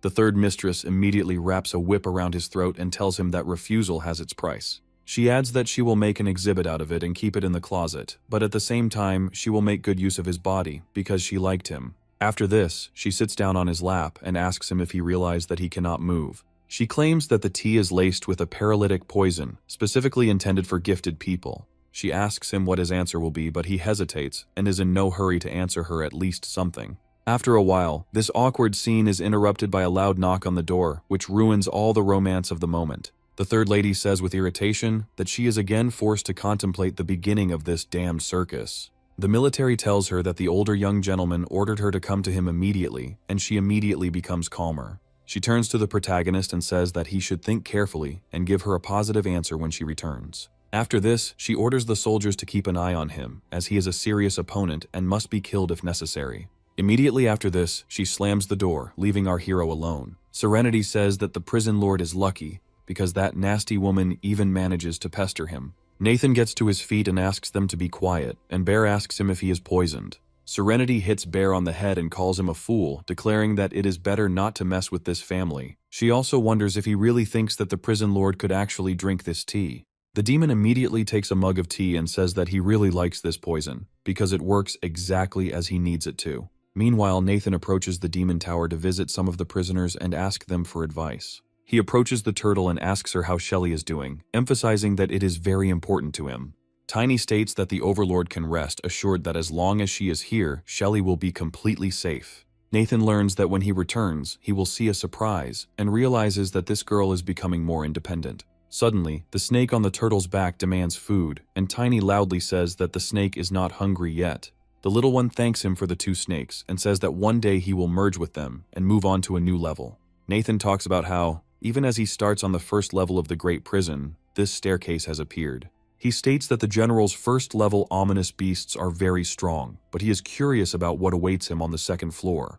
He decides to go right now to take a closer look at these mysterious and powerful creatures. As soon as he enters the second floor, he feels a thick fog that does not allow him to see beyond his nose. He says with surprise that he didn't imagine that the second level of the Demon Tower would look like this. He looks around at the giant cages and suddenly hears someone let out a loud laugh. An ominous shadow appears before him, indicating that he has finally matured enough to appear for an audience. Nathan turns around in surprise and sees that there is an extremely small creature in the dungeon. This creature turns out to be a strange baby who says that he has several tasks. Nathan is extremely surprised when he sees such a demon, which takes the form of a harmless baby. He asks the child if he is really the strongest demon that is on this floor. The child gets up on his feet in irritation and says that he is smart and decides to immediately approach him. Nathan looks happily at his interlocutor and says that in front of him there is probably a ginseng boy. The small creature says that Nathan is apparently blind and still cannot guess who he is based on his appearance and flames. After this, he menacingly declares that he is the holy infant of the fire cloud.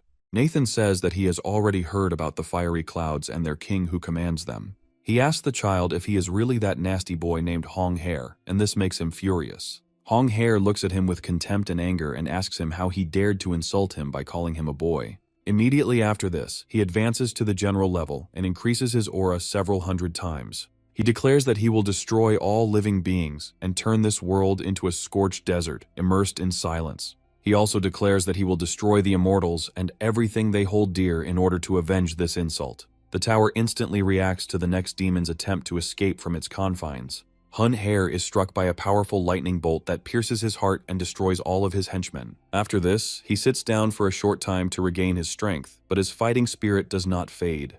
He menacingly says that the damn heavenly thunder can hit him as many times as it wants if it dares. That's exactly what happens. He shrinks in size with each hit, gradually losing his strength. At a certain point, he turns into an ordinary child, who now has to lick his wounds for a long time.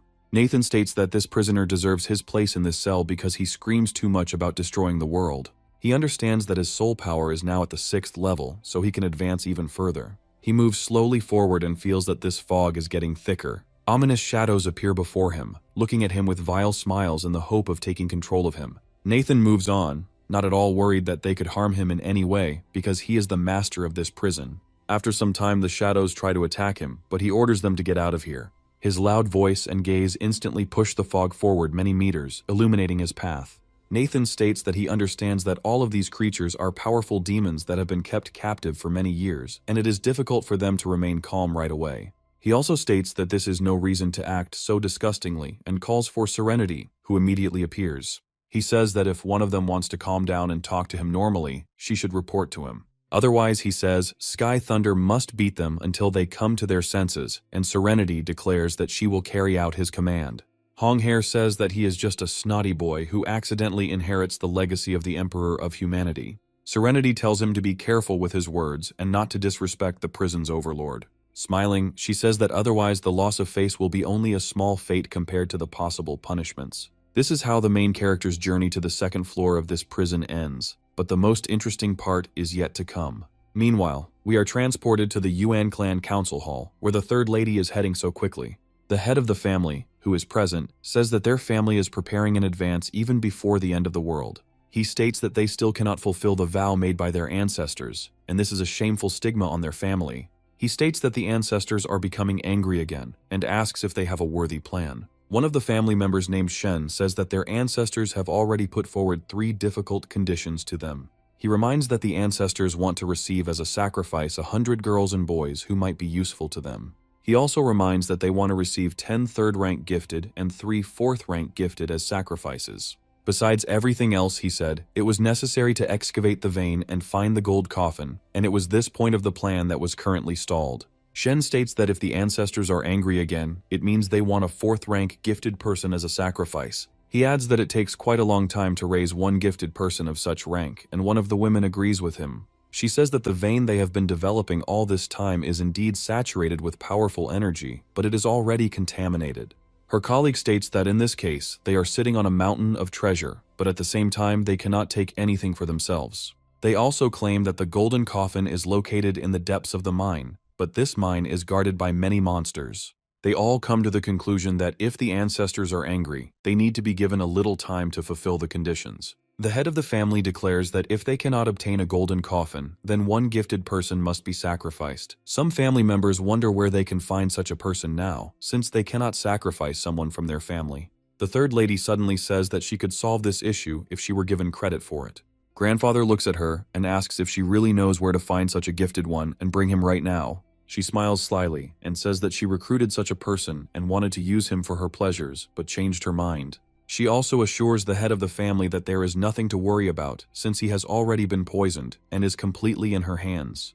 The head of the family says that if this proposal turns out to be true, then the credit will belong to her. Shen orders them to go with her to bring their sacrifice to the altar and perform the ritual. He states that there must be no mistakes in this, and both villains declare that they will complete everything as quickly as possible. Other family members say that more such gifted people should be selected so that they can be sacrificed if necessary. The head of this family says that under the protection of their ancestors, they will certainly stand at the top of the world.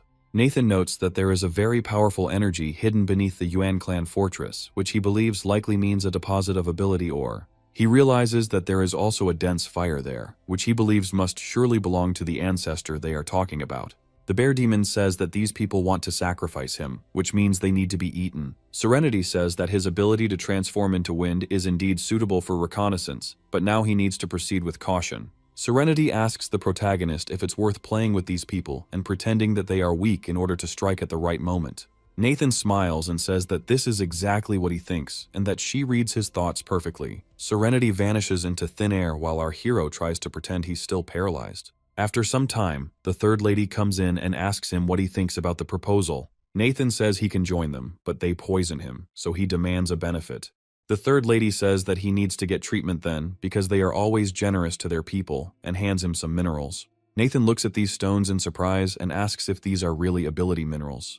The third mistress states that they are equivalent in quality to third-tier zombie crystals and should demonstrate her sincerity. Nathan extends his hand to take these minerals and says that he is satisfied with these conditions. The third lady thinks that this ore is contaminated, so if he absorbs it, the ritual will be even easier and faster. Nathan can clearly see the contamination within these crystals, but he realizes that it has a filter in the form of a prison. For him, absorbing such minerals carries absolutely no cost, so he decides to do it now. After some time, they crack, and the filth trapped in these minerals bursts out with a characteristic sound. Nathan ignores this and ponders what can absorb and be saturated with this essence. He is happy that his ability is getting stronger and understands that if the entire mine is made of such ore, he can absorb it until he drops. Nathan smiles and suggests that these people think a couple of minerals can buy his loyalty, but decides not to reveal himself. The third lady says that if he decides to join the family, he must follow her to the family temple. Nathan says with a smile that he can't wait and will carry out all her commands. Shen is still suspicious of the new recruit and tells him not to pull any tricks. The third lady continues to try to deceive him with her false favor and asks him to follow her. After some time, they head into giant tunnels that look more like the premises of some kind of bunker. Meanwhile, near the mountain, a menacing question begins to arise about why the victims still haven't come here. The military says that the ancestor is becoming even more angry and hopes that they will not be caught in a fit of rage. However, after a few moments, they breathe a sigh of relief when they notice that Third Lady and Shen are arriving. Nathan asks if the place is safe at all, adding that an earthquake could bring down everything here. The Third Lady says that their family's ancestral land is indeed unusual, but there is nothing to fear here. After that, they go inside, and the Third Lady looks around in surprise, wondering what is going on here. Nathan looks at a vein of gifted ore and comments that its purity is very low. Nathan looks around and wonders if the entire mine is really filled with this valuable ore. The Third Lady asks him if he understands how deep their family roots go. He says that it is impressive, but they are bringing him to this valuable place in vain, because he can rob everything here. Shen smirks and asks him if he's really going to rob their family. The Third Lady tries to appease him by telling him that he has a great future ahead of him, so he shouldn't do this. Nathan says that he would at least bow to their family's ancestor, as he is very impressed with him. Shen reflects that this man really is a fool, since he doesn't fully understand what's going on. Meanwhile, Nathan approaches the giant statue and wonders if this is really their family's ancestral temple. He discovers a tablet that states the position of Immortal Official and Star-Lord. Nathan and Shen greet the ancestor and say that they are finally bringing him a human. The ancestor says that this is very good and looks closely at the test subject that is brought to him. The Third Lady asks the protagonist why he still doesn't bow, and Nathan adds that he doesn't know that he needs to bow to her. After this, he boldly declares that it is still unknown whether the so-called immortal will be able to withstand such a bow. Shen prepares to attack and asks him if he dares to show disrespect to his ancestor.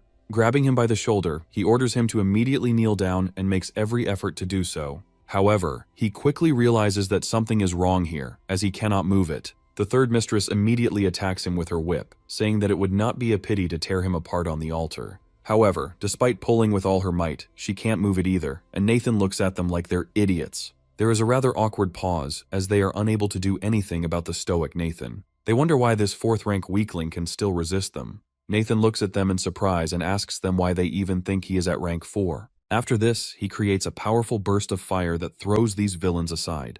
After this, the fiery energy picks them both up and slams them hard against the wall to make them feel worse. Shen says that this is impossible, because if he is 4th rank, then in reality he is at least 5th. The Third Lady confirms his suspicions, saying that he is most likely stronger than they think. Looking at him, they wonder whether there really are gifted people of such a high rank in this world. Shen says that it takes a lot of resources to break through to the 4th rank, and to reach the 5th rank, a whole abyss of resources is needed. Nathan says that they are not worthy of knowing who he really is, because he is too strong and serious. Shen says that there is no one in the family who can stop a 5th rank fighter. The Third Lady understands her brother's hint perfectly, and says that he dared to deceive them. After this, they decide to sacrifice themselves with blood in order to call upon the ancestors to descend. Shen says that this is an excellent solution, and states that everything depends on how strong the gifted one is.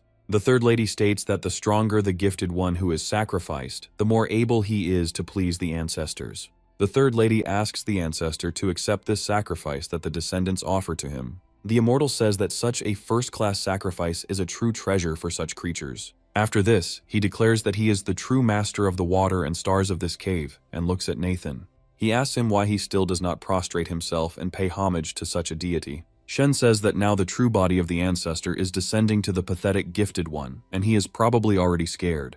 The third lady observes the protagonist's behavior and discovers something strange. She wonders why he is so calm, and whether he is so strong that he is not afraid of the immortal. Nathan opens a portal behind him and asks them if they recognize the image or name of this lord. Bear and Lei talk about how they knew him a long time ago and drank wine together. Serenity says that when he was alive, he did have some minor minions running around under his command. The demon bear says that before them is only a minor servant who is only in charge of the secondary branch of water. The servant looks in surprise at the demons that appear before him and cannot believe what he sees. He wonders if it is that same thunder warlord Lei, who comes here with her along with his friends. He talks about how the ancient gods should have died long ago and asks them how they ended up here. The demon reminds him that in fact, the Black Wind King, who was also his master, is standing before him. However, the surprised official looks at him and says that he has never heard of anyone like that. The bear demon leaps forward and says that the petty thief, who doesn't even know his name, must die.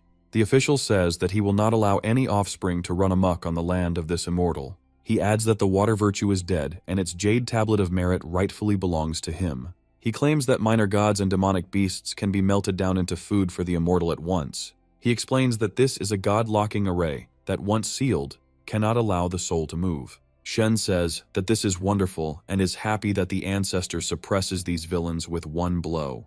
They both congratulate him on his victory and say that he is now taking another step forward. The demon bear quickly breaks these shackles and delivers a powerful kick to remind the immortal that he is not omnipotent.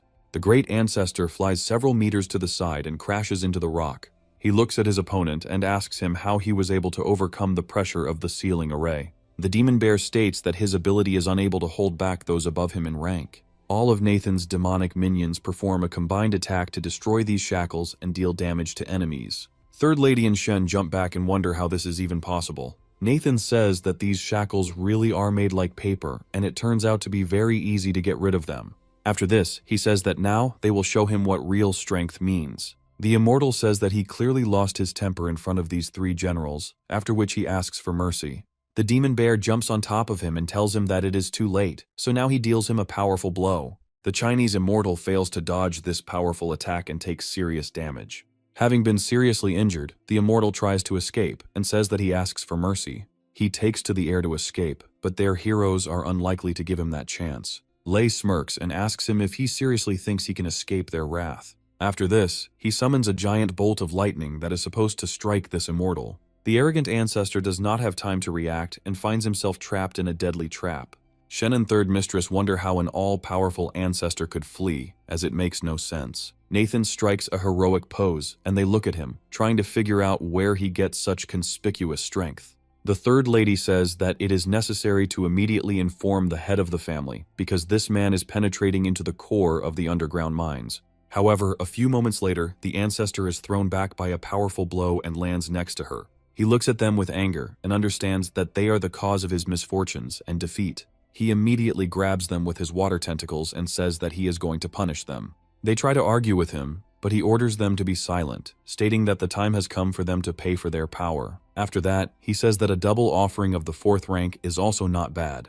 This is enough for him to take a step forward and become a star prince at the level of a general. Serenity says that this pious-looking scoundrel ate so many boys and girls. Nathan orders them to stop immediately so that the demons don't lecture another demon about what is right and what is wrong. He says that he has just broken through to the 5th rank and, while in a light cocoon, is absorbing a huge amount of memories. He asks them to leave this opponent with him, as he needs a punching bag to practice his new moves. The general pounces on him, calls him an ignorant boy, and threatens to eat him. Nathan boldly summons his fiery sword, knowing that he will definitely emerge victorious from this fight. After this, they cross weapons, and it is time to find out who has more power. Meanwhile, the action moves to one of the cities, where an outbreak of infection is also raging and an atmosphere of bloody carnage reigns. The survivors try to escape from the monsters pursuing them and take refuge somewhere in one of the palaces. This palace also contains many monks who pray to the gods, hoping that they will not abandon them. They still remain confident that at the right moment, God will decide to descend to destroy the filth. However, their prayers do not help them keep the temple doors closed, and a large number of zombies break in. They are already starting to pounce on the monks nearby and trying to devour them. The monks continue to pray in the hope that this will protect them from a very terrible and terrifying fate. A team of heroes breaks into this temple and tries to protect these monks with their powers. They destroy a large number of monsters that are heading their way to hold the lines. The girl tries to reason with the monks and orders them to run away quickly, but they continue to pray. The warlike girl turns around and sees how many monks are still in prayer poses, oblivious to everything. She looks at them with regret and horror and says that they are probably going crazy. After some time, they are attacked by high-ranking zombies, which increase in size several times. They try to get rid of them, while the crowd of zombies continues to advance at the same speed. However, even such hopeless circumstances do not prevent the monks from continuing to pray and hope for the best. After some time, several divine silhouettes appear above the palace and slowly descend. These silhouettes belong to Shiva, Indra, and also the goddess Kali, to whom everyone offers prayers in these places. The monks rejoice and say that the gods of their faith have finally decided to descend. They greet their gods, convincing themselves that they have come here to save them. The gods actually decide to help their subordinates, and Shiva immediately begins using his power to destroy the zombies. The zombies that were nearby begin to resist, clouding the air, and try to resist this force. However, they are unlikely to succeed because they are usually zombies, and an entire god is against them. The monks rejoice that the gods have decided to use their power to destroy their enemies. The peaceful inhabitants look up to the gods and give them their thanks as they owe their lives to these deities. Shiva uses a strange spell and hands over several pieces of the mineral to his colleagues. Goddess Kali decides to try this mineral and starts laughing loudly. She happily says that the mineral itself has a rich taste, comparable to tens of thousands of living creatures. Indra says that with a little effort this taste can be accepted, but he likes something else. The civilians look at the gods in horror and ask questions about what all this means. Shiva snaps his fingers to reap a new harvest of the amazing human essence. The fighters who defended the monks wonder why the gods decided to lift them into the air. They claim that they are people, which means they believe in gods, and therefore always consider them as protectors. However, this does not help them, and with one easy movement the god destroys them, turning them into pathetic scraps. The monks watch in horror as their defenders are turned into a pile of meat for unknown purposes. After this brutal execution, people are left with a few crystals containing life essence. The gods decide to try this essence and say that the essence returned from living people is much tastier. They come to the conclusion that it is necessary to continuously monitor the number of living dead and human gifted people. Kali says that all the good beings on the other side are the same, but for some reason they decide to fight with them. Indra looks at Kali in surprise and asks her if she has any plan to defeat them. Kali says that the Emperor of Humanity won last time, but now he is alone, and she has an idea. She states that 3,000 years ago she left a small artifact there, and the gods decide to immediately go to these places. The monks see the gods off in horror, realizing that they had called upon them in vain since they had just destroyed their defenders. Suddenly they hear loud stomping behind them and turn around. It turns out to be a gigantic number of infected who are approaching them to tear them apart. Meanwhile, we return to the Yuan family fortress to understand how the confrontation ended. Deep in the mine, grueling work continues under the supervision of the military, who show no mercy to anyone. They order the common workers to work faster and not to be lazy under any circumstances if they want to survive. One of the workers starts a rebellion and says that they were promised to be accepted into the family if they worked well. After some time, a young man approaches them and asks if he can come to the family at any time. This man's name is Eugene, and he says that in exchange for food they want to ask for a little work, but the workers are already starting to whine. The workers are starting to get a little scared, and Eugene says they either return the food to save their stomachs or keep working. After this, he says that as soon as they dig up what they need, he will give each of them a reward. He adds that this action will remove the poisonous taint from them, and the miners only look at their hands. Eugene says that they are already infected, and if they dig, they can survive, but if they don't, they will simply die. Eugene says that there is no need to worry, because once they get the pill, they will be able to reach a new level. One of the military men says that their young master is not without reason a figure capable of observing the crowd. Eugene states that the coffin the ancestor needs must be somewhere nearby, and they are about to find it. A few moments later, they feel a strong earthquake that knocks down several rocks. Meanwhile, powerful explosions occur along with the battle between the great ancestor and Nathan. Nathan proves to be a much stronger warrior than his opponent, who suffers defeat after defeat. The enemy looks at him in horror and understands that he will hardly be able to survive, since there are many powerful demons behind this man. Nathan slowly walks up to him and asks him to keep fighting since he hasn't even broken a sweat yet. After this, he rushes into the attack and asks the enemy to taste his blows, charging his blow with a powerful clot of fire. The general jumps to the side, and a very powerful fiery explosion occurs in the place where he had just been standing. Nathan continues to fight him, causing his opponent to start believing him to be a psychopath. Nathan keeps a cheerful smile on his face in hopes of destroying his enemy faster. After some time, his opponent takes to flight in the hope of saving himself. Nathan rushes after him, saying that he won't be able to escape from him even if he really wants to. After some time, a powerful explosion occurs, which indicates that Nathan has finally caught up with him. Eugene wonders where the terrible roar that caused the powerful collapse came from. The military man says that, according to rumors, the third lady caught another gifted person and sacrificed him. Eugene says that the ancient god controls the water element, and with such a powerful god they can win. Others claim that when the family becomes the ruler of the world, they will be the crown princes, but Eugene claims that it is too early to say so. Suddenly, the miners discover something surprising and wonder what it all means. They say that due to tremors, rocks collapsed and this door appeared much earlier than they planned. Eugene says that there can be no mistake and that there must definitely be a golden coffin behind that door. After some time, the miners use all their strength to open the door and reveal the secret of what lies inside. They still manage to do this, despite the fact that the doors seem very massive and gigantic. Eugene moves forward with his guards and sees a light that briefly blinds him. Taking a closer look at what is inside, he realizes that there is a golden coffin inside. Meanwhile, the miners look at the water and say that it is absolutely clean and free of contamination. They are also happy that there is a lot of it here, which means there is enough for everyone. Eugene happily says that the vein was formed precisely because of this reservoir. But suddenly something flies by very quickly, and the miners complain that someone is kicking them. Eugene looks at this creature in surprise and realizes that it seems very familiar to him. Taking a closer look, they realize that this is the one to whom they have made countless sacrifices. The general says that this is truly a legendary golden coffin, and if you master its power, you can become stronger. The military says that the ancestor of this family is incredibly powerful, and it is unlikely that anyone will be able to defeat him in this world. However, after a few moments, both the miners and the rest of the people are scattered by Nathan, who flees with his victim. He delivers a powerful blow to the general's back, causing him irreparable damage. Eugene and the other observers are amazed at this spectacle, believing that their opponent was absolutely invincible. The general, meanwhile, flies into the wall and breaks it with his load. After this, he bounces off the wall several times, and it becomes clear that his face is covered in bruises and abrasions. Eugene looks at the creature he admired in amazement, trying to understand how it could be so weak. He states that this is impossible, and that it seems to him that this is an illusion, because no one can defeat such a powerful ancestor. The miners, watching the battle, are surprised, since a mere man was able to hit God. Looking at the main character, they wonder who he is and how he got such incredible power. Nathan says the recent chase has given him new insights, and he's now using them. Now he has learned to walk on air, since fire magic allows him to do even that. Nathan recalls that when the Emperor of Mankind's spiritual body dispersed, he left him with many fragments of memory.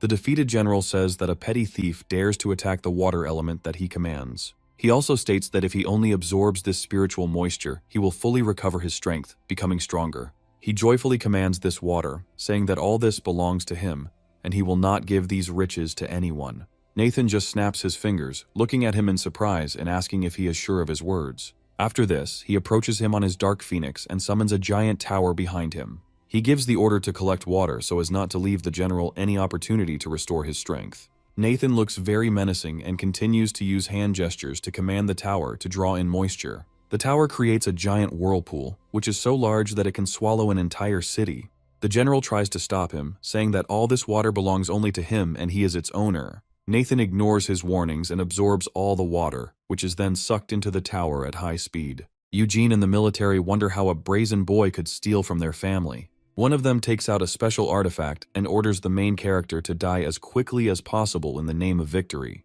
He immediately uses his mirror spirit skill to defeat Nathan. Immediately after this, he decides to sacrifice his blood to release the Jade Spirit. He orders the spirit to kill this scoundrel in order to save the great ancestor of whom they are proud.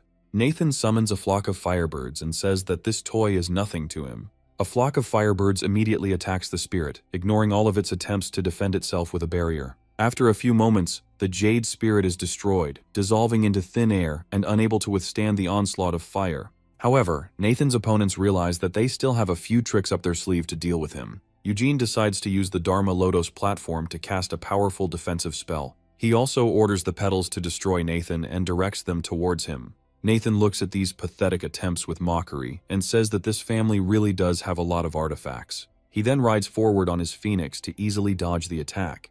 He also summons a large amount of water to heal and absorb her life force. Nathan says that if they don't try to stop him, all the water will run out very soon. Eugene and his comrades order the lotus to be thrown forward to destroy it. One of the seeds still bounces to the side and lands right on the golden coffin, slightly damaging it. The spiritual general orders his charges not to damage the coffin under any circumstances, explaining that it contains the secret of power. Suddenly, the coffin begins to sparkle, attracting Nathan's attention, who realizes that he must steal it. After this, he dodges all attacks flying towards him and redirects them back. He looks at Eugene, who is trying to prevent their treasure from being stolen. Nathan creates a powerful explosion right next to the general's face to stun him and incapacitate him for a while. After this, he decides to use the power of his tower to absorb all the water that is there. Riding a giant phoenix, he makes his way towards the exhausted general, who is unable to rise. After a few moments, the coffin begins to move and shake, spreading an eerie aura around it.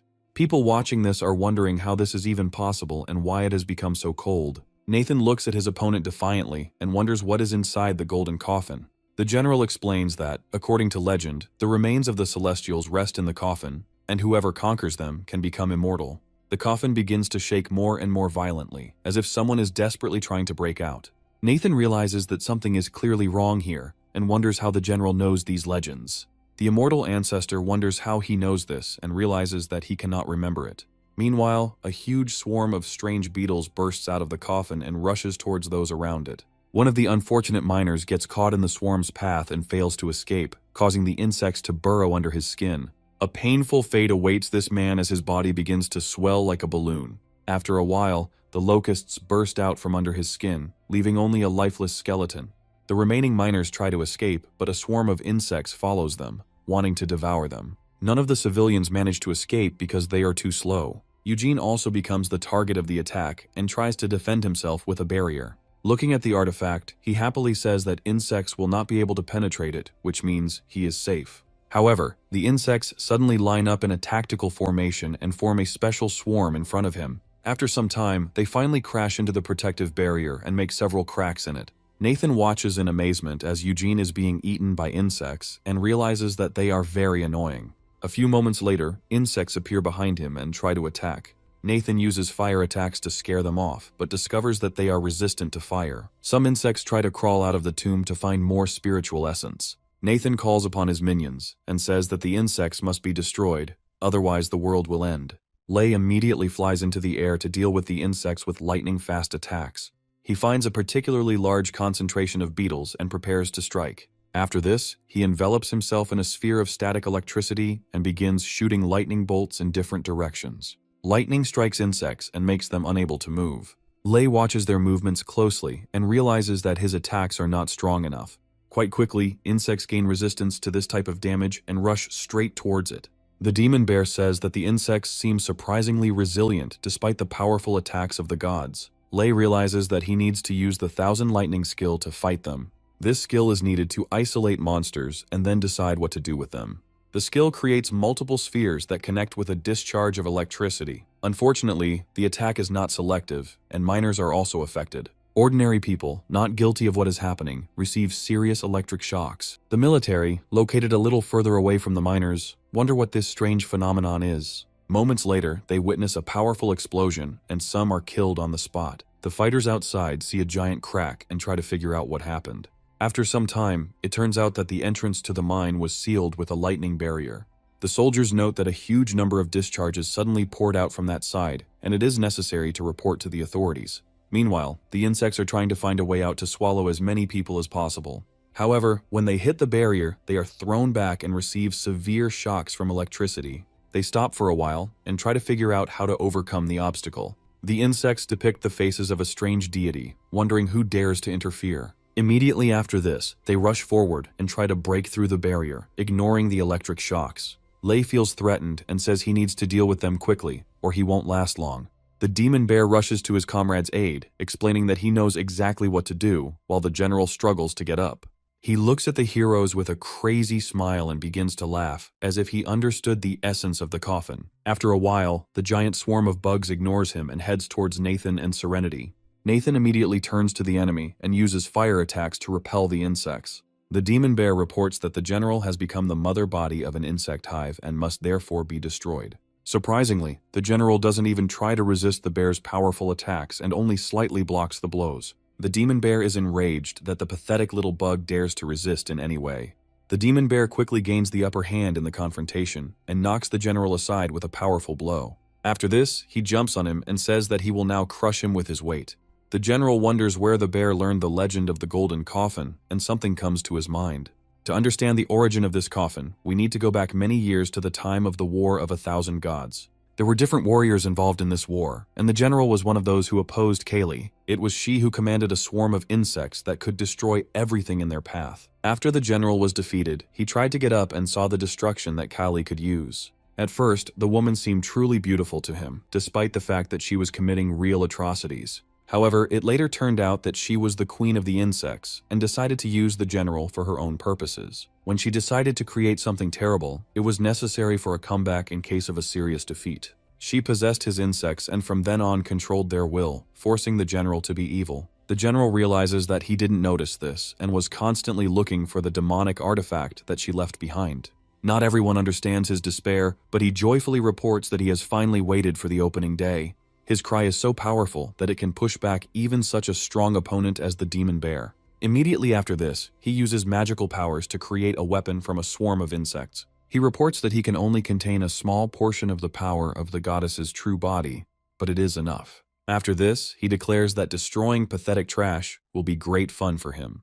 Nathan notes that he couldn't have imagined that the insect queen Kaylee left her incarnation here. The demon bear says that she dared to insult the master, and therefore she must be destroyed. After this, he jumps forward to kill the enemy with powerful blows to the ground. Avatar Kaylee asks the bear if he dares to resist her will and try to stop her. The demon bear declares that the perverted nature must be destroyed and torn to pieces. He adds that insects are not afraid of water and fire, and moreover, are capable of devouring energy. The avatar explains that there is still a way out, and for this it is necessary to use the triple true fire. She clarifies that this true fire is capable of melting not only insects, but also stars. Serenity reports that this fire is equal to and has the power of a powerful demon general. Nathan notes that for him, even the demon general is just a pawn, and he is capable of breaking anyone. To recruit a fighter, he heads to his tower, diving into the abyss of consciousness. After some time, they enter the second-level chambers and calmly move forward, without worrying about anything. After some time, Nathan notices that the child is back to his old ways, and Serenity begins to worry. She takes a few steps towards the camera to see what the demon is doing there. He is clearly communicating with someone else and ordering someone to make a move, since it is his turn. He asks one of his shadows why she is hesitating, suggesting that she is tired of existing. Several servants look at him, hiding their fear, and try to figure out what to do. One of them realizes he has no choice but to make a move, no matter what. After this, he slowly extends his hand towards the demonic baby. Serenity watches this, not hiding her concern about what might happen. Meanwhile, the servant picks up a playing card and turns it face down. Serenity looks at this in surprise and wonders if they have been playing card games all this time. Hong Air starts laughing and says that he got the Demon Joker card. Serenity thinks this is strange behavior for a demon, but Nathan decides to take the initiative into his own hands. Hun Air hands over the cards, explaining that it is his turn to draw the next card and test his luck. However, after a few moments, all the demonic assistants suddenly disappear into thin air. Hong Hair, annoyed, turns around to see who ruined his day and sees Nathan. Nathan reports that the great saints master this game with only a couple of small soldiers, and notes that it is boring. He asks Hong Hair what he thinks about playing with him instead of the pathetic spears. Hong Hair asks how Nathan dares to follow him, and Nathan wonders if that's a problem. Immediately after this, Nathan passes through the bars, slightly frightening Hun Hair. Nathan claims that there is no need to be nervous since they both belong to the fire element. Hong Hair orders him to leave immediately, as he is not going to cooperate even with Nathan. He gradually attacks in rage, declaring that Nathan is not some small evil spirit that can be dealt with easily. Serenity notes that this is good, as a demon's takeoff is always a dangerous situation. Hun Hair summons demonic helpers and says that if Nathan doesn't leave now, he will regret it. Suddenly, a strange sound is heard coming from the protagonist's phone, and Honghae stops. Serenity watches this, unsure if this was the goal or if this was really how it happened. Honghae asks what this thing is, and Nathan tells him it's a mobile game. He immediately hands over a phone and some candy, offering to teach him how to use the game on one condition. Meanwhile, we return to the cave where a large amount of lightning is still observed. Lei reports that he can't possibly take much more, and the demon bear notes that it's difficult for him too. They call upon the prison lord for help in the hope that he can help deal with this villain.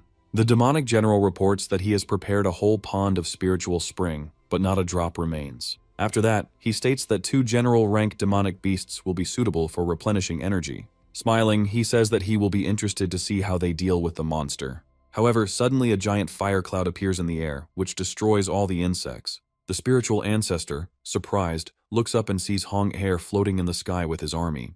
The demon's minions rush forward, armed with tridents and spreading the fire further and further. In this fire, not a single insect has time to move, much less survive after such destruction.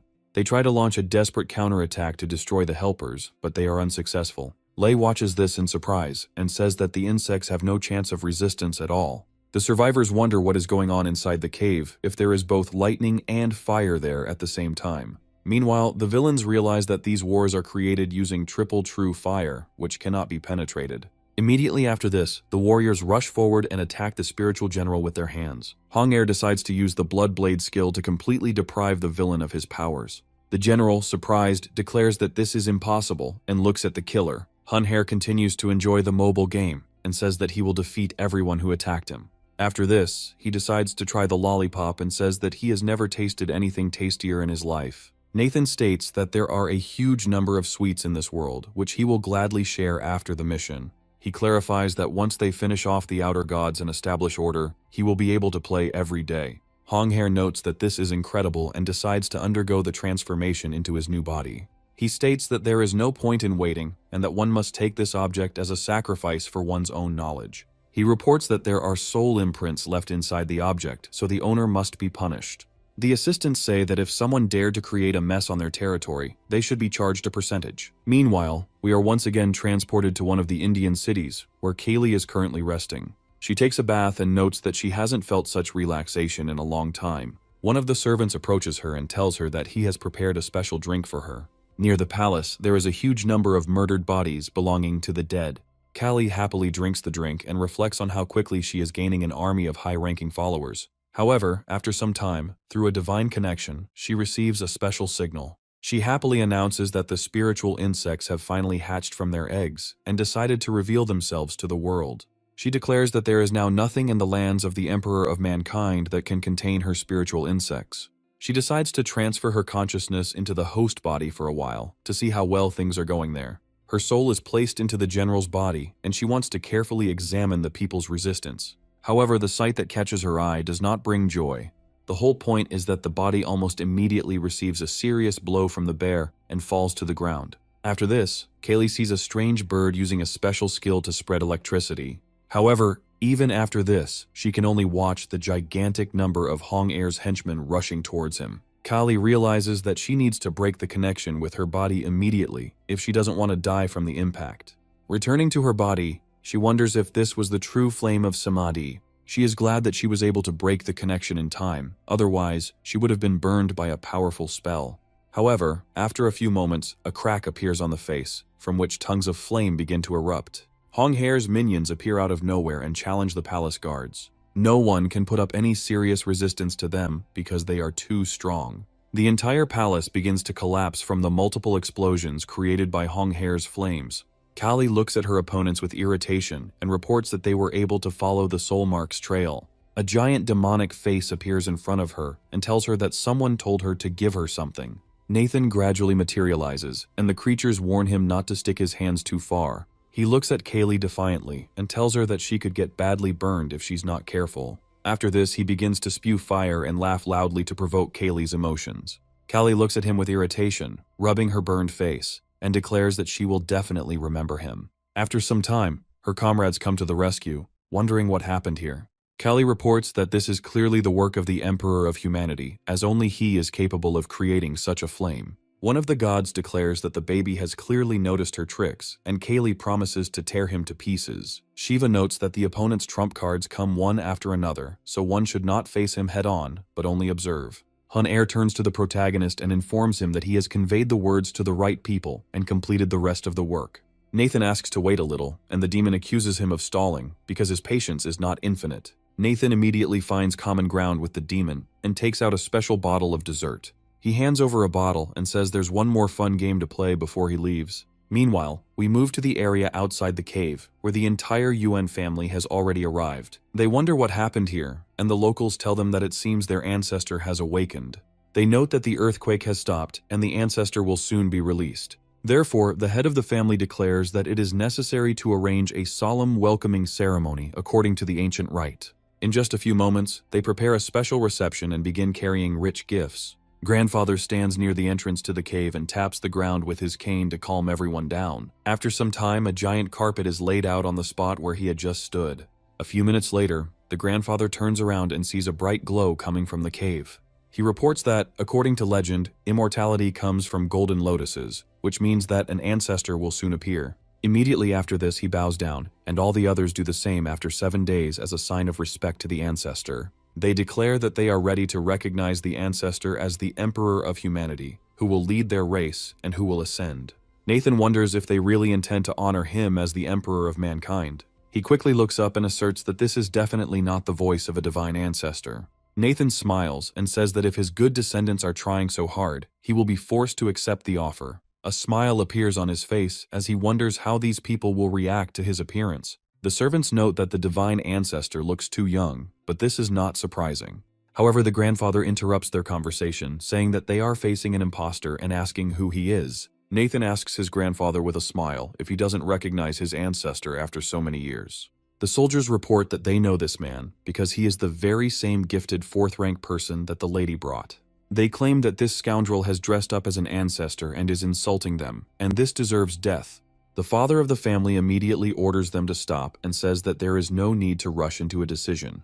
He asks to explain what happened and promises to keep the man alive. Nathan reports that the scoundrel who claimed to be an ancestor has been brought to justice for his sins. He shows a special document and explains that there are no divine sanctions and the body and spirit are scattered to the wind. This is a terrible blow for the family, as they have dedicated their entire lives to serving this order. One of the family members claims that this is impossible and suspects that they are being deceived since he is pretending to be someone he is not. The head of the family declares that spreading such heresy is a mortal sin that should be punished by instant death. The family members immediately rush to attack, trying to tear him apart with their abilities. Nathan looks at them dismissively and wonders if they will be so bold. Immediately after this, he uses an attack to perform a spinning kick to knock everyone back. The family's servants note that the man is a gifted rank 4, so they are unlikely to be able to cope with him. Grandfather says that they have hundreds of craftsmen, but only one person, so there is no difference. He orders the entire family to gather to destroy the traitor and cleanse the family of filth. Nathan notes that the side with more people always wins, which is somewhat true. After this, he opens a portal to summon a gigantic number of Hun Hair's assistants. The demons rush to attack and destroy any person they can reach. Some family members begin to give up, realizing that such powerful enemies cannot be defeated. The family's leadership steps aside, realizing that this is not a dream, and that the enemy was able to defeat many masters. They also suggest that if a person is so powerful, he could destroy an ancestor. Grandfather still refuses to believe it, and notes that several generations of the Yuan clan have been preparing the ground for the ritual. He turns to his grandson, who is also a 4th ranker, and orders him to kill the enemy. The grandson doubts, but declares that if he is given an order, he does not dare to disobey and will do everything.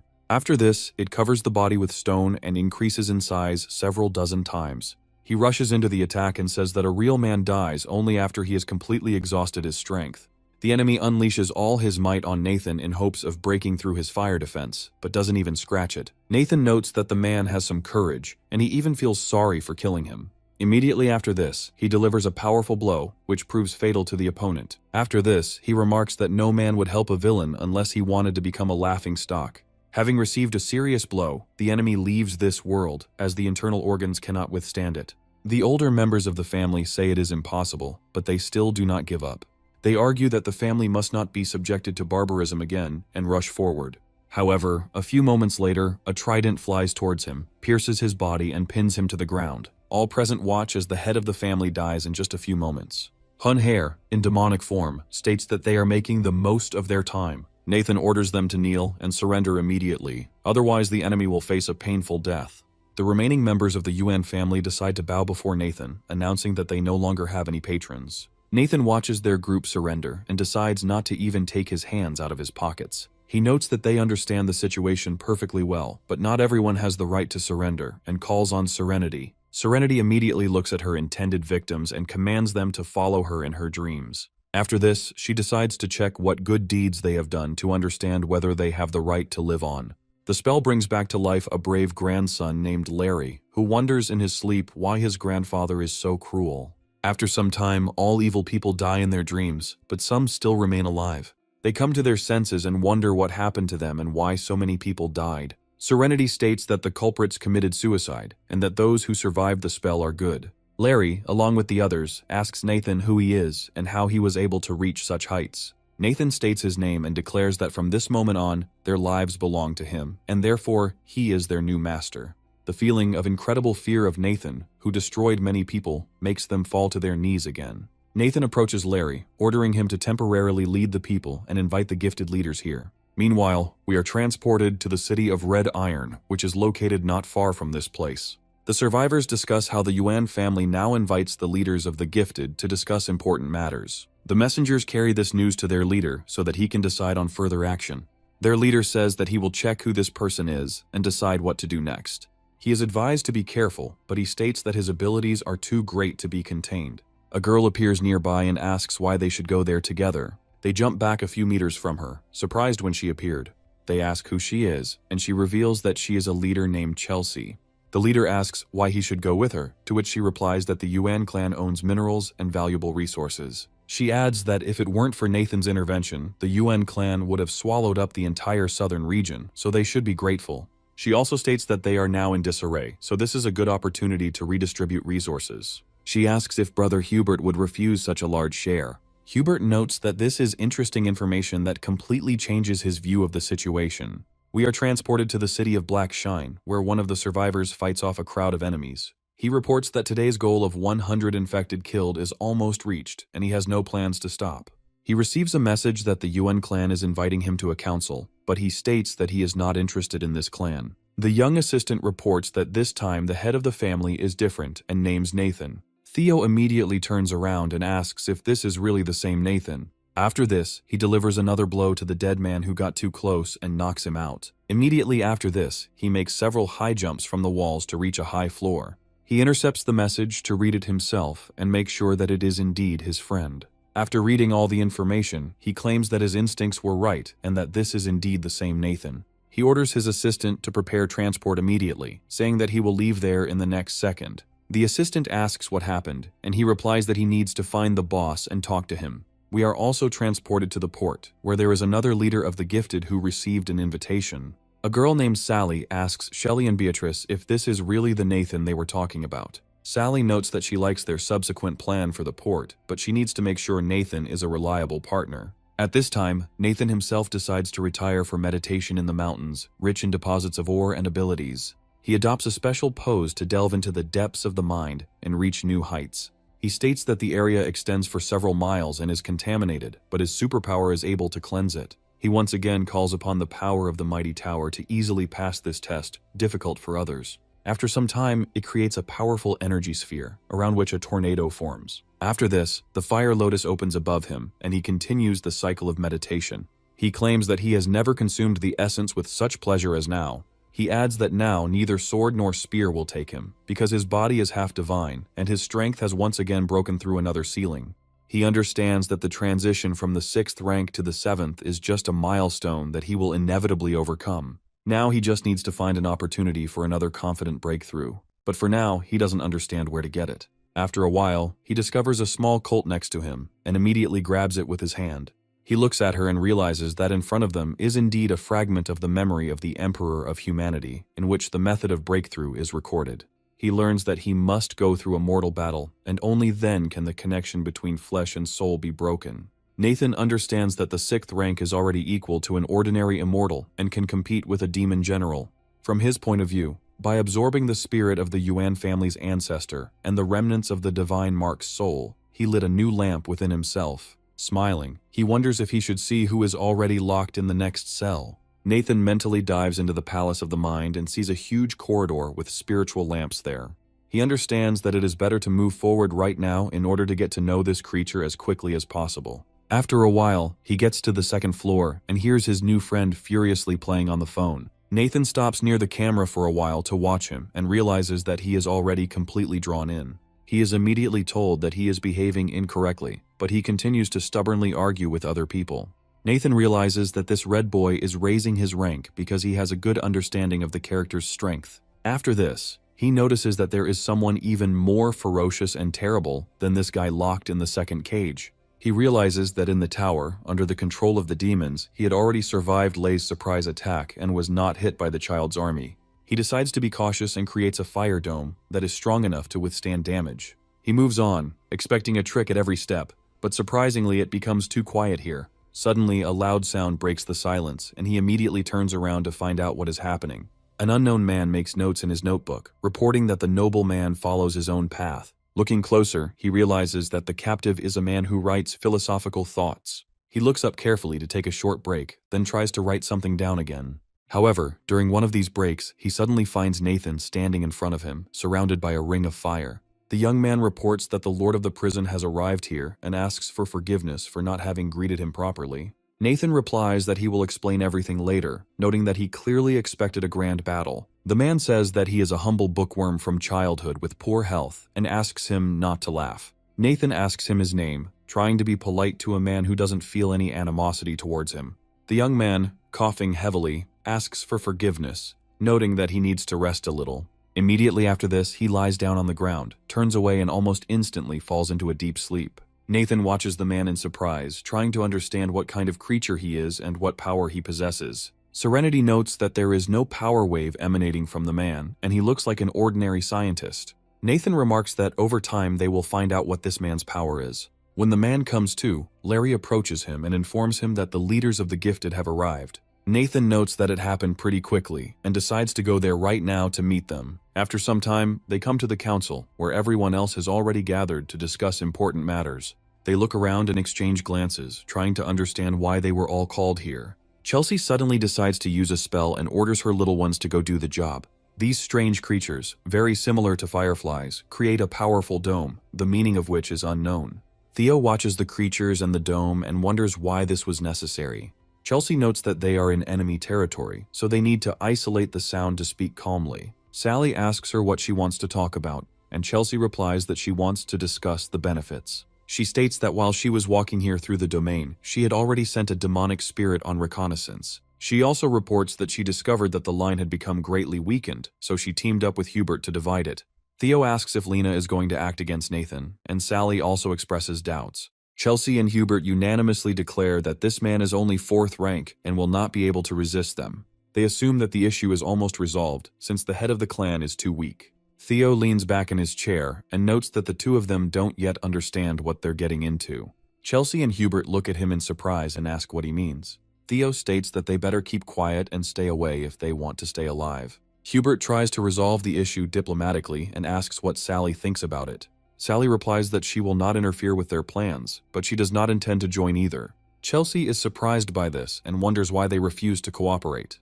After some time, Larry enters the room and loudly announces that the head of the family has arrived. Along with him, a large number of fighters, ready for anything, immediately come running here. Chelsea and Hubert note that they are facing 4th rank gifted people and that it appears to be the head of the clan. However, they all part and declare that they welcome the true head of the family. Nathan walks calmly inside, without changing his habits or taking his hands out of his pockets. He looks at his potential allies with defiance, but without unnecessary aggression.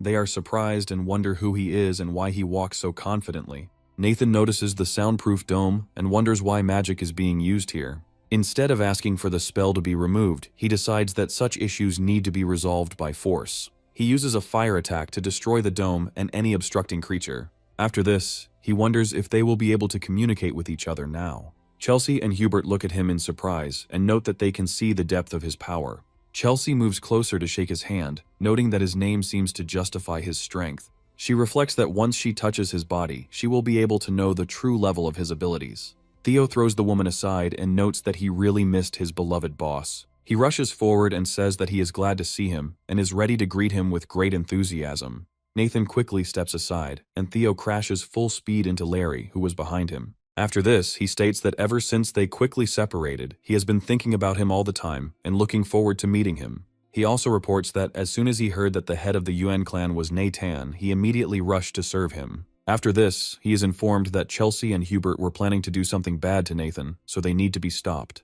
He tears his clothes, preparing for battle, and notes that it is necessary to disrupt their plans, but at the same time one cannot act rashly. Chelsea puts up protective barriers and notes that it was just a misunderstanding and she didn't realize who she was dealing with. Theo, not being a very smart person, decides not to listen to the voice and continues to fight, even though no one asked him to. After this, he abruptly changes his target and rushes forward at Hubert, hoping to deal with him. Hubert accepts the challenge and also prepares to use his new skill.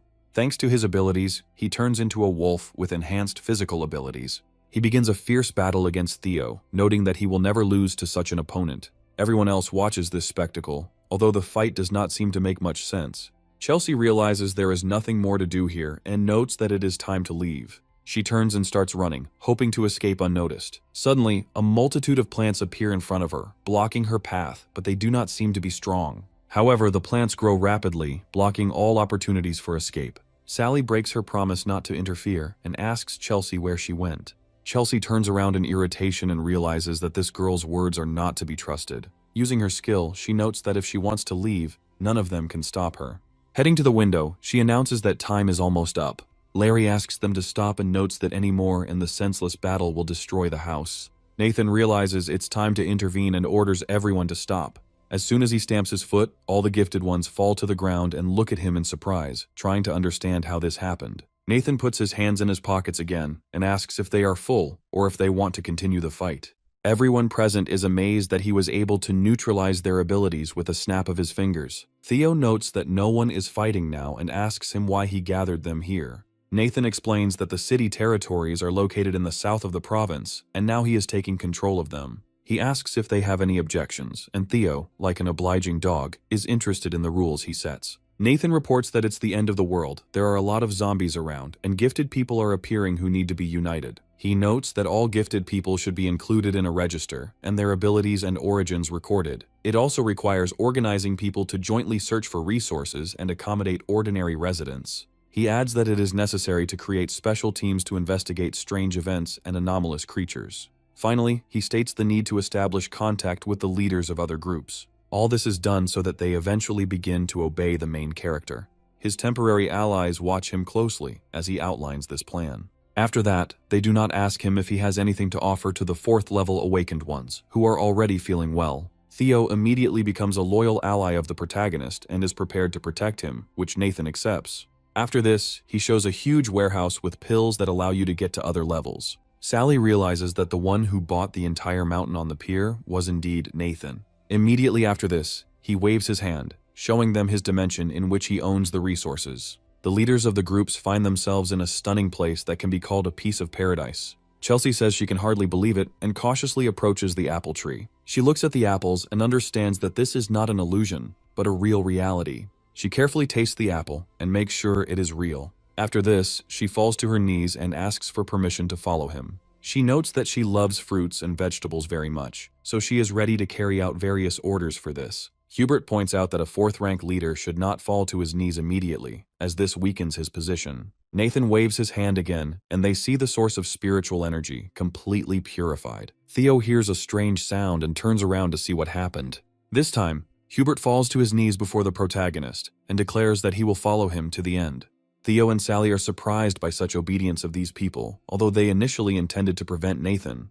Theo pushes them aside and tells them to behave more decently. Larry states that their boss is not only very strong, but also wants to reunite the great country. Nathan looks closely at Sally and asks her if all of these things are enough for them to agree to cooperate. Sally looks at him with genuine surprise, despite the fact that she had previously been skeptical of him. She recalls her last conversation between Shelley and Beatrice, which took place while she was still in port. She wonders if he is capable of saving the world. and despite their agreement, remains unconvinced. She was a pessimist and believed that humanity was already on its way to the end and was in a state of agony. However, now, looking at Nathan, she finally sees in him the real hope for saving humanity. After a short pause, she decides to exhale tensely to add more mystery to her decision. After this, she states that she will make every effort to fulfill the assigned duties. Chelsea and Hubert say they will also try their best to manage their responsibilities. Theo adds that he wishes to serve King Nathan, who has rightfully earned this title. They all bow before the main character and declare that the real king of this world is in front of them. Nathan nods approvingly and announces that he has prepared a special reward for those who agree to serve him. He creates a lot of chests in front of all the participants and says that they know how to distribute these resources correctly. Chelsea and Hubert are very enthusiastic about taking on the task of reconnecting and organizing the gifted. Sally notes that a matter of such great importance requires detailed rules, and she will compile a report tomorrow. Earlier, the assistant reported that his family had been searching for artifacts throughout the region, and he wanted to report something to Nathan. Nathan listens to his assistant with interest and asks what exactly he wanted to tell him. The action takes place in an unknown city, where pockets of resistance among the dead are still smoldering. However, oddly enough, all the newly converted zombies flock to the suburban area near the city. They all head to a cave near the ancient city. The reasons why these zombies are gathering here are still unclear, so the heroes decide to follow them. Larry notes that there used to be a temple to the goddess Hutu here, but after the end of the world an anomaly occurred. Larry claims that the dark energy is what makes the dead endlessly rank up and flock here. Nathan decides to analyze it using his special skill and declares that there is something important inside. Theo notes that his original dream was to fight enemies and decides it is time to act. Immediately after this, he drops down to deal with his opponents and deals them several powerful blows. A large number of monsters come running to the sound of the fight, and they turn their attention to Theo. Theo decides to take advantage of the situation to improve his fighting skills. Nathan notes that Theo's strength is quite good, so he can be relied on in battle. Larry states that he wants to help stop these opponents and train his charges at the same time. Nathan confirms that he relies on them and thanks them for the opportunity to prove himself. Immediately after this, he covers his body with hard stone armor and orders everyone to follow him. After this, he leads his disciples, hoping to deal with a large number of enemies. A fierce battle begins, in which everyone gets the opportunity to show their best side. Meanwhile, Nathan continues to explore the area, moving further into the depths of the temple. He notices that the dark energy is starting to get stronger and tries to figure out what is inside the building. He decides not to waste time and goes inside to see everything with his own eyes. As soon as he enters, strong gusts of wind begin to blow on him, trying to knock him off his feet. Nathan tries to stay on his feet and peers closely at the source of these gusts. After some time, he discovers that in front of him is a statue of the goddess, which is the source of the problems. However, he also notices that the statue's body has cracked due to the large amount of corruption. Nathan realizes that the icy darkness is coming directly from the statue and tries to figure out the cause of this phenomenon. Serenity appears behind him and warns him to be careful as he is about to be attacked. She turns out to be right, because at that very second other stone statues rush at him. Nathan immediately grabs his fire staff and does a wide spinning attack to knock back his enemies. The blow is so powerful that the statue is seriously damaged. However, the stone statues continue to move and seem to respond to his voice. Their numbers are growing rapidly, and they come from all corners of the temple. Having surrounded the main character, they simultaneously attack him to give him no chance to counterattack. Nathan realizes that these are spirits born of darkness, and decides to destroy them with his great weapon. He unleashes a series of powerful attacks, and soon all the stone statues are reduced to nothing. Serenity asks him to pay attention to the fact that these fragments are not so simple. Soon the spirits of the underworld rise to their feet and approach him again. Serenity realizes that the situation is becoming more dangerous with every second, and now she will have to use other skills. The evil spirits rush forward, hoping to take over Nathan's body. Nathan creates a special protective capsule that they cannot penetrate, but he still does not understand how to finally defeat them. The spirits tell Nathan that all attempts are futile, because he is already in the underworld, and whatever he does will be pointless. Serenity states that the seed of the Scarlet Lotus streams must be used to destroy these spirits. Nathan calls upon the plant with a smile and wonders if he is surrounded by the evil souls of the underworld. After this, he uses a special attack and announces that he will send the spirits back home. The righteous fire covers the bodies of evil beings, and they slowly dissolve in the flames. Gradually, not a single trace remains of them, and the main character carefully descends down. He realizes that these evil souls were generated by the dark energy emanating from the statue. He is trying to understand the nature of the spell placed on this place when the statue suddenly comes to life. The statue turns towards Nathan and announces that it has finally found him. The next second, a strange spell is cast on him, the likes of which he had never seen before. Nathan tries to understand what is happening to him when suddenly his soul leaves his body and is sucked towards the statues. He understands that he will now have to fight on foreign territory and decides to prepare for difficulties. After his soul is completely absorbed, a gloomy and complete silence reigns in the hall. Serenity, the demon bear, and Lei quickly materialize to come to their master's aid. The demon bear shakes Nathan and asks him what the hell is going on here. Serenity reports that Nathan has been sent to the underground court, and there is genuine concern in her voice. Lei explains that the goddess Hutu rules the underworld and must have summoned him for some purpose. The demon bear notes that if Nathan went to the underworld, they won't be able to get there since they are alive. Lei turns around and sees that the disciples who followed their master need serious support. Lei states that until the prison master returns, he needs to guard his body and do other things at the same time. Serenity asks with a smile if he wants to help temper the army through trials. Lei sternly replies that it is necessary to check whether they are able to withstand his presence. Meanwhile, Nathan finds himself in a strange world teeming with dead souls. He gets sucked into a strange tunnel and he realizes he better get out of here. He looks around and feels a strange hum filling the air, but the noise of voices gradually fades away. He quickly realizes that he has ended up in the underworld, where he was pulled by a cursed statue. Looking down, he discovers a giant whirlpool in which unfortunate souls, left in the form of skeletons, suffer. There were clearly merciless battles here, leaving only ruins and remains. Suddenly, at the site of another battle, a multitude of spiritual warriors appear, who have also turned into skeletons. Nathan notices that the heavenly army of darkness is fighting an enemy that is the Legion of the Dead. Skeletal necromancers begin to hover in the air and order the resistance to cease. They report that all waves must submit to the Lord of the Underworld and stop interfering with him. After some time, a large portal opens, from which two strange figures appear. They look over the army and throw in a couple of coins, indicating that they will not harm these people. As soon as the coins fall on the dead, some of them feel an increase in strength. The strange creature explains that whoever receives coins for life must fight for it to the end. The levitating skeletons suddenly become hostile towards the emerging creatures and try to tear them apart. The two beings claim that the young master must close several threats, so it is necessary to join. The fight continues, but the reasons for the battle remain unclear to both Nathan and the observers. Nathan wonders how the Western undead could have gotten in here, since the way here should be closed. He also understands that, judging by what is happening, the battle has been going on for a long time. After this, he decides to slowly land on the ground when he suddenly hears a strange growl next to him. He is hit with the most brutal blows, and he does not have time to react, flying to the side.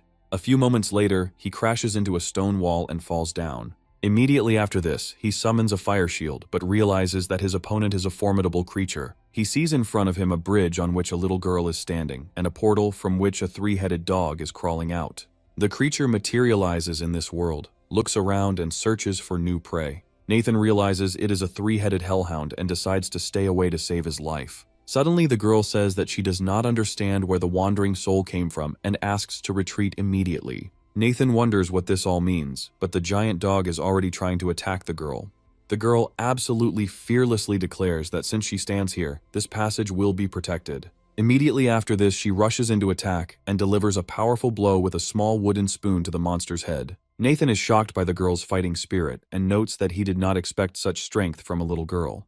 The girl continues to fight against a much larger opponent, but is unable to completely gain the upper hand. However, this does not mean that she is going to give up, and she rushes into battle again. Nathan guesses that the little girl is actually Meng Po, judging by the strange pot and ladle. Meanwhile, Meng Po continues to fight, but the monster creates a giant energy sphere. Meng Po fails to dodge and is seriously damaged, being thrown to the side. She reports that the blow was incredibly strong, after which she flies back. She manages to stabilize herself and takes virtually no damage from the fall. Nathan notices that she is still injured and asks her how serious and deep the injury is. Meng Po explains that she should run away, but the monster is already advancing and it is too late to escape.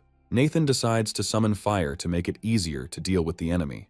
Immediately after this, he fearlessly rushes into the attack, fully aware that he will emerge victorious from this battle. Cerberus opens his giant mouth, intending to swallow the protagonist and quickly digest him. Meng Po watches Nathan with fear, wondering if he has already been eaten. However, a few moments later, a powerful explosion occurs in the beast's mouth, caused by its opening. Nathan notes that he couldn't figure out a way to fill Cerberus's belly with fire, and that the opportunity presented itself. Jumping aside, he states that, apparently, the monster wants to destroy itself and decided to help with this. A few moments later, a similar situation is repeated with each head of the giant beast. This causes incredible damage, causing the beast to behave strangely and roll on the ground. Nathan realizes it's time to end this farce and launches a devastating attack on the monster. He also jumps forward to close the distance and gain some maneuvering space. Mangpo notes that Nathan's soul is incredibly bright because he was able to cut off Cerberus's head. She also states that Nathan must hurry and cut off the remaining heads, as this is the only way to defeat the creature.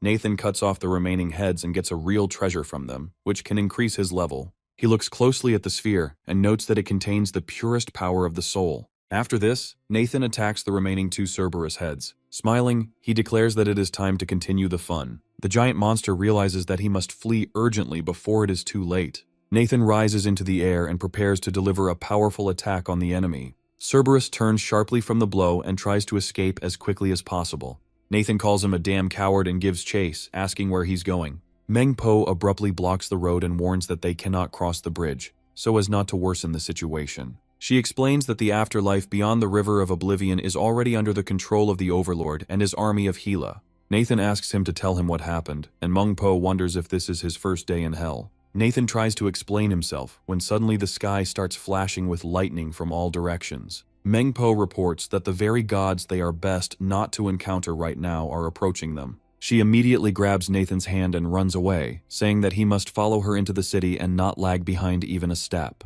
Meanwhile, the sky continues to thicken, creating an increasingly oppressive atmosphere. Soon, a giant chariot appears in the sky, on which an unknown figure rides, accompanied by a girl. These figures represent 2 gods, each of whom belongs to a completely different mythology. The man is the lord of the underworld, Hades, who has reached the level of a king, and the woman is Gila. Nathan asks what they are doing here, but Mangpo states that if he knows these gods, he shouldn't ask questions. The guard explains that all the inhabitants of the shadow must take refuge in their homes, otherwise their souls will scatter and no one will gather them. Nathan quickly finds himself behind cover and looks around to see who else is in the city. He finds ordinary people living quietly within the city as if nothing is happening. Mangpo pushes aside several people so that they won't interfere with her as she approaches the window and looks out unnoticed. She informs Nathan that this time the Overlord has personally decided to come here for an unknown reason. Nathan watches intently as the menacing chariot slowly passes over the city. He notes that Hades looks very strong, and Mangpo says that in alliance with Hela, they pose a serious threat. She adds that Hades had been planning this attack for 1,000 years, and, at the moment of the end of the world, decided to strike suddenly, catching the Emperor and Huta off guard. Mangpo explains that if this battle is lost, the city will fall forever. Nathan is surprised and inquires about the consequences, and Mangpo informs him that the dead will no longer be able to be reborn. Nathan understands that all this is being done so that the people will be left without descendants. Mangpo explains that Hela has already stormed the city's army twice before, and now it is time for a general offensive. Hades and Hela carefully survey the city and prepare to destroy it forever. Hades drinks the demonic cup and says that he wants Fengdu's hell to finally disappear forever. Hela remains silent and gives the command to the dark forces to break through the portal. A few moments later, a huge number of horsemen materialize out of nowhere and rush forward. Together they resemble a giant swarm of locusts that destroy everything they touch. Nathan understands that to fight this scourge he will have to enlist the support of someone powerful. The 2 entities turn around and notice that the attack has begun, and they are a little late. A protective dome appears over the city, preventing enemies from breaking through and protecting residents. They constantly clash with opponents in attempts to break through, but this ends very unsuccessfully. Monsters, when confronted with the divine light of hellfire, are immediately disintegrated. After some time, a powerful figure of the Emperor appears in the city, which gradually materializes. The city's rulers create a special bright flash. The Emperor who appeared to protect the city is at the level of a king. Next to him, Hotu is a general level, which is on par with Hades and Hela's power level. Together they create a powerful barrier that pushes opponents back and gives them time to regroup. The Emperor announces that the external evil gods who have launched an attack are doomed to silent destruction. Hotu declares that it is necessary to strictly carry out the will of the Emperor, whatever it may be. Nathan and Mangpo observe the Emperor and note that he has an incredibly powerful aura. Nathan realizes that he entered the underworld through the oncoming statue, which means he was pulled here on purpose. Looking at the goddess's face, he notices that she is looking at him attentively and is trying to say something. Nathan realizes that the goddess knows exactly who he is, and that is why she deliberately dragged him here. Mengpo notes that the goddess is looking at her because she is excited. This is her world. Hades reports that the emperor was previously seriously wounded, and almost none of his generals survived. Yahello points out that she broke her manicure, but in response, the goddess disfigured her face. She also states that today she wants to obtain Hila's divine soul to taste it. Hutu responds with a clever quote that she probably got from the book. Hades asks if they have any map and decides to do things his own way. He reports that he has 10,000 shadow soldiers and several 100,000 ghost generals. He also states that he cannot imagine how he could physically lose under such circumstances. He clarifies that the Emperor and Hutu are seriously injured and can only use 70% of their strength. He adds that unless the Emperor of Humanity is resurrected and his soul is transported to the underworld, they have no chance. The Emperor looks at his opponent in surprise and asks with a smile how he knows that the Emperor of Humanity is not here. Hades and Yahello look at him in surprise, trying to understand what he wants to say and why he is so confident of victory. However, they decide not to worry as he calls even more troops to his side. Hades reports that he heard that this land is famous for its empty city, and today he will be convinced that the rumors are true. The Emperor declares that he may attempt to enter the city and risk his own life. Yahello finds this funny, as the Emperor of Mankind has been dead for 3,000 years and cannot come here. Hutu notes that if she is so sure, she can also come and check it out for herself. Yahello notices her rival's incredible calm and realizes that there is certainly a trap here. Hades claims that they have been preparing an army for many years and cannot be afraid just by hearing the name of the Emperor of Mankind. Yahello states that the city's defense rests with the Emperor, who is already gravely wounded and cannot endure it any longer. After this, she rushes forward with her subjects to tear the enemies to pieces. Hutu appears in her path and orders her to stop while she can still avoid a fight. However, Yahello states that such power is clearly not enough to even stop her. Hutu grabs his weapon and orders a retreat, preparing a powerful, destructive attack. The Emperor creates powerful barriers to protect the city from the invasion of foreign forces. Every few seconds, the barrier emits a pulse, destroying nearby enemies. If enemies get too close, they are instantly dissolved, but continue to attack. Hades notices that the Emperor has the appearance of a deity, but sacrifices himself to protect a crowd of worthless citizens. He calls it funny and attacks with his powerful scythe. He looks happily at his opponent and wonders how much longer he can endure, but the opponent remains silent. His silence and steadfastness do not help him to withstand serious pressure. Hades realizes that he was stronger than the Emperor and was able to destroy his barrier, but hope has not yet faded. The Emperor is seriously wounded, and part of the barrier breaks away, allowing troops to enter. Hades notes that he tried to intimidate them, but he himself is on his last legs. After this, he charges the weapon with dark energy and declares that when he carries out a new attack, the city's defense will fall on its own. He quickly rushes into the attack and prepares to celebrate victory after cutting off the enemy's head. However, as Hades approaches the Emperor, he, on the contrary, smiles, saying that he waited for this. Then the Emperor looks up at his enemy and makes it clear that he had been acting according to his own plans all this time. Hades doesn't have time to figure out what the trick was, and it becomes too late to escape. The Emperor decides to use the formation skill to close the trap. Immediately after clapping, a powerful seal is created, covering almost the entire city. Thanks to the seal, several towers rise from the ground, each of which has a meaning. Each tower represents a celestial structure that references Chinese culture. After some time, it becomes clear what the true meaning of these towers is. Hades suddenly feels a wave of weakness that prevents him from moving as quickly as before. The Emperor continues to use the formation skill to enhance the spell's effect. Hades wonders what this spell is and why it would be able to stop a real god. The Emperor decides to explain to him what the formation is based on and asks if Hades realizes his guilt. The god of the underworld, for some reason, experiences feelings of guilt, which causes him serious emotional damage. He claims that this is a pathetic conspiracy, and the Emperor declares that in war, cunning is not the threshold. After a while, Hades realizes that this is just a trick, and he did not receive any serious damage. After this, the Emperor uses a loud cry to release his energy and get rid of the weaknesses. The powerful shockwave from this scream proves destructive and sweeps away the Emperor's plans. His palaces begin to collapse at an incredible speed, and the whole plan goes down the drain. Hades looks at the even more weakened Emperor and notes that he will not be able to hold out for long. He also says that he will not be able to kill him, and the Emperor states that he never intended to do so. After this, the Emperor turns his gaze and declares that the one who can truly end the crisis is not him. Meanwhile, Yahello watches what is happening and hopes that her comrade will cope. She doesn't notice that all this time a powerful sneak attack has been preparing behind her. Just a few moments later, powerful moonbeams pierce her face and leave a serious abrasion. Yahello turns around to find her rival behind her, who has still not managed to reveal herself. She calls her a damned witch and declares that she will definitely pay for such actions. Hotu says that she accidentally scratched her face, but next time she will be gentler. Immediately after this, Hutu decides to use the mirror to fire multiple projectiles. Yahello jumps to the side to protect herself from projectiles and take less damage. Hutu quickly turns around to check on her comrade and gives a short nod. After this, she creates a special spark, which slowly falls lower and lower. Nathan and Mengpo continue to monitor what is happening and try to figure out how they can help.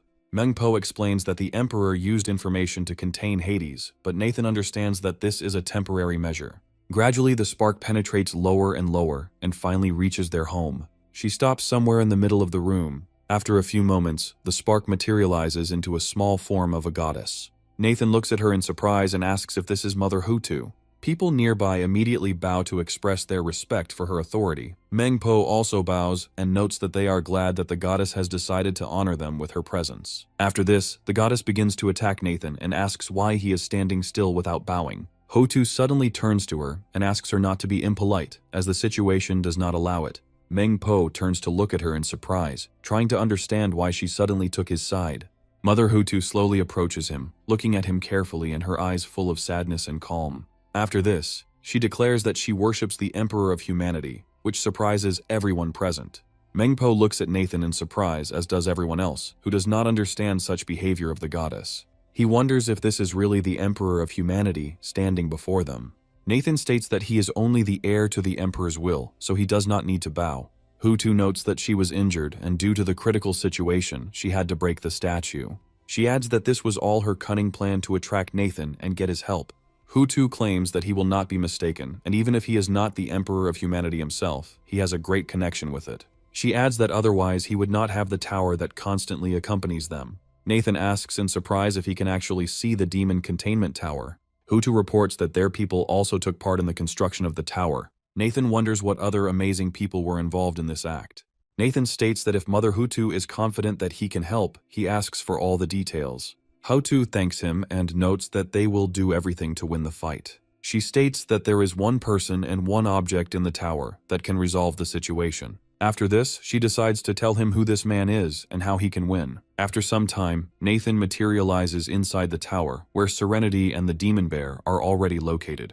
They greet him joyfully, but Nathan doesn't feel the need to greet them. They ask him what happened, but he keeps walking and doesn't talk to them. Serenity realizes the situation is serious and tries again to get him to answer. Nathan reports that they are in a dire situation and the underworld has come under sudden attack. Serenity and the demon bear ask if things are that bad, and he confirms that they are. They wonder how they can help, going over options and demons that can be recruited. Nathan explains that Mother Hutu transported him to the underworld and told him to find a certain person. They all ask who he is talking about, and he decides to show the person instead of explaining. After some time, they find themselves at a cell where a scientist was located who never gave his name. Nathan decides to speak up and quotes important philosophical lines to attract the scientist's attention. The scientist turns sharply and looks at him, asking if he really thinks so. His inquisitive gaze tries to understand whether Nathan really believes that the Book of the Sages carries only the truth. Nathan reveals that he believes there is a dragon hidden deep within this dungeon.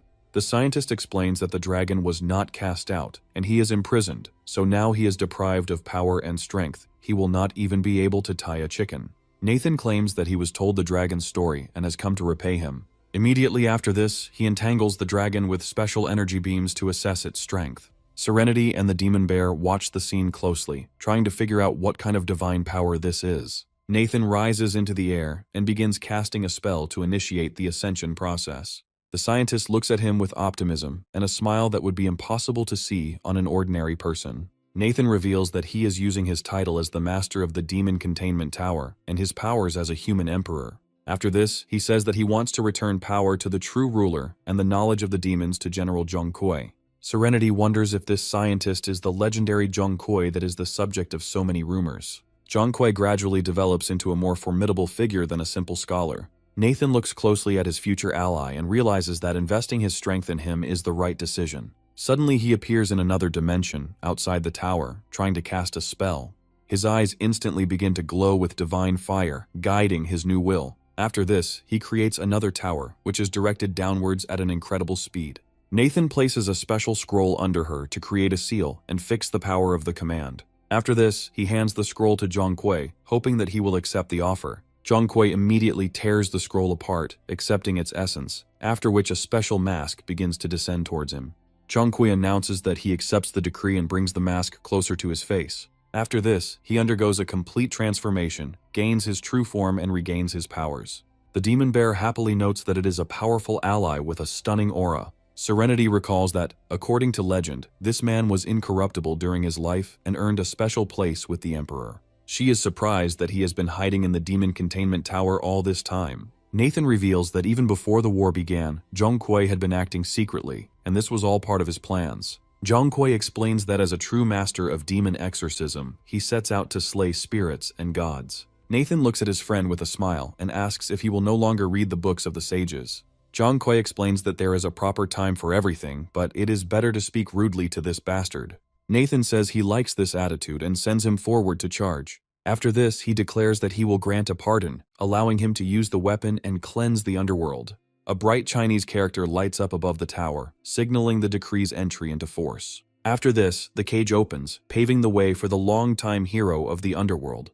Zhongkui threateningly declares that he accepts the condition and will begin to carry out the order immediately. Nathan reports that the enemy has 100,000 warriors and asks if he has a plan. Zhongkui replies that he would not be himself if he did not have plans even for such an eventuality. Immediately after this, he rises above the tower to summon new allies. Other entities, similar to ancient warriors, gradually appear around him. He summons 100,000 night spirits, ordering them to fight to the last. Finally, he opens a portal to the underworld to arrive with long-awaited reinforcements. Zhongkui rushes forward incredibly quickly and comes to the aid of Hotu, who is already fighting with all her strength. She continues her confrontation with Hela, hoping that Zhongkui can hold her off long enough. She understands that it will take even more time for reinforcements to arrive in full force. Hela, meanwhile, enters a state of true rage and reports that she has not fought so well in a long time. After this, she decides to use the icebone spikes, despite the strange combination of elements. Hutu attempts to defend against the powerful attack by putting his hand out to form a barrier. Hades announces that his patience has run out, and he no longer intends to waste time on nonsense. Gathering his strength into a fist, he lets out a powerful cry to throw off all attempts to grab Hela. He summons his divine form, stating that using the skill will destroy everything around him. The Emperor continues to fight his enemy diligently, but his strength is already running out. Hades claims that no matter how much they prepare and whoever they bring, it will all be useless. He adds that power always solves everything and wonders who can stop him. A few moments later, a giant tower appears in front of him, towering over him. The enemies are surprised by the appearance of the tower, and the allies sigh with obvious relief. The monsters, observing the approaching shadow, understand that something bad is threatening them. A mysterious voice tells Hades and Hela that they deserve to die for breaking the laws. Nathan asks menacingly if they really won't admit their guilt for incredible crimes. Hades looks at the suddenly appeared tower with irritation and tries to figure out what he should do. Hela reports that these are quite formidable demands, given their current situation. She adds that they have many thousands of warriors, although they are exhausted by long battles. The Emperor's servants note that the monster's fear has been suppressed, and now they are no longer afraid of anything. Suddenly, a voice comes from the tower, calling the servants black and white, and also worthless idlers. They turn around and realize that the voice seems eerily familiar. Zhongkui jumps out of the tower and prepares for the decisive battle. Looking at his friends, he says that he is glad to see them alive and well after a long separation. After this, he calls his night guards and says that it is necessary to bring these scoundrels to peace. Having descended down, he begins to fight with small pawns and destroys them without any difficulty. He starts laughing and explains that participating in the battle brings him incredible pleasure. Every enemy who dared to attack him was brutally hacked into small pieces. He moves as if he were a sword dancer because his movements are so elegant. After he destroys enough enemies, he allows the use of heavenly path spells. His servants raise special lanterns to fill them with their power. This power creates a powerful glow that blinds the undead, who are unable to function in such conditions. Gradually, the light illuminates the villains, leaving them no chance of salvation.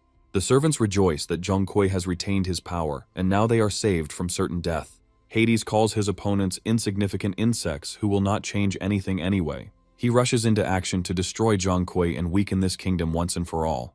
Zhang notices that the energy blade is aimed at him and points his weapon.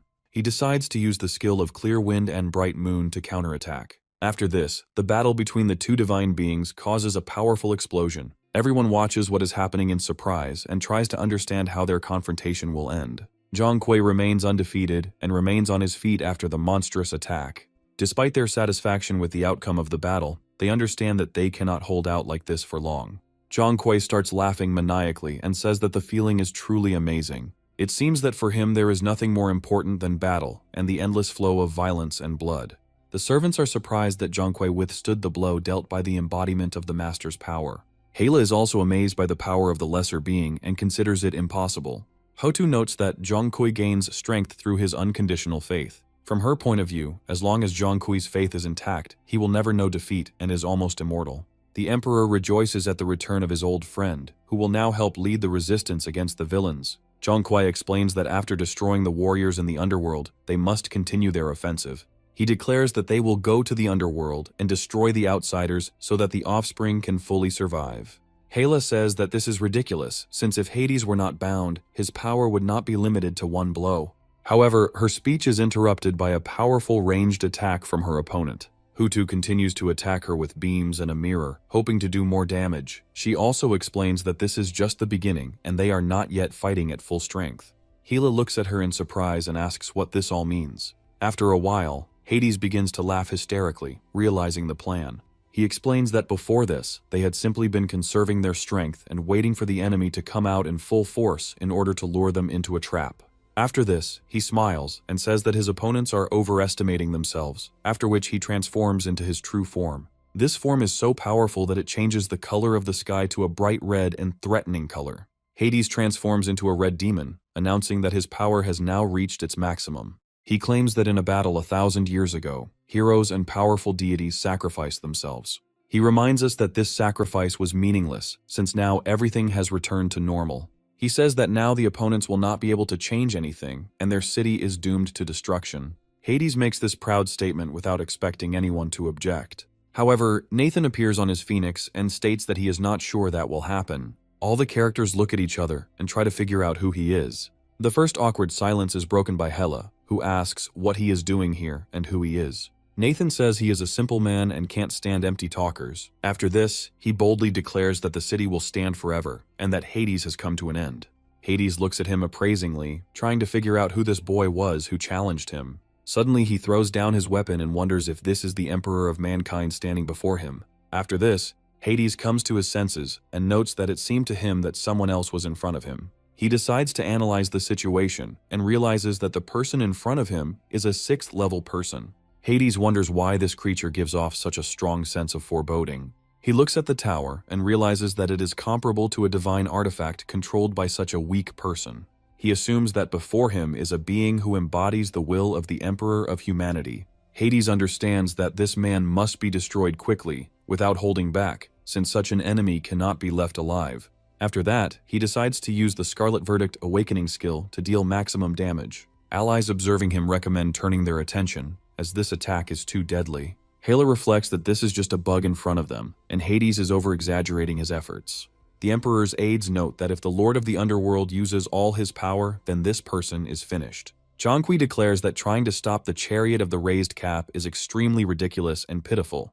The Harbingers claim that this boy is only human, so he doesn't have a single chance. Nathan watches the approaching shells carefully, but his body remains motionless. A smile appears on his face and he says that this is exactly what he has been looking for a long time. He takes to the air to summon his giant phoenix. The phoenix flaps its wings to recognize the protective barrier. Nathan starts screaming loudly with his incredible fighting power to appear more threatening. He explains that all this time he was looking for a life-or-death battle to test Hades' strength. A powerful explosion occurs, spreading out into energy circles, each of which poses a danger. The shockwave from the explosion is too powerful to ignore. Meng Po looks at the battle site with fear and expresses hope that Nathan will still survive. The other participants in the action closely watch what is happening to understand what to do next. Hades also watches what is happening, hoping that his blow was fatal and further efforts will not be needed.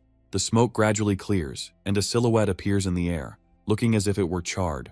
Hades looks at this picture with joy and understands that he has managed to defeat the enemy. However, after a few moments it becomes clear that he was hasty in his conclusions. Smiling, the hero Paphos announces that he has won the bet after all. Nathan happily explains that he cannot be killed, and the evil gods wonder how this is possible. Nathan claims that it was only after being on the brink of life and death that he was able to break through to the next level. He happily declares that now spiritual sources can be absorbed and become even stronger. Within moments, his soul powers reach rank 7, making him even stronger. The Emperor's servants, observing this, say that the outcome of events is incredible. Nathan realizes that after breaking through to the next level, he sees much more information from the Emperor's memories. He looks closely at the special sphere on his hand and studies it.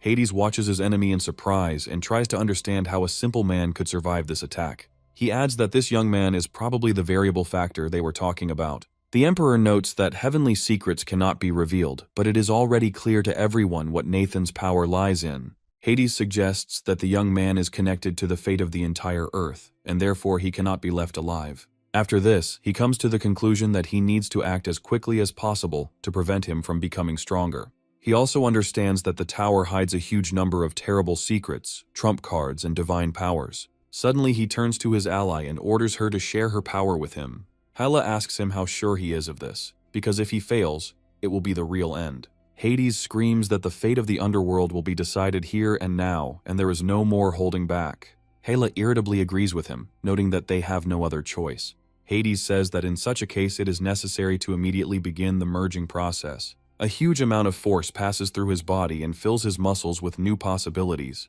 However, the undead feel much worse next to them, as they sacrifice their strength. Gradually, streams of energy begin to be sucked out of the skulls, rushing towards Hades.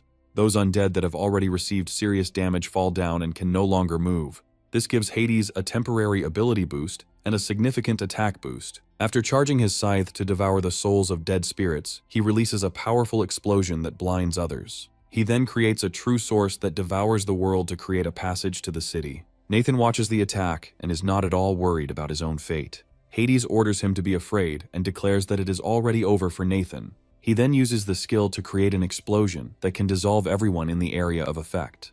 The main characters watch in amazement, hoping that their champion will cope with this challenge. Nathan is unharmed and reports that he expected much more. He adds that while he is alive, he will definitely destroy the outer gods of the Six Paths. He emphasizes that the opponents are seriously late and can now only hope for a miracle. With these words, he slowly approaches and uses the knowledge of the human emperor's awakening. Hades and Hela watch in horror and wonder if he will bring the emperor of mankind here. Nathan, meanwhile, prepares to unleash the most massive attack he has in his arsenal on them. He puts his hand forward and begins to read some intricate spell that only he understands. The emperors and other creatures watch him closely and bow before him, not daring to contradict him. They all declare that they will follow the decree of the human emperor like faithful dogs until death.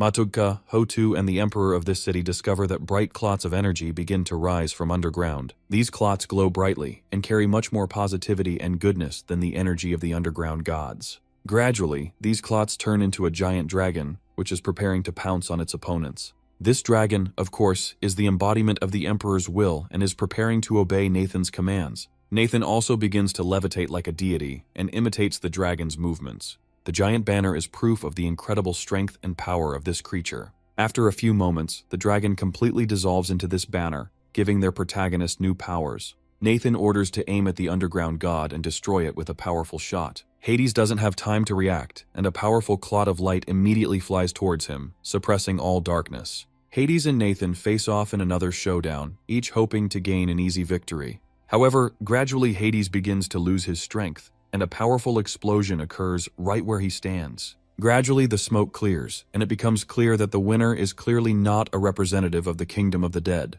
Hela looks at the results of this attack in horror and says that this should have been avoided. Hades looks at the giant hole that is forming in his body and says that this can't be happening. Nathan in turn only smiles arrogantly, because he always knows that he defeats anyone in his path. Hades suddenly begins to lose his strength and loses consciousness, gradually falling downwards. His body also dissolves and he turns into his normal form, which he was in when he came here. No one tries to catch him, so he lands with a loud bang in the underground city. After a while, he rises with difficulty and wonders how this is possible. He asks him how he brings himself to the point where he loses in such an easy-to-win situation. He also looks at the underworld and understands that his future fate will be very unenviable. Nathan decides to tell him a rather cold story about how all of this was predetermined from the very beginning.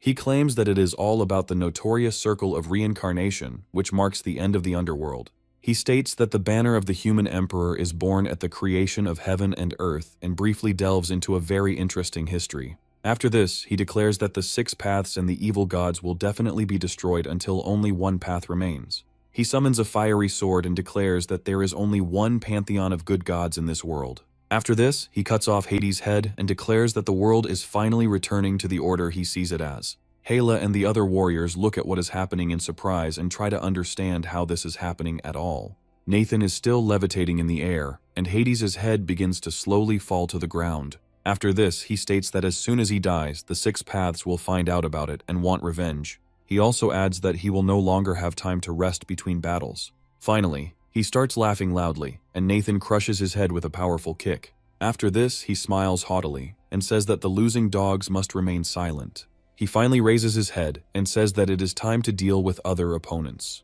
Yahello says she is not such a weak demon, but suddenly she gets mortally wounded. Hotu, despite the fact that all this time he has not been able to deal her a serious blow, suddenly still pierces her body with his hand. She says that the time is coming for her to return to death too, and decides to use a special spell. Yahello says that she technically can't die because she is the daughter of the god of death. After her body dissolves, Hutu pauses briefly for dramatic effect. After this, she calmly lowers her gaze and says that everything is finally coming to an end.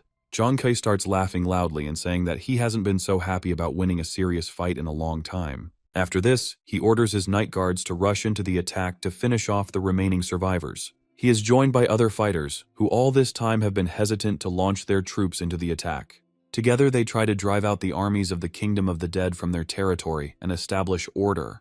Meanwhile, Mungpo continues to attack the Demon Hound, while it doesn't even try to resist. Nathan says this is some really crazy girl who needs to be calmed down. One of the emperors suddenly approaches the protagonist and says that he greets the Emperor of Humanity. Nathan says there's no need to stand on ceremony, since he's just a guy who's accepting the legacy of this deity. The Emperor, meanwhile, says that in their post, they are only doing everything that they were supposed to do. Hutu asks him about the Emperor of Humanity's future plans and what exactly they need to do. Nathan says that instead of waiting for the death leaves of these gods to spread, we need to attack first. He emphasizes that he has already planted a fiery mark in Kali's avatar, so it can be used as a springboard. He grins and says that it is necessary to hit them in such a way as to catch them off guard and not give them a chance to respond. The Emperor praises his tactical skills, saying that the Lightning War is simply an excellent plan. After this, they wish him good luck, stating that they will not be able to help him because they are in the spirit world. And finally, they decide to say goodbye to him with a solemn gesture. After this, Nathan states that he wishes the Emperor of Humanity a triumphant return to his world. Meanwhile, in the real world, a serious battle is taking place that has not subsided since Nathan went there. Theo finds himself surrounded by a huge number of dead people who are trying to devour him. However, he states that this is just a light warm-up for him, and that no matter how many enemies come here, he finishes off that many. Lei purges the air and prepares to unleash powerful attacks on his enemies. However, he is still in no hurry to check how well his charges are doing. The fighters who obey Nathan, meanwhile, fight to the death in order to become stronger. They declare that it is necessary to carry out a joint attack on the monsters that keep coming and coming. This pays off, as monsters that get too close to them are quickly destroyed.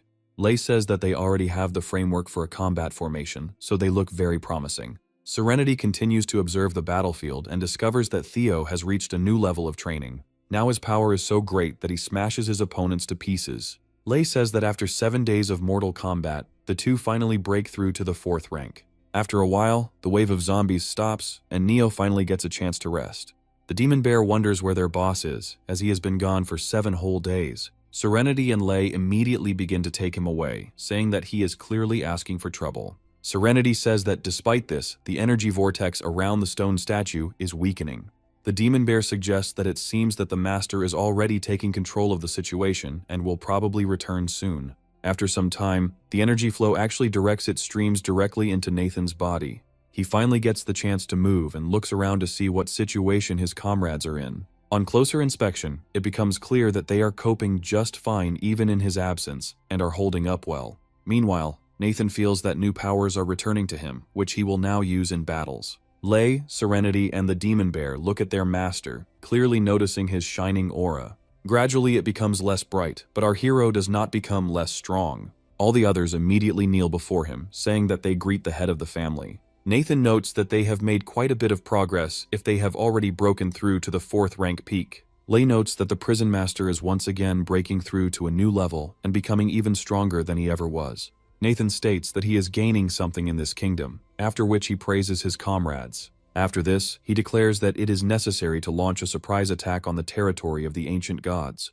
He notes that before nightfall, people must be brought immediately, and the leaders of all groups must be gathered.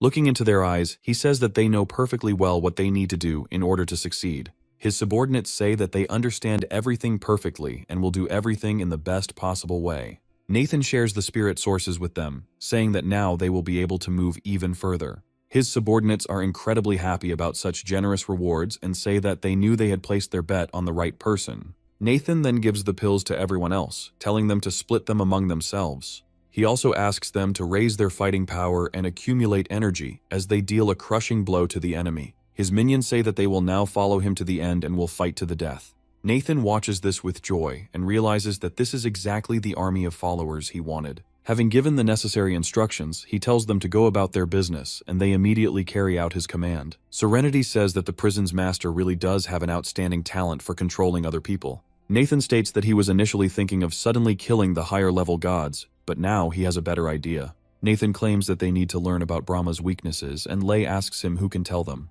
Nathan states that after his power rises to rank 7, another chamber will open in the Tower of Suppression. He asks them to follow him further, after which they all teleport together to his prison. After a few steps, they find themselves near a giant door, inside of which there is something brightly shining. Lei freezes in front of this gigantic colossus and feels an incredible excitement that permeates his body. Nathan, meanwhile, looks at all this with optimism, not at all worried about who might be inside. As the doors slowly open, a giant figure of a winged creature appears in front of them. Lei can't believe what he sees with his own eyes and states that he thought the creature was already gone. Serenity says that with such a creature sitting in headquarters, their battles are already doomed to victory, and there is no need to worry. The demon bear begins to feel genuine delight, saying that they are now simply invincible. Nathan shares their optimism, but behaves a little more reservedly so as not to jinx it. Hong Hair suddenly peeks out from behind the wall and wonders why they suddenly think they have become invincible. He declares that he is ready to help them in the battle with the gods, since this will definitely make things go faster. Serenity says she has no doubt about his strength, but this issue needs to be discussed in more detail. Hong Air accuses her of not believing in the true king's strength, adding that there is no one here who is stronger than him. After a while, he decides to approach the cage to look at the one who, in their opinion, is already stronger than him. At one glance, he immediately realizes that he may have overestimated his strength a little. However, the creature that has been in the dungeon all this time turns out to be much stronger than he expected. A beautiful woman appears to these creatures, sitting on an equally beautiful bird, and her gaze pierces the heavens, and no man can resist admiring her. Hong Hair is very scared and takes a few steps back, unable to believe his own eyes. He is a little confused, after which he asks this girl if she is really the one he thought she was. The woman says that the people of this world are accustomed to calling her Shinhu, since she is the goddess of war. Serenity declares that this is the supreme mistress, whose equal is practically unparalleled. Shinhu says that he is proficient in military arts and has almost never lost a battle. After this, she takes a few steps towards the protagonist in order to ask him for permission. She bows before him and says that she really wants to join the upcoming battle. Nathan looks at her appraisingly, then tells her that he is giving her permission to join him. Shinhu immediately begins to analyze their situation and talks about the best way to proceed in this case. Explaining military strategy takes some time, but in this situation they can afford it. After some time, the action moves to a giant canyon, where the sun gradually begins to set. The fighter turns to the protagonist and says that they have captured all the main points in several areas of the Western continent. Nathan tells him that this is simply excellent information and encourages him to keep up the good work. The situation is really turning in their favor, since their opponents don't have a single chance. They question who they are and add that their clans will not forgive such a thing. Nathan's henchmen ask them to remain calm and say that they came here from the southern continent. This comes as a huge surprise to the leaders of these gangs, as they don't expect anything like this. One of them starts laughing and says that the southerners really aren't very strong, and that's why they're worrying in vain. Almost immediately, he receives a powerful blow right in his face because he dared to insult Nathan. The fighter says that no one dares to insult their king, since it is a personal insult to everyone. One of the gang members realizes where this is all heading and begins to think about what she should do. She suggests that perhaps this king wants to bend them to his will, as he does with others. They note that the Western continent is vast. The people here are stern and courageous, and have an iron will. They declare that as long as the shaman Amo rules here, their wolfish ambitions will not yield any results. After a while, another girl approaches them and says that everything is not so bad. She explains that all the benefits and risks have just been laid out to Amo, and now she can think about what to do. Amo declares that he is not succumbing to senile dementia and orders his subordinates to follow him from now on. This comes as a real blow to the free bandits, and they ask what convinced her to join them. One of them reflects on the fact that they must free the shaman from the oppression of these scoundrels. He suggests that perhaps he should use his abilities to gain some advantage. He smiles and reflects that there will still be more of them, and that if these enemies are surrounded, they will not have a chance. He decides to use his ability, which allows him to control nearby monsters. This ability proves to be very powerful in case you need to suddenly take an army from who knows where. In the depths of the stone forest, he had long ago hidden a large number of zombies, some of which are still there. His all-seeing eye slowly flies up to one of these zombies and orders it to attack. Other zombies begin to follow his example, as their own consciousness completely atrophies. Now, wherever that eye points, the zombies continue to advance with incredible speed and zeal. However, other fighters stand in their way, ready to prove themselves and destroy the zombies. Nathan's henchmen watch the scene and try to figure out where so many zombies came from. The fighters immediately pounce on the living dead, feeling that they have too much strength to worry. They actually manage to crush the ranks of these opponents without much difficulty. This comes as a surprise to the bandit, who assumes that this will not cause any problems. He doesn't understand what kind of people these are, because the crowd of zombies in front of them looks like it's made of paper. Nathan's men gradually begin to suspect that these zombies are being controlled by someone in order to thwart their plans. The bandits are thinking that there is no need to worry about this, since they need to take advantage of the chaos and escape.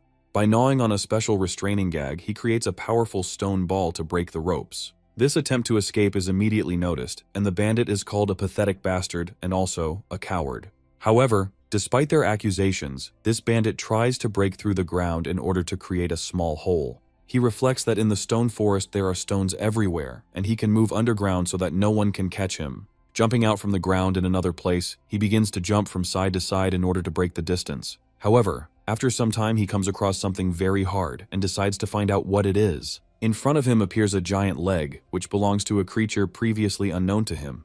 Taking a closer look, he realizes that in front of him is a stone giant that has reached the 5th rank. He turns back into a human and tries to figure out what to do with this monster. The stone warrior makes a powerful attack on the ground, saying that there is no further way, and the bandit does not understand where he came from. However, he still retains hope that he can escape from this horror. A force appears on the horizon, and he decides to find out who it is, in the hope that it will help him. Theo slowly approaches him, having tied the remains of the monsters to himself, and asks him what is happening. The bandit can't believe his eyes as a 5th-rank gifted person also appears in front of him. Theo smiles and says that they came here to take him away and punish him for trying to escape. Now the bandit has no choice but to meekly await his fate.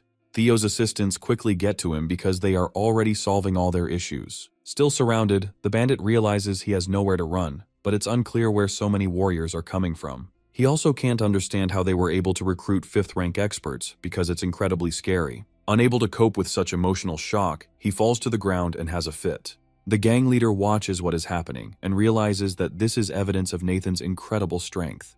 They come to the conclusion that there is no point in protesting against these people, since they will kill them anyway. However, Nathan's allies say that once their leader comes out, everyone will understand why they obey him. After all, they understand perfectly well that absolute power makes anyone bow. The shamanka asks which of these 2 5th-rank experts is the one they were talking about. The bandit realizes that the great shaman has known about the existence of 5th-rank experts from the very beginning. One of them approaches Nathan's supporters, assuming that the main character is among them. However, they immediately advise him to shut up and say that Nathan is a heavenly deity and they are no good for him. The bandit cannot believe that someone who achieves such a high rank speaks of himself so derogatorily.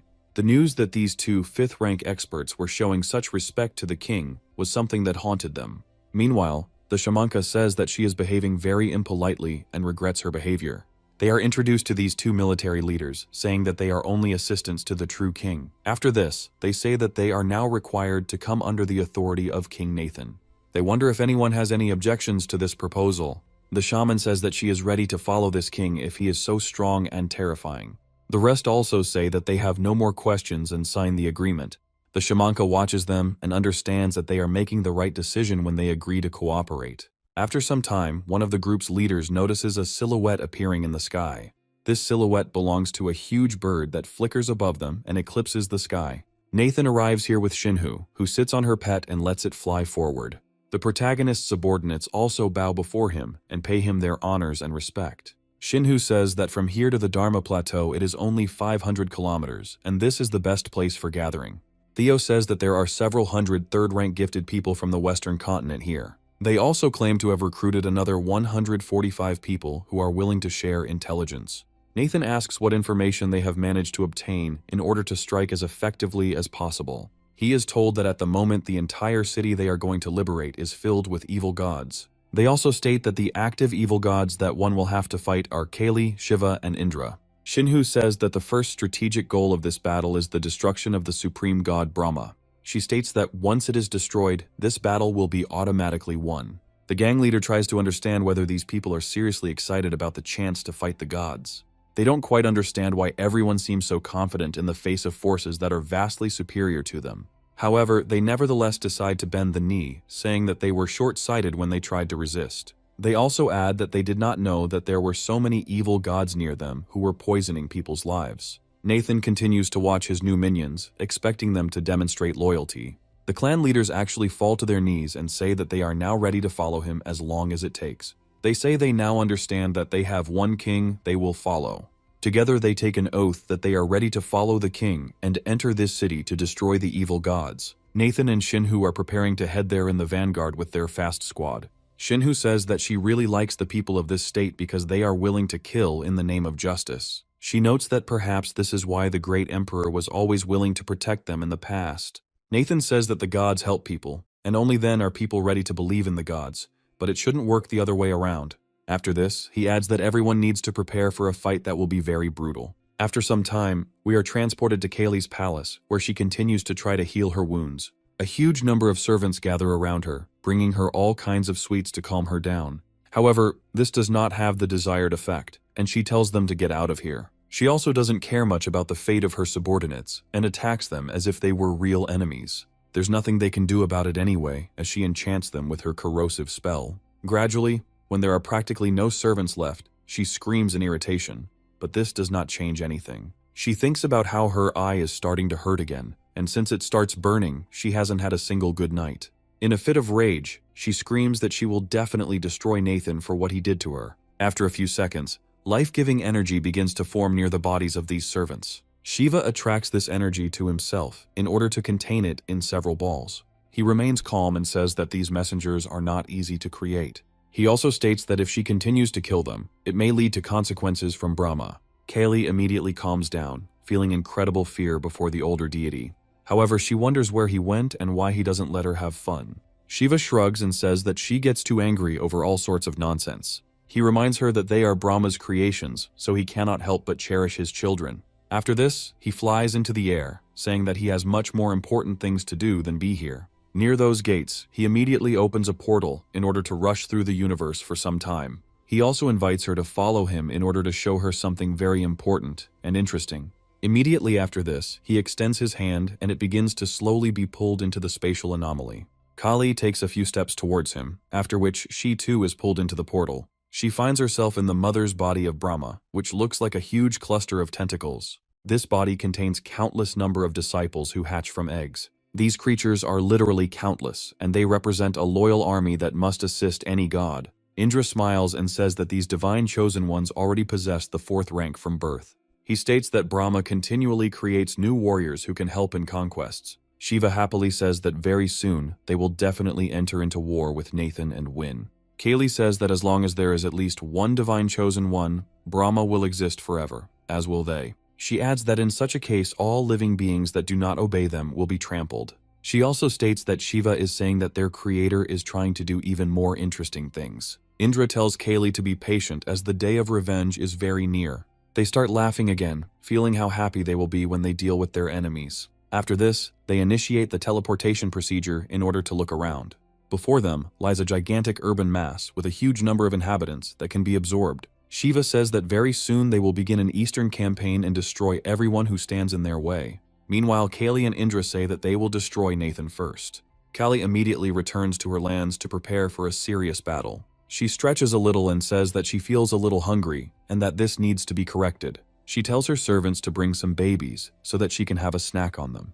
Kali happily thinks that very soon she will be able to cut this brat into pieces. She also says that as soon as the baby is brought to her, she must destroy it herself. Hong Air comes to her and asks her if she really said that she wanted to eat him. Kali looks at the baby in surprise, realizing that he looks a little strange. Hong Hair says that he never expected that today there would be someone who would want to eat him. He also claims that compared to scum like her, he looks like a person with high moral character. Kali stands up in surprise and looks around to find out what all this means. She replies that all the prepared people have disappeared, and this looks very strange. She turns to Hong Haeru and asks him who he is and why he came here with such bold speeches. Hong Hair says that her eye still hurts, and if she wants, he can add some fire again. Kali becomes furious and says that she now understands what kind of scoundrel it was who injured her. She creates numerous skulls to attack Hong Air, and he doesn't care at all about it.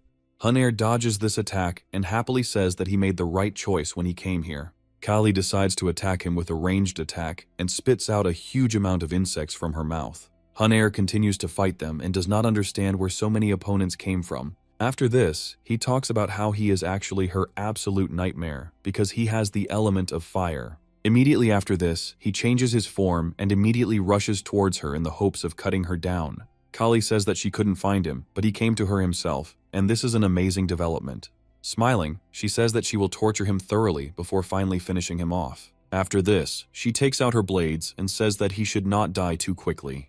Hong Air rushes forward, not feeling at all that this opponent will be any serious for him. A serious fight ensues between them, but Kali is in no hurry to lose even to such a strong opponent.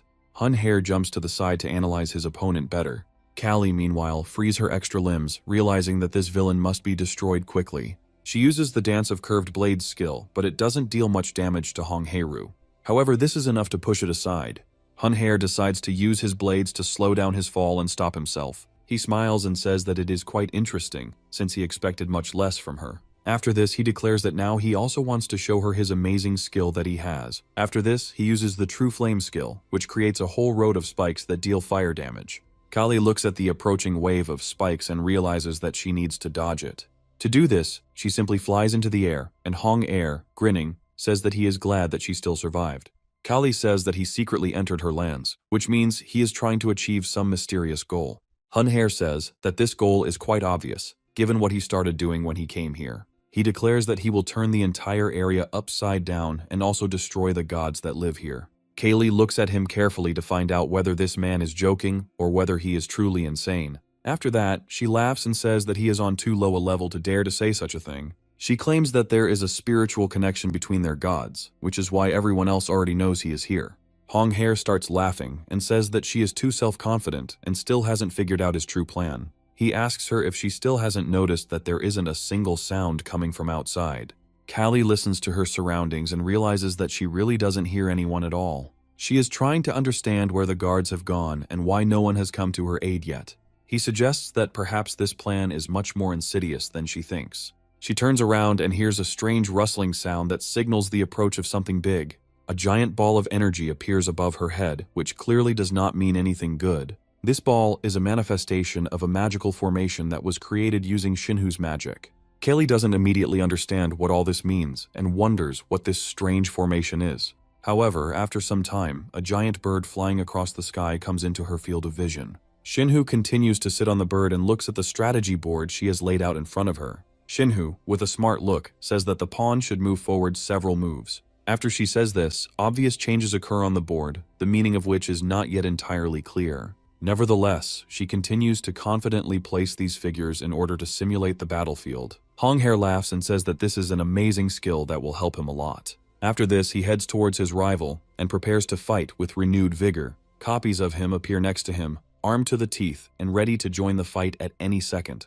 Hun Air covers himself with additional energy, which begins to flare up, making him an even more dangerous enemy. After this, he says that she is just a pathetic pawn, which he will destroy with great pleasure. After this, he gives the command to his soldiers to rush forward along with the fire forces. Kaylee only now realizes that this fight will be much more difficult than she initially expected. However, all evil gods sooner or later face this outcome, given who opposes them. Shinhu continues to sit on the giant bird and look around. After this, she moves a few more pieces around her board in order to make adjustments to her battle plan. Each such figure symbolizes a god who is located in one of the places and who must be destroyed. Gradually, through her actions, she plans to move the support zones even closer to her allies. Meanwhile, we are transported to another area, where another god is now located, surrounded by his minions. These minions continue to sit in a prayerful pose in order to feed their god at a certain moment. Indra lies on an elephant and looks around serenely, not realizing that danger is approaching him. By drinking blood, he says that fresh human blood is the best drink for making wine.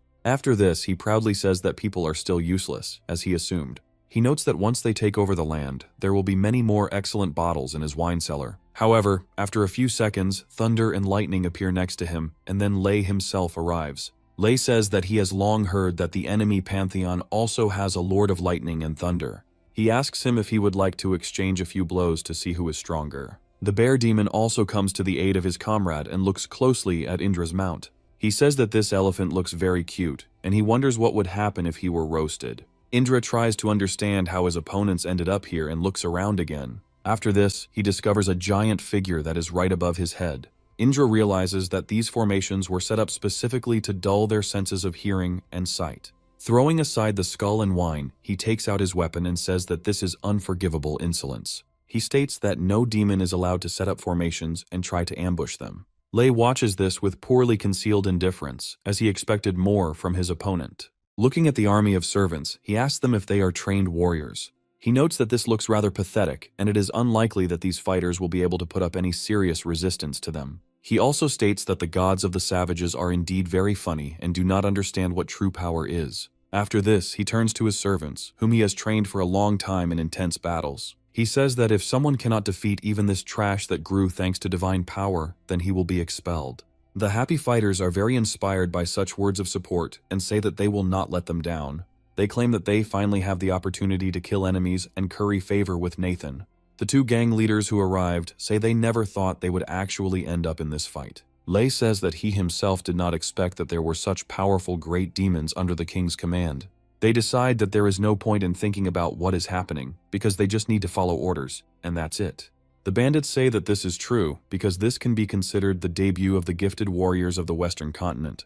The other warriors say that they will definitely make the king look at them differently and cannot lose. One of them uses the patterned light shroud skill to give them more strength.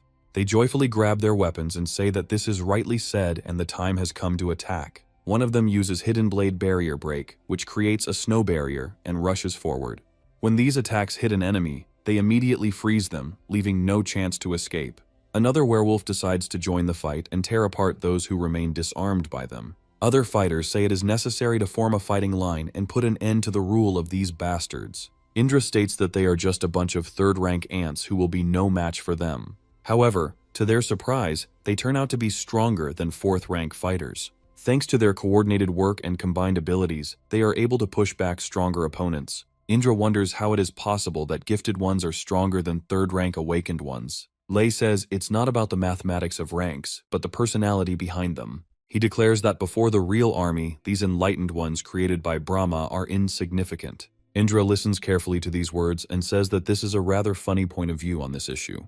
He also says that he seems to be very pleased with this fuss between the insects. After this, he states that the outcome of the battle is actually decided by the generals who fight each other. Lei and the demon bear say that they have been waiting for the opportunity to fight him for a long time. Rushing forward, they rush into battle, realizing that this enemy is just another obstacle for them. Lei says that now they will find out who is stronger, since he is the one who commands the army. After this, they cross the energy beams to determine who has more internal energy. Naturally, the winner of this fight is Lei, who turns out to be a stronger and more resilient fighter. They cross their weapons again, but Lei has a major advantage, as he is good at fighting with such weapons. This is why he is able to quickly repel his opponent's attack and gain an opportunity to maneuver. Let's not forget that there's another fighter here who definitely isn't going to play fair. The bear demon says it's time to have some real fun and deals a crushing blow to the elephant. Having been seriously wounded, the elephant quickly runs away, thwarting Indra's plans for further battle. The demon bear says that he will attack with black wind in order to eat this elephant. Indra realizes that the abilities of these two have the same source as his own, which is already a little problematic. After this, he looks at the magic formation again and turns around. He becomes curious about who dared to make plans against the entire pantheon of Indian gods. He shouts at the sky, demanding an immediate answer, but of course no one will talk to him. Shinhu continues to fly over the battlefield in order to change the location of magical formations in time. Nathan is by her side the entire time, observing the battlefield to see when to intervene. Shinhu tells him that there is a suitable place where they can land and carry out a cleanup. She states that the position has already been formed, so there will definitely be no problems with opponents there. Nathan says that the 9 heavenly mystic tablets are truly an extraordinary artifact. Shinhu continues to watch the battlefield and prepares magical formations in case of unforeseen circumstances. Shinhu says that during the ancient war, this map was destroyed and many melted down its parts. Afterwards, she asks him if she should start a third game, and Nathan gives her permission. After this, she thanks him and places another piece, telling it to move 2 horizontals. Once this formation is placed on the map, it is required to immediately seal the exit. This formation ends up in the place where Shiva has been staying all this time, and he still doesn't understand what's happening. Even now, he is simply meditating and has no idea that enemies are creeping up on him with every second. Opening his eyes, he suddenly hears Serenity's voice, who says that she came to him for one request. Taking a few steps towards him, she says that she wants to borrow his head from now on. Shiva immediately turns around and asks her who she is, but is immediately cut into pieces. Serenity turns out to be quite a powerful warrior, capable of destroying powerful enemies in a second. He falls to the ground and Serenity takes a few steps towards him, smiling as she watches his reaction. Shiva quickly realizes that this is a demon that comes from the lands they are about to attack. Shiva slowly looks around and asks himself if he is dead. Serenity gradually begins the transformation process to transform into her fox form. The 9-tailed creature looks very graceful and beautiful, befitting its human form. After this, she grabs one of Shiva's parts and eats it, after which she moves towards the body itself. Shiva quickly realizes that in fact all this is just an illusion, which is used to convince him of defeat. Thanks to his willpower, he easily escapes this illusion, and Serenity smiles slyly. Shiva slowly rises to his feet and says that illusions can indeed kill, but not in his case. He heals his wounds and says that such things simply won't work on him. He notes that he rules over birth and creation, and to kill him, one must exhaust his life force. Serenity says that she expected such power from the great immortal. Shiva also says that Brahma is the mother of the gods, who granted them power and strength over the mortal world. He declares that anyone who tries to show evil intent towards her must disappear from this world. Serenity looks in surprise at the shaft of water that has appeared in front of her and tries to understand how this is even possible. The water gradually transforms into a tsunami, preparing to crash down on her and pull her inside. Shiva sits on top of this tsunami, perfectly controlling every movement of these waves. He says that he didn't expect that a minor demon at the level of a general would dare to come here to certain death. He also says that the blow he is about to unleash on her would cause serious damage even to Kaylee. A few seconds later, a giant turtle emerges from under the water, clearly not obeying him. The turtle says that after so many years in prison, he can finally go out and breathe some fresh air. Shiva looks closely at this turtle and understands that it is one of the sacred animals of the hostile land. Serenity says there's no need to worry, as the turtle can withstand hundreds of blows from higher-ranking gods. The turtle also states that she has no equal in controlling water, so she will definitely succeed. From the turtle's point of view, she understands this even a little more than the little god who decides to challenge her. The turtle says that she is very curious to see if Shiva can even scratch her impenetrable defense. Shiva feels that something is clearly wrong here and decides to find out with the help of his skill. He doesn't understand when these demons manage to get here because his divine consciousness is constantly deployed. To find out why he doesn't notice anything, he turns to the sky again. In the sky, he discovers a giant magical formation that has been floating unnoticed above him all this time. Shiva asks what it is, not realizing that he is in a trap from which he needs to escape. After he receives a powerful blow to the back, the turtle begins to tease him and demands that he hit her. Annoyed by this attitude, he decides to concentrate in order to prepare a serious attack. He realizes that this formation is so huge that the other gods are probably trapped as well. After this, he wonders what will happen if, God forbid, they find the location of Brahma. At this point, the turtle breaks his concentration by telling him to be more serious during the fight. Moments later, it hits the water, creating a powerful splash due to the speed with which it hits it. The turtle immediately rushes forward to catch the opponent in his native element. Shiva jumps to the side, but the powerful shockwave causes him to lose his balance once again. Somehow he manages to stabilize himself during the fall and slow down his flight. However, Serenity pounces on him almost immediately in order to not give him time to breathe. She uses her razor-sharp claws to strike hard to injure him. She advises him to be careful, saying that he shouldn't be so careless in battle. Shiva ignores her words almost completely, despite the fact that the scratches on his body are not healing quickly. He understands that the turtle has incredible defenses and it will take a long time to kill it. He understands that they are pursuing some specific goal, so it is necessary to sort this out. He declares that he will not give them the opportunity to harm Brahma, as he is the source of power for the other gods. Turtle and Serenity watch their enemy and realize that the battle ahead is truly difficult. Shiva smirks and says that the situation really does look hopeless for them. After this, he declares that he has the perfect solution and explodes powerfully, creating a sharp shockwave. Turtle and Serenity watch in amazement as blood drops fly everywhere. Serenity says that he makes this decision specifically in order to be reborn next to Brahma's body. The turtle realizes that their plan has been discovered, and Shiva decides to quickly teleport to his creator. Serenity says that they have done all they could, but now they need to absorb this divine energy. Nathan and Serenity watch this battle closely, and also realize what Shiva's true plan is. Shinhu, just in case, informs him again that Shiva has self-destructed and escaped. Nathan chuckles and says that this is just a pathetic attempt to delay inevitable defeat. Meanwhile, we are transported to an unknown location where there is a giant egg that is about to hatch. Shiva breaks the shell and looks around, feeling his strength gradually being restored. However, despite this procedure is still quite painful and unpleasant. Shiva says that he was driven to this state, and this time his strength was reduced by half. Having jumped out, he says that he has finally broken free from the control of the formation and now has a chance to start all over again. Now he has every opportunity to analyze the situation more clearly and make a plan. He soars above the clouds and discovers that this formation is truly of incredible size. Shiva can't believe they were able to pull off something like this, as it's quite a difficult task. He turns his gaze to where Kaylee is and realizes that she is in serious trouble fighting Hoon Hair. He continues to press her, despite all her attempts to defend herself, and is already causing her serious injuries. Kali angrily says that she will definitely kill him, and he can be sure of it. Honghair quickly takes up arms and asks her how many times she has already repeated this phrase. He states that he is already tired of listening to this, so it is time to finally end this fight. With these words, they rush at each other in order to finally end this battle. Shiva understands that the situation is becoming very difficult, and in some sense, even approaching critical. He immediately turns his gaze to the place where Indra should be in order to find out how things are going with him. Lei destroys a defenseless animal that could hardly pose a serious threat to him. However, because the demon bear had drawn the enemy's attention to himself, he had the opportunity to do so. Indra, meanwhile, turns out to be not such an easy opponent, as he was able to defeat the bear demon. He declares that he will definitely avenge the loss of this animal 100-fold. After this, he strikes his opponent with lightning, throwing him several tens of meters to the side. Lei says that he will soon be able to shed the blood of a true god and rise above the rest. The demon bear indicates that this psycho has gone off the rails, so it's best to be careful. Indra is truly mad with rage and now intends to destroy everyone and everything who gets in his way. They try to figure out which of them has the most powerful lightning, and the demon bear becomes a victim of circumstances. Shiva realizes that he was driven to this state by just two generals who should not have caused any difficulties. He also does not understand how the army of initiates was defeated so quickly. After this, he carefully watches the ongoing battle, which cannot be reversed.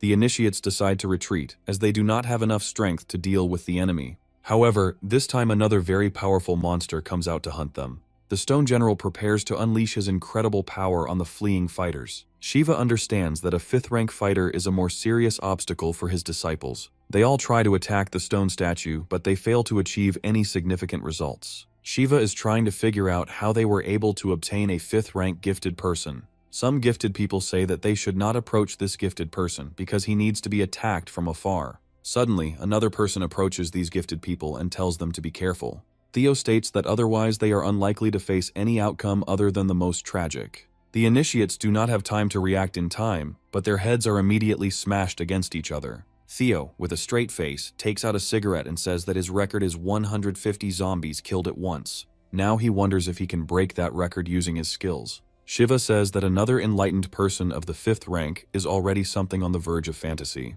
He understands that even Brahma's powers can only create 4th-rank gifted beings, but something is clearly wrong here. The structure of the human body is not able to withstand more energy abilities, and it simply collapses. This is the unbridgeable gap between humans and gods, since they are able to absorb more. Shiva wonders how a mere man can break through to the divine level so quickly. He declares that this is an unforgivable offense, and because of this, they must all be destroyed. Meanwhile, bandits from the western lands advance forward, saying that they must destroy as many enemies as possible. They do this in order to curry favor with the chief commander and gain his approval. Shiva returns to his creator and says that it is no longer possible to observe and that everyone must be destroyed. However, despite his requests, no one answers him, and these are clearly amazing events that have not happened before. Shiva looks around and tries to understand why he cannot sense Brahma's presence. At some point, it was as if he had plunged into darkness, as the connection with his creator was broken. He wonders, and then realizes that this means that his creator has already been eliminated. After this, he immediately creates a portal in order to rush there and check the condition of the owner. He peers inside nervously and asks if he is okay or if he needs help.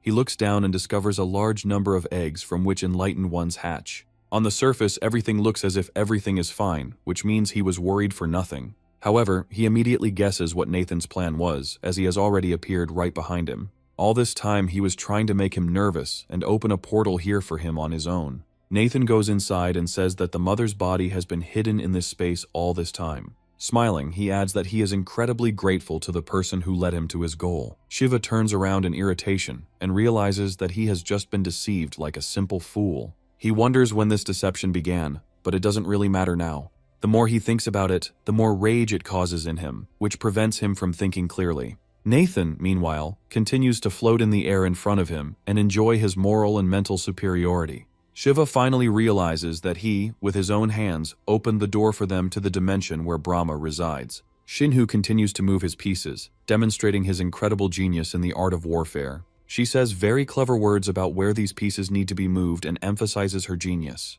It concentrates several formations in order to enhance the effect on a specific point. This causes a major change in the energy grid of the formation, and it begins to shine even brighter. In this way, she breaks into the dimension where Nathan is located and gives him even more power. Shiva looks at what is happening with bewilderment and tries to recover from the deception he has just been subjected to. Smiling, he states that he least expected such an opponent and such techniques. After this, he declares that they have a great deity with them, who is clearly much more powerful than they are. Nathan destroys it in seconds with a single bright flash that comes from the snap of his fingers. He holds the skull of his opponent and says that the defeated dog always barks the loudest. There was no point in doubting Nathan. He was so much stronger than everyone in this world that he couldn't lose even if he wanted to. Shiva wonders how this is even possible, despite having just been destroyed. Nathan understands that he will have to destroy this god several more times, because he is constantly reborn. Shiva emerges from the special capsule and cannot believe that he was destroyed in just a second.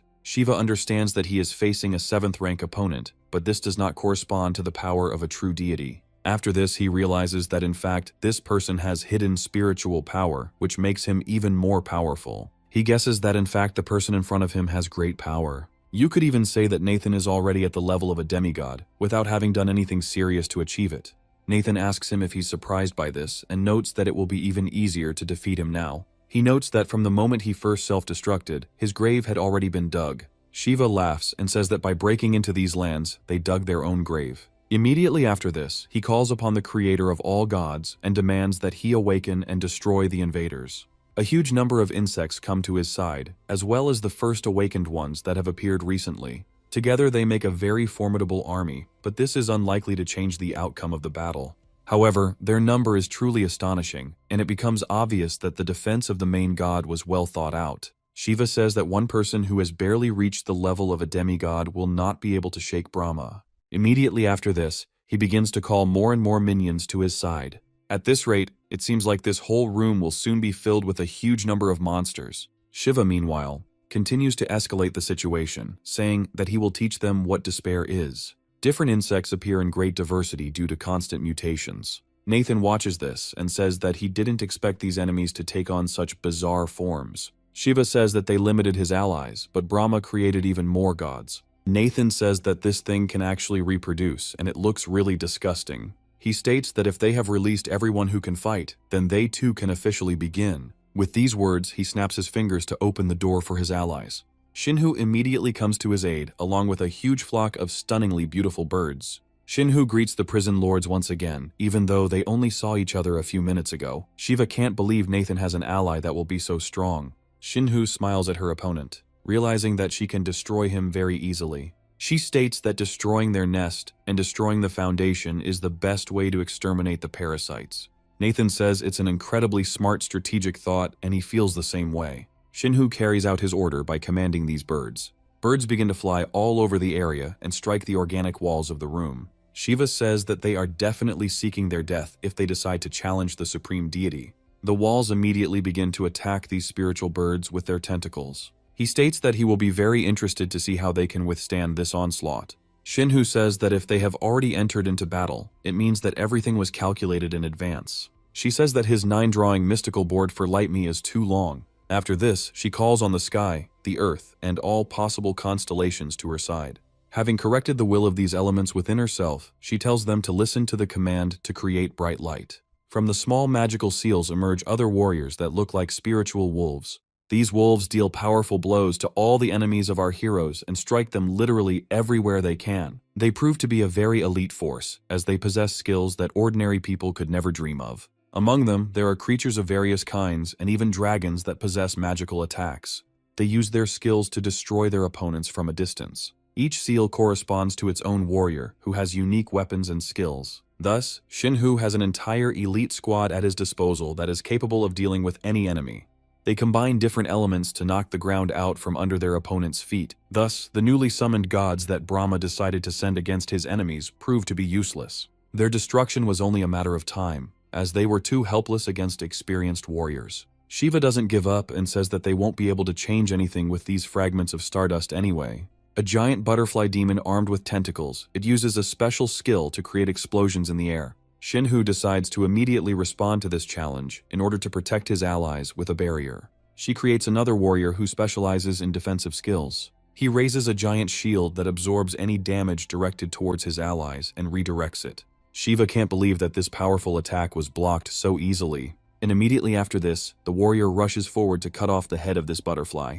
By throwing her aside, he causes her to hit the wall with force and lose her combat ability. After this, the warrior continues to analyze his opponents with his gaze, trying to understand what to do next. Shiva says that these entities still cannot act independently. It should be added that it is necessary to hide your presence and look for moments when you need to strike from the pull-up. Shinhu says that she expected nothing less from her opponent, as he was clearly a good strategist. After this, she decides to create a bright flash in order to dispel this fog. Shinhu says that they have been preparing for this battle for 1,000 years and have read all possible options. After this, she summons a graceful fiery rooster, which symbolizes the protagonist's perseverance. She also combines him with other star entities to create a great warrior. This warrior has a combined set of abilities and once again creates a bright flash of light. Shiva covers his eyes to avoid losing his sight and receiving more blows to his body. Insects begin to decline rapidly, as bright light is even more destructive for them. Shiva watches as his allies fall victim to this tactic one by one. The fact is that another stellar entity did not waste time and decided to take advantage of this moment. While the insects were blinded, he took out his spear and began to strike his opponents without fear or reproach. After that, he again hovered in place, awaiting the next order to destroy the nearest enemies. Thus, by controlling these stellar entities, Shinhu achieves amazing results. Shiva says that he could not even believe that such a thing would ever be possible. Shinhu states that several Star Lords fell during the Divine War and their souls have returned. She states that 1,000 years of accumulated star power will only be enough for one fight. After this, she happily says that even this will be enough to win. She addresses the Star Lords, saying that this is the first battle for the Prison Lords against the Six Paths. A famous entity comes to his aid because his story impresses them very much. They, the known entities, come to his aid because their stories are very impressive and they rush forward. And mutated beetles, which have only increased in number during this time, are heading towards them.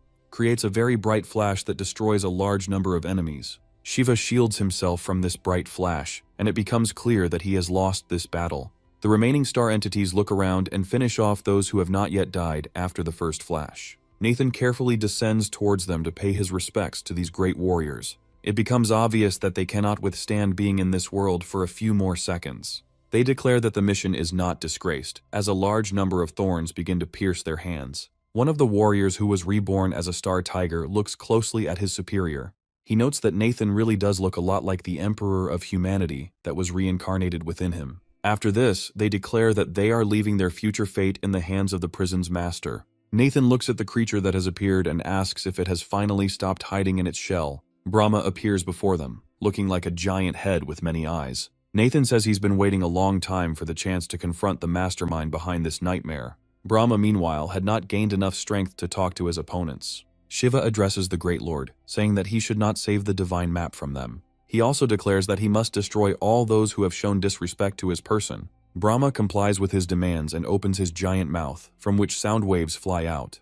These waves prove incredibly destructive to all lower beings without resistance. The birds from the star seal scatter because they do not have enough spiritual ability to resist. Nathan does, however, have a small trump card in his hand that he can use to quickly win. He states that his opponent is quite noisy and summons a giant tower bound in chains. This tower immediately lands right on Brahma's head in order to flatten him and destroy him. Nathan smiles and says that it's finally quiet here, and now he can take a little rest. However, now is not the best time for jokes, as his opponent appears behind him. Brahma is a very strong opponent, so it is necessary to use the maximum possible force here. Shiva says that the great Brahma is immortal and any resistance they may make will be futile.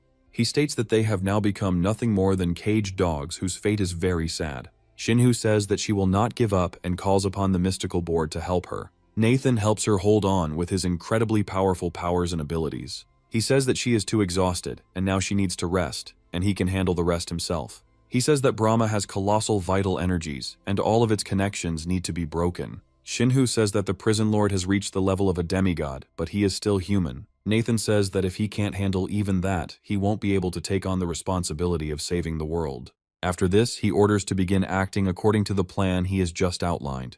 A powerful anomaly is created, around which fiery flashes immediately swirl. Shinhu says that the formation has been activated, and Nathan is waiting for the moment for the next step. Shiva starts laughing at his pathetic attempts, saying that he will not succeed. Nathan grins and says that he can no longer take his opponents seriously. He adds that the strength of the flame does not depend on the fuel, of which he has in abundance. He adds that the better and more fuel, the stronger the spark that he is about to produce. He also states that a very strong spark can cause a real disaster. Meanwhile, Hong Hair looks at the changes in the figure's color and realizes that the time for his plan has come. He says that he was finally given this signal because he himself was barely able to contain himself. Kali looks at him in surprise and does not understand what he has been doing all this time and how everything will change now. Hun Hair suddenly rushes forward to pierce her body with a powerful blow of his blades. He says that now this means that for her it's definitely over. Leaning towards her ear, he says that now it is time for her to finally die.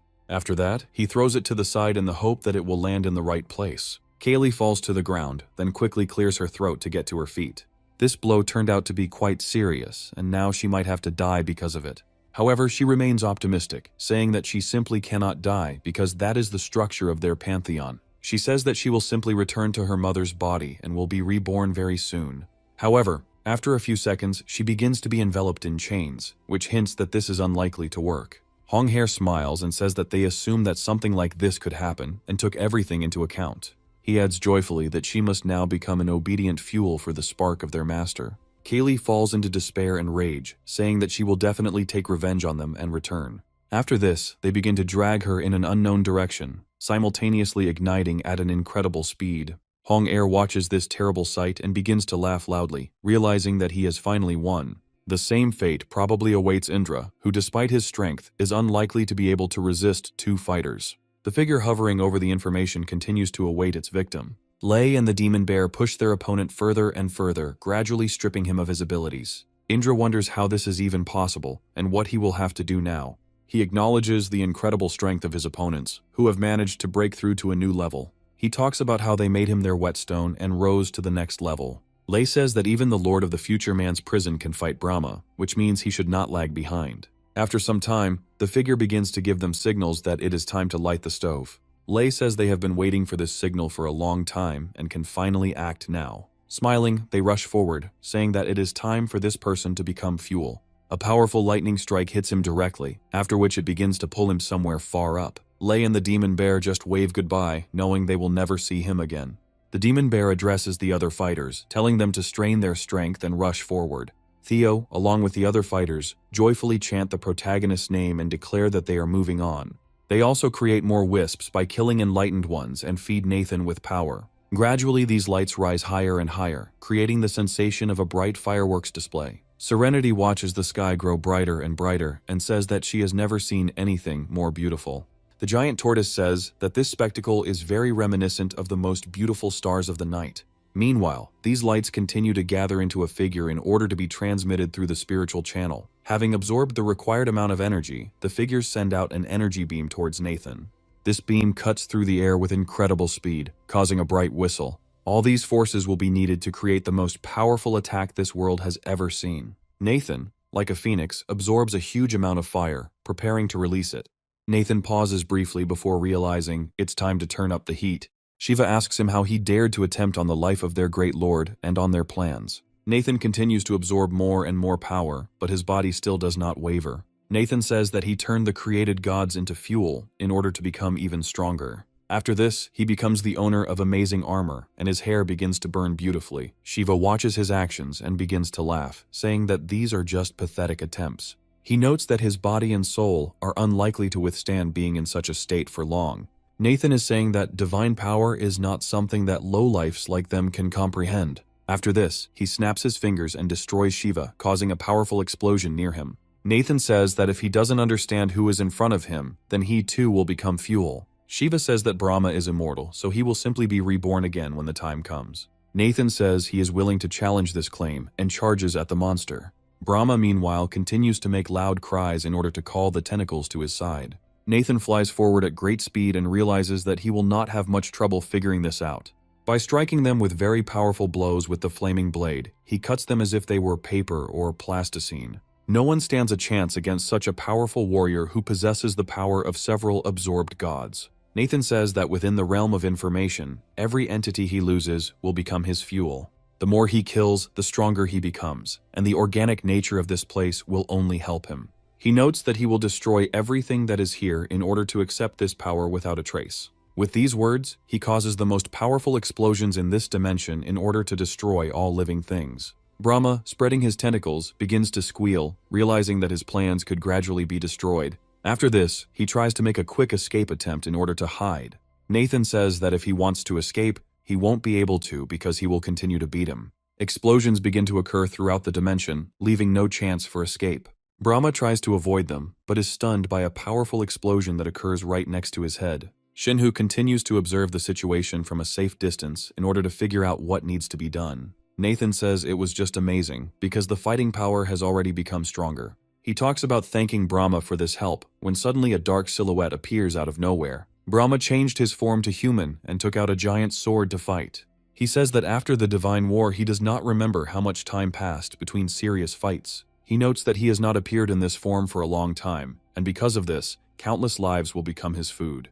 And he asks him if he can bear this karma, and Nathan says that he does not operate with such concepts. Brahma responds with a sharp energy strike, sending a dangerous blade towards him. Nathan quickly thrusts his molten sword forward to block the attack, and yet, as soon as this blade passes through him, he suddenly feels the pressure of a huge number of souls. Nathan understands that he needs to come to his senses quickly, otherwise this stream will simply sweep him off the face of the earth. Nathan quickly shakes his head to fully recover and regain his fighting spirit. He asks his opponent if he wants this stream of souls to crush his consciousness. Brahma declares that the life and death of things is for him the business of ants, which does not interest him much. Brahma notes that Nathan has forcibly raised his level, and soon his body and soul will be destroyed. Nathan smiles, clearly realizing that his opponent has no idea what's about to happen. He begins to mock him, saying that he has never seen a frightened god so pitiful. Nathan says that he only starts bargaining when he's scared, and there's some truth to what he says, but they've been taught the same thing since childhood. He notes that even dignity is born at the point of the sword, while truth is within the reach of the weapon. After this, he rushes forward to fight his opponent. His speed increases to incredible levels, causing him to practically disappear from sight. Brahma doesn't immediately have time to understand what is happening, when suddenly Nathan appears in front of him and orders him to die. She brings her fiery sword down on him, but it turns out that God's level of protection is quite high. However, our hero's pressure does not weaken, and this confrontation reaches a completely new level. Eventually, he manages to survive the countless tentacles that protected Brahma. Brahma puts his hand forward to intercept the blow and prevent it from cutting him. Brahma understands that the source of this mortal's self-confidence is the Great Formation. He assumes that she is the source of his power, so the obvious conclusion is that she is the source of his power. Brahma joyfully says that he will first destroy the core of this formation in order to deprive it of its powers. He also summons a large number of monsters to delay Nathan. Brahma forms a whole lump of tentacles in order to send it towards the formation and destroy it. Shinhu continues to defend her artifact as a massive tentacle flies towards her. Shinhu understands that the core cannot be moved, because even if she has to take the blow head-on, she will never give up. However, suddenly a giant tower appears right in front of her, blocking the creature's attacks. Shinhu is very surprised by this, realizing that she didn't expect anyone to take her side at this moment. Nathan turns to prison to put an end to his adversary's cunning plans once and for all. He says that he had no intention of playing by the rules against such a vile opponent. With these words, he takes a few steps towards him in order to deliver a couple of blows. However, before this, he decides to fill himself with fiery energy so that these blows will be especially noticeable. Nathan smiles and says that it would be better if they just move on to the final stage of this battle. Brahma asks him if he really blew up his own soul essence and abilities. Nathan comments on him talking too much and tries to destroy him with a bright explosion of lava. This explosion is so powerful that it rises into the sky and settles as volcanic ash. Brahma manages to remind him that he is practically immortal as long as his followers exist. Meanwhile, Nathan's minions continue to fight the initiates in order to help their ally. Within moments, their opponents begin to burst into flames en masse, as if someone had doused them with kerosene. Like matches, they quickly go out once the life force is destroyed. The battlefield quickly becomes covered with traces of a huge number of bright, but short-lived fires. The warriors say that this is all thanks to their king, who once again demonstrated his incredible skills.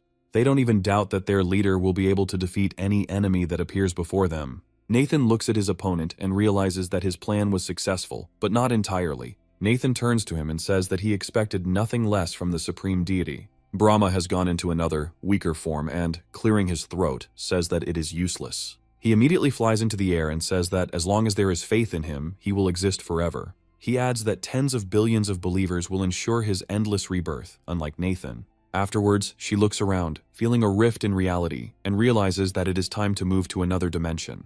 This rift shows him that there is a place where he can climb out and feed from the minions.